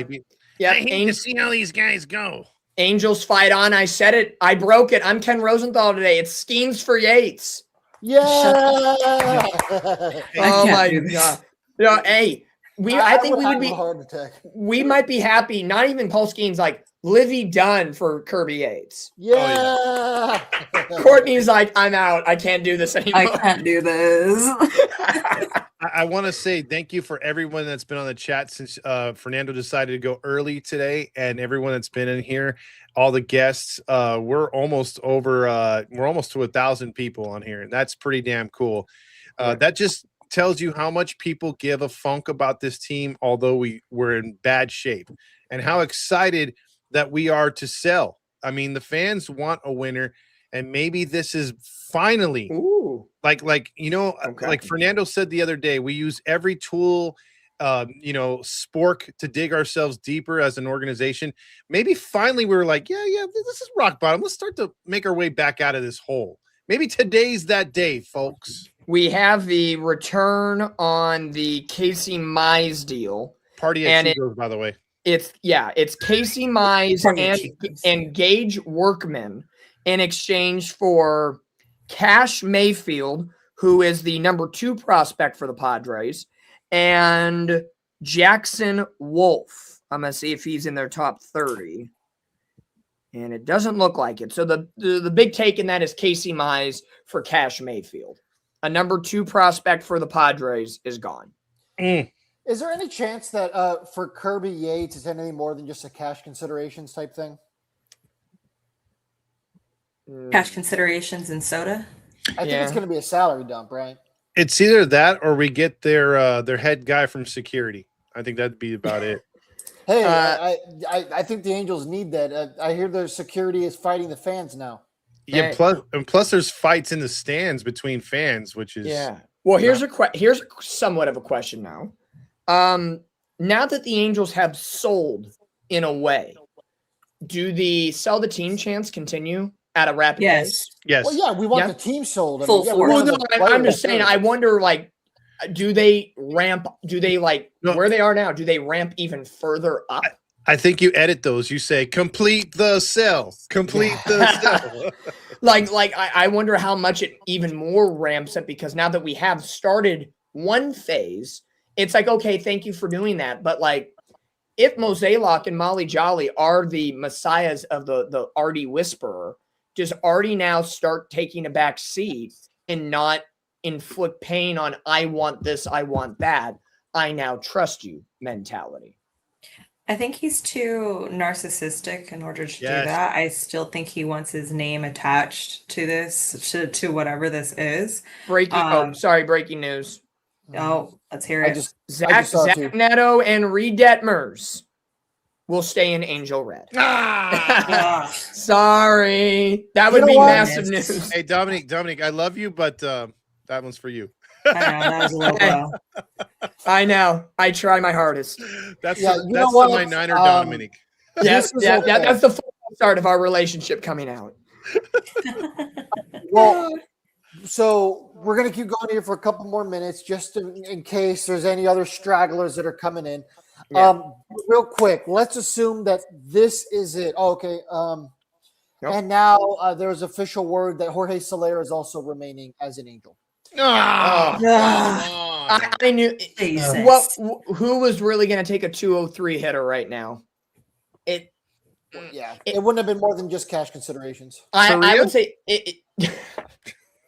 if Jorge Soler over the last 2 weeks had at least showed signs of being a little bit better, you would have had a sticking point. Like the same thing with Adele. I said this in our group chat earlier. If Adele in July had played better, like he was up to like a 260 average and dropped to 230, 239 now? I think maybe you could have got a second prospect for Adele. But I think because of the downtrot, Mozeliak kind of had to sit there and say, I got to take what I can get at this point and hope for the best. Yeah, I think when it came to those players specifically, like Adele, Soler, some of these players, you really kind of had to weigh out the pros and cons. And I know Neto included. You really have to say, like, okay, like Neto himself even had a downturn at the start of the season. He already committed like 14 errors just within that first half of the season when he only had 12 last season as a whole. So it's just like, okay, who are we sticking with, But I think it helped that obviously Mozeliak, he doesn't have any emotional connection to these players. You know, these were all Yep. Perry's guys, Epler's guys. So like I know Joe Adele, I'm his big number one hater, don't care. But I know there was a lot of people that loved Joe Adele, you know, and they seen him, you know, get better, for lack of a better words. And so that's what now was the time to trade him. Like I really didn't see any, you know, profit of holding on to him. So he had to go. Ohapi, same thing. Like, and I am emotionally connected to Ohapi. I was so sad, but I'm also not going to sit here and be like, oh, well, we had to keep him. No, he sucked. He literally sucked. He couldn't hit water if he fell out of a boat. Like, so it just, Courtney was he like, had to go. saw that trade. She was like, we're sellers. We're selling. So I think this is a very good turnout. I also need us to clip that live reaction of Yates being traded, because I think it's just as equivalent to when Heaney got traded the very first year of our podcast. Yes. Todd was super excited. Funny enough, every time those fun moves happen, I'm like always away for a second. I was letting my dogs in, and I was carrying the laptop with me, and I heard Dominic say that. I was like, "What?" I'm so used to being the one that breaks the news. And so I was like, huh? And here's the thing. Speaking of that, Artie Suck says, who now leads the team in saves? It's still Romano the whole year. I don't think Romano. It's still Romano and it's still Yates, because they're both tied with 4. However, my question to the panel is, who and if anyone on this roster can overtake one of them by the end of the season? They would need to record 5 saves. And again, we also need to save the 100-loss season from ourselves by winning 20 more games. Is that possible? It'll be Ben Joyce if he actually comes up. He'll get like 4 or 5 saves, and that'll be it. No, like, okay, so now that the Angels have traded Yates out of the bullpen, Zephyr John out of the bullpen today, you got 2 holes to fill. Who, you know, someone's got to get called up. Someone's on a midnight flight to Baltimore here. I seen it. Natera will get. Natera's my closer. I hope so. Yeah, I'm with Courtney. Yeah, I'm cool with that. Natera, because the rest is a setup. Yeah. The according to Ken Rosenthal, the Astros are done. Nothing more for them. Dalton Varsho was their big fish. Yeah, and I think the Blue Jays were there in batting practice. Yeah. Let's see. The Angels bullpen now is literally Jose Fermin, Natera Jr., Sam Bachman, depending. It doesn't look like it's anything detrimental, just a little arm deadness, which is code for he'll be out a month. And then you have Mitch Ferris. Yeah. Anybody else want to? Courtney, you want to get your arm going? Fernando, Todd, James, anybody want to get your arm going? Well, I want to ask you guys real quick. So I want you guys to say who's the loser of the deadline, because I feel like here we all feel like the Angels, from our perspective, are the winners in terms of selling. I think the Cubs are the winners of the deadline as well. But winner, loser, and give John Mozeliak a letter grade. Courtney, ladies first. Oh, thank you. I give John Mozeliak, I give him a B+. I give him a B+. The only thing, if I have to critique, you know, because I need to have something to say, I would prefer that at least Suzuki gets fired. And I know that has nothing to do with the deadline, but I think we could have had a manager, you know, coaching change by now, just given the level of play. But, you know, hey, that hasn't happened. Overall, B+. I think this was a great turnout for us. Like, not, you know, especially given how literally a month ago with Perry still, we were just like, oh, are we standing pat? Like, what's going on? Like, we really didn't even know what was happening. So to have this big of a turnaround, huge difference. I'm really excited for the future, and that my honk is showing right now, but I'm really excited, you know, for the years to come. I already know this year's already, you know, I'm counting it as a wash. Let's just see who we could bring up. Let them get their bumps and bruises out. In terms of the MLB as a whole, I think the Cubs really kind of pulled this one out. So I hope to see them in the playoffs here, because somebody needs to take down the big bad Dodgers.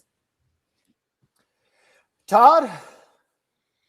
I have to agree. I think the Cubs did a good job. in taking care of what they needed. I thought Cleveland made some good moves.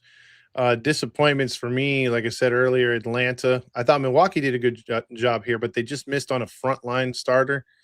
But I think Atlanta, too quiet. St. Louis, too quiet. And up until the last minute, I was going to throw in Pittsburgh as well. I still think they didn't do a good job because they didn't add any hitting. They need hitting more than bullpen, in my opinion. And then the last thing I got as far as Mozeliak, I think I will give him an A- as well, only because I had him at a B+ before, but getting rid of Yates is definitely going to knock your grade up a little bit higher in my book. And I would have just loved for him to pull that trade on Neto or on Reed, but I think we'll see in the next couple of days what exactly was offered, and then we'll be able to decide for ourselves, was it worth it? Did he make the right moves? But like we said earlier, I think we can trust Mo, and I think Mo made, with the moves he made, if he says it wasn't good enough, I'll take him at his word. For whatever it's worth, you had mentioned Kirby Yates. We finally have the return. The Angels are getting the 2024 11th round draft pick of the Pittsburgh Pirates, Kyle Robinson, in that trade. We got way too much. We fleeced them. Yeah. So they did what I asked. I said, "Can we get a fleece trade?" You're right, Dominique. Yeah. We fleeced them. Oh my God! What year was that trade or draft? 2024 11th round pick. By the way, okay. Fernando, Kyle Robinson. I'm going to do a little digging. Correct. Fernando, can you give a quick update, or maybe James, on Ben Joyce? They're asking in the chat. He just had a relief appearance, right? Wasn't that for the Salt Lake Bees? We're still waiting to see what's going to come of him. Every time he seems to get closer to coming back, and he has about 2 or 3 innings under his belt, is always when he takes a step back in his progression. So, as of right now, that's the only update. We don't know when he's coming back to Anaheim yet. For whatever it's worth, Kyle Robinson, since he's got drafted, he has pitched 47 games total in his minor league career, 211 innings pitched. He has an ERA, where the heck is it, of 4.65, 47 games started. So he is a starting pitcher. He's 23 years old. He was with the Athletics earlier this year, was traded to the Pirates on May 16th. So he's pitched at A-ball, high A, between both teams, and then he's currently at Double-A, where he's 1-1 with a 6.43 ERA in 5 starts. So this is his 3rd organization in 1 year. So that is. Send him to Double-A, give him a couple of years. That is still better than Yates. He still has a higher ceiling. Hey. Yeah, it's hard to complain about it, right? Yates has certainly hurt the Angels. So honestly, I didn't think we were going to get a warm body for him. So the fact that we actually got someone breathing is a win-win. Yeah, I'm looking deep into some of the box scores that he's done. Right now at Double-A, he's throwing about 3 to 5 innings an outing. His best outing was on July 11th. His second start at Double-A went 6 innings, 1 run, 7 hits, 6 strikeouts. So I think there's some in the tank. He has not been utilized in a long role this year. The majority of his starts are going between 4 and 5 innings. So he's 23 years old, 6'6", 225 pounds. Whoa. So he's a big boy out of Mississippi. College, went to Texas Tech. Which is big country. Yeah, call him big country. I could see him playing football. Jesus. He could be, yeah. I could honestly, with the projections that I see from him, I could see the Angels kind of doing the Ryan Johnson reverse treatment, making him a reliever at some point. Because if he does have a little flame throw of if he can touch 100 plus, you could see him maybe being a back end of the bullpen kind of guy, 7th, 8th inning. James is like, hold on. He could play tight end for my Raiders. Hey, why not? See, there you go. God, yes. But yeah, okay. So we'll take anybody. We got a warm body and we fleece somebody. Okay, James, you haven't given us your opinion yet on. Give us a grade for Mozeliak. Well, I was gonna say, from the Pittsburgh Zoo, I was hoping Yates would have got traded for a monkey, but never mind. Yeah, for Mazalik, momentum. I think this is a B plus. I like the moves that were done. It would have been a higher grade, but you don't have the Neto and the Detmers moves, and then the Ohapi move or with Silseth. That felt like such a risk that just put us in a grave state last week. It's amazing how last week felt compared to right now. It's amazing the jump. All right, the winners and losers. Winners, I have to say the Padres, just based on getting Robbie Ray and then Casey Mize. I did a little digging. He has a 2.70 ERA coming from Detroit. Feels like Detroit lost a lot this Dude, they this gave trade up deadline. only 3 out of the wild card, James. Yeah, it's amazing to see, you know, the AL wild card and NL too, but teams that are given like the Nationals. I don't, again, a lot of the talk is I don't know what they're doing. I'm trying to figure that out. At least they didn't get rid of, you know, Abrams or Wood or somebody else. So yeah, the Padres going for their rotation issues. Like their offense has been on fire since what, July, middle of July, I want to say. So the rotation was a thing because you don't know about Musgrove, you don't know about Pavetta, and you're for sure that Darvish isn't going to be here. The losers, the Yankee lose, as David Ortiz would say. Dude, they needed catching help.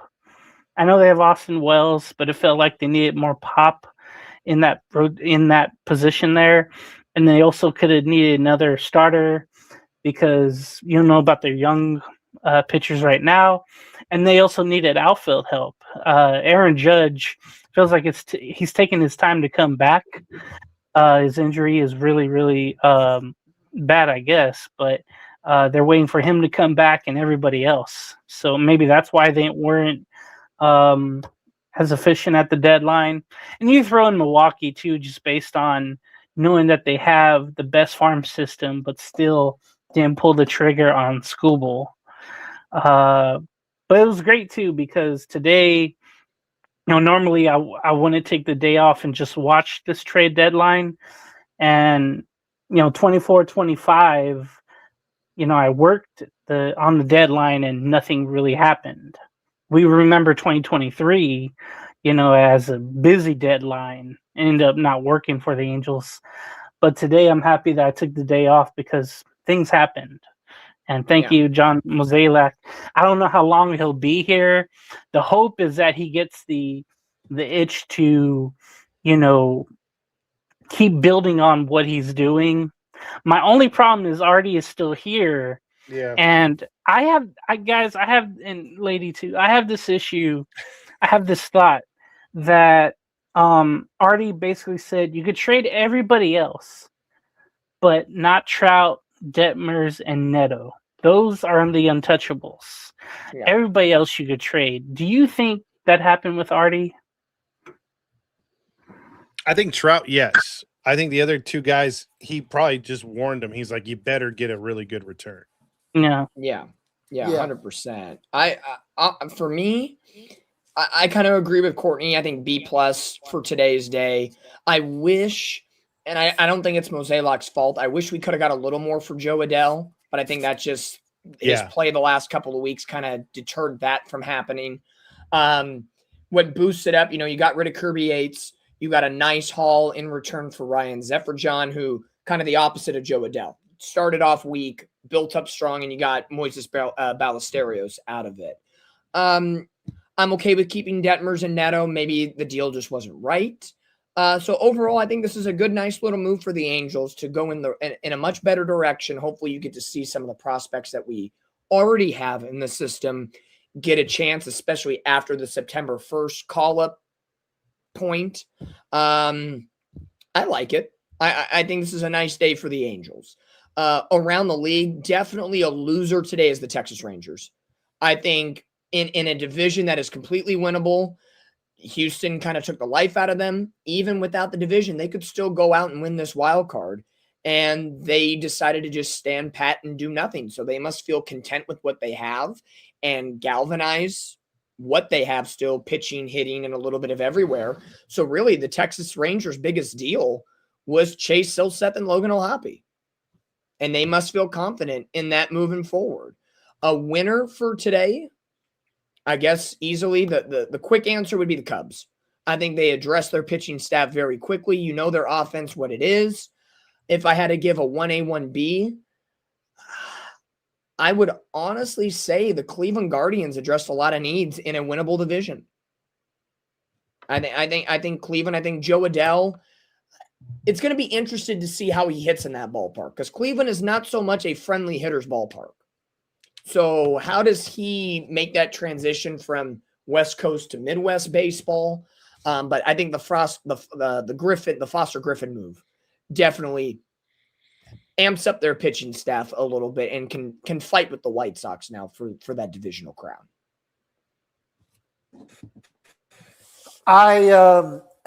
Dominic took a lot of my answers. I think the Cubs are the winner of the deadline. I wasn't even thinking about the Guardians, but I do think that they made some moves forward as well. Rangers. Rangers are by far the biggest loser of the deadline. They did nothing besides get rid of Josh Smith, and I don't think that makes them better. Definitely makes them worse. And my whole thing is like, how could you be in the position they are in and not try to sell? Now, we know the rumors that Eovaldi and DeGrom both shut down trades and evoked their no trade clause. But if that's the case, then go all in and try to buy a little bit, right? If these guys really aren't going to come off your books, they're not willing to go anywhere else. Okay, well, you're in a position to buy, right? You're a genius or you're a jackass, and you have to do one thing or the other. And they do what the Angels have done the last, 3 deadlines. Last year, the Angels really didn't do much except for quote unquote buy when they got Luis Garcia and Andrew Chafin. And Rangers didn't even do that. So, they still have a lot of holes in that organization. There's a lot of holes in that team. And I think that they're soon going to be what the Angels are. Well, I can't say currently what the Angels were. A team with no direction, a bunch of overpaid aging veterans, because that's what the Angels had when we had Upton and Pujols. I think that's going to be the case with the Rangers now. Now, don't get me wrong. I mean, they won the World Series. Being over here and going to as many Rangers games as I do, that fan base pisses me off because they always talk about how much of a loser their general manager is. And it's like, you just won the World Series. Let's relax. We'd kill to be in that position. But, and to James's point, I think the Yankees are another team that's a big loser. Yankees didn't get much better either. They needed a catcher, a backup catcher at least. They didn't do that. They probably needed an additional bat. And their rotation has been so injured. Sure, they're starting to get some pieces back. But they didn't make a lot of steps forward either. And that's good for me because I hate the Yankees. But these are just the teams that you expect to take steps forward, and the Yankees didn't do that. Padres might have been on that list, but the Casey Mize deal is a good move for the Padres. Makes their rotation even better, and he's young, controllable, and cheap. So. Real quick, I like this comment here by Carlos that says, much love from Edmonton, Canada. Sad to see my Halos with another year of torture. Much love to all my Halo fans. We will get through this. And I think this is maybe the first, day that we can actually think of something positive for once. And then Erstad, I love this one too. I tuned into John Boyne, saw this woman acting like a wolf with rabies and crying. Not going back to that channel. Swilly. Sorry, got a cough. Yeah. I mean, I'm not a big John Boy. We know that. Okay. All right. So, I mean, I sorry. You and I had this talk last week when it first became a thing, like 10 years ago. I was a fan of the lip reading and stuff. And not anymore. I don't know what they've done with that channel. The only guy I like over there is Jolly Olive. I do like his stuff. I do watch his videos whenever they come out. I like that guy. Jolly Olive, come join us. Join Halos in the infield. What happened? No, I I'm think- alone. Okay. Oh, Johnny. I Willie is Jolly like the Olive. lone representative, like for the East Coast to represent anything on the West Coast, like not just Angels, but kind of just anything on the West Coast. It's a little disheartening because like I don't feel like it's genuinely true media. Yes. You know, like it's a little bit of bit of positivity as well as sprinkle some glitter on it, and then you waver big fat jugs there in the middle, and then there you go. You got some content there for a couple of months. So Thank God the woman on the panel said that, because if any of us said that, we will. that's why I will safely take the hit for that one.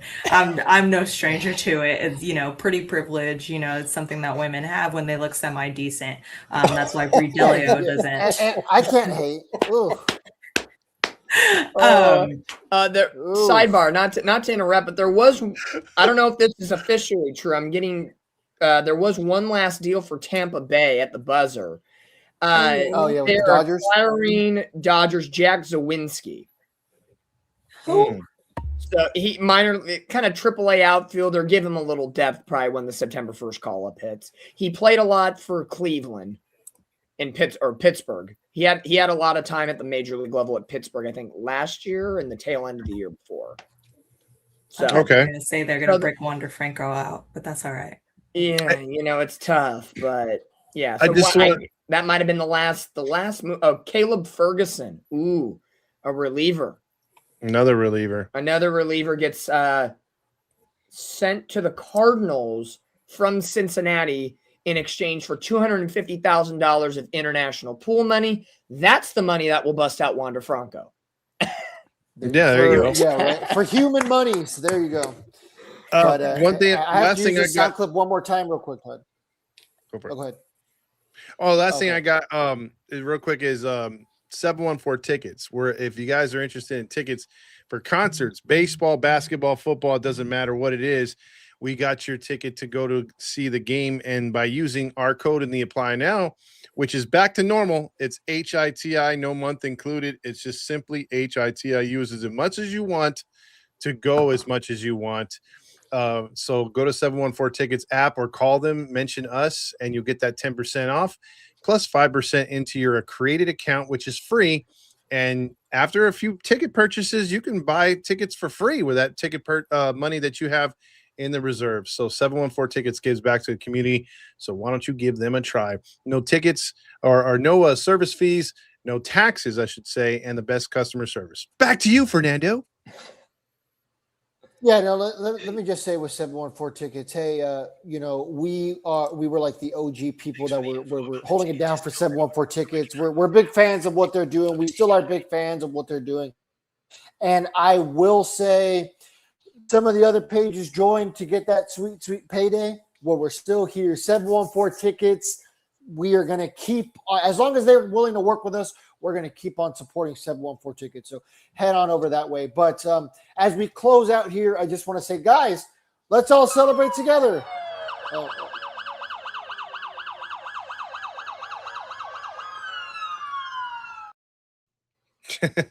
Look There at you us. go. The sirens are out. No tears, but the sirens are out. Mozeliak did an awfully good job. I know Mateo was asking for grades. I think everyone else gave one. I did forget to give my grade. I think B+. That's what Courtney said. I think a lot of us here agree. B+, right? I mean, wasn't quite an A because you didn't get rid of everyone you could have. But you know what? Beggars can't be choosers. We got to be excited for what we got. The Angels took a step in the right direction today. And I do think in 10 or 15 years, we're going to look back to this day. And no matter what the team looks like at that point, I think we're going to be excited that today set the groundwork for hopefully a competitive team. And the last thing I want to remind Angels fans is, remember, in September when the Angels are probably 110 wins deep and it's getting really painful to watch the team. Remember, we asked for this. And you know what? That's okay. Losing baseball is okay if there's relief on the horizon, and I think there is. Yeah. Honestly, I would not be shocked if the Angels win 20 games to prevent the 100-loss season. I wouldn't, like, at this point, like, will it happen? Probably not. But am I going to sit in front of the TV or at a game or whatever and be like, oh my God, I am just, no. Because I feel like at some point, maybe you get a little strike while the iron's hot with some guys that come on up. If a Nelson Rada comes up or when George Clausen comes back and he pitches well. Like maybe you strike lightning in a bottle for 1 week. Who knows? But I'll put my money on the table and say the Angels will not. They will lose 99. They're going to toy with us. They're going to tease us. Like they did a couple years ago. Just like a couple. They're going to toy and tease with us and send us into the lockout grappling with 99 losses. It'll come down to the final day of the season. And they're going to do what they always do on the final game of the year. Walk it off. Or this year they're on the road, so they'll win it in the top of the ninth. Nope. I think we hit 105 losses. We're going to be out there tailgating. And then on that last and final game, Mike Trout's going to go 4 for 4 with 3 home runs when it doesn't matter. It's going to be amazing. I can't wait to see it. But I think we hit that 100 losses this year, guys. This is the year. Yeah, I think we're 60 and 102. No, it's going to be 99 losses, and it's going to come down to that last game, and it's going to be the top of the 9th inning, and Trout's going to hit a clutch home run. He's going to hit like a clutch grand slam like all those other times where we really needed it. And this is going to be the one time where it's like, no, we didn't need that. Why? Guys, wouldn't it? I wonder now, we've seen Reed Detmers when his confidence is really shot. I wonder how he's going to finish the season off. And then I wonder with Neto, if he's going to mope around since both guys weren't traded. True. That's what I'm looking for the rest of the season with those two guys, how they react. I remember Tyler Anderson, what was that, like 3 years ago when he was supposed to get traded? He had an awful, he had an awful third year of his deal and he hasn't pitched since. The only thing I could tell, our fan base here at Heedy and whomever else is, I know we've been patient a long time for winning, but I have to preach patience again for 5 more years. It's like the Angels have been putting off rebuilding for years, and now they're doing it in a way, and now you have to wait 5 more years for really something to happen. Now it's all about developing, see who you want to keep and who you want around and what else can happen. I'm really looking forward to the 100-plus loss season because of the draft pick. I want to see what the Angels get from that next June or July, whenever it is. July. So, I just preach patience and letting the kids play, basically. Yeah. Patience is going to be the hardest thing. Anything else, guys? Yeah. I think I'm good for today. I think we're good for now. We won't be hurt tonight. There's no Angels baseball tonight. We can't be hurt. Yeah. They still lost. They still Baltimore for 3 and Miami for 3. Yeah. Hey, I'm really excited to see what friend of the show, why am I blanking on his name? Sam Blum is gonna write about, because I'd be really interested to see. He had a tweet earlier praising Mozeliak, saying like, "Whoa, this has been a breath of fresh air." The Angels haven't done anything in so long, so I'm gonna be really interested to see what the news is coming out of Angels camp, if you will. How's Trout gonna feel about this? We'll see if they actually get a good soundbite out of him. Is he excited about the prospect of all these guys being dealt? You guys alluded to Zach Neto. Is he going to mope around? We'll see what happens.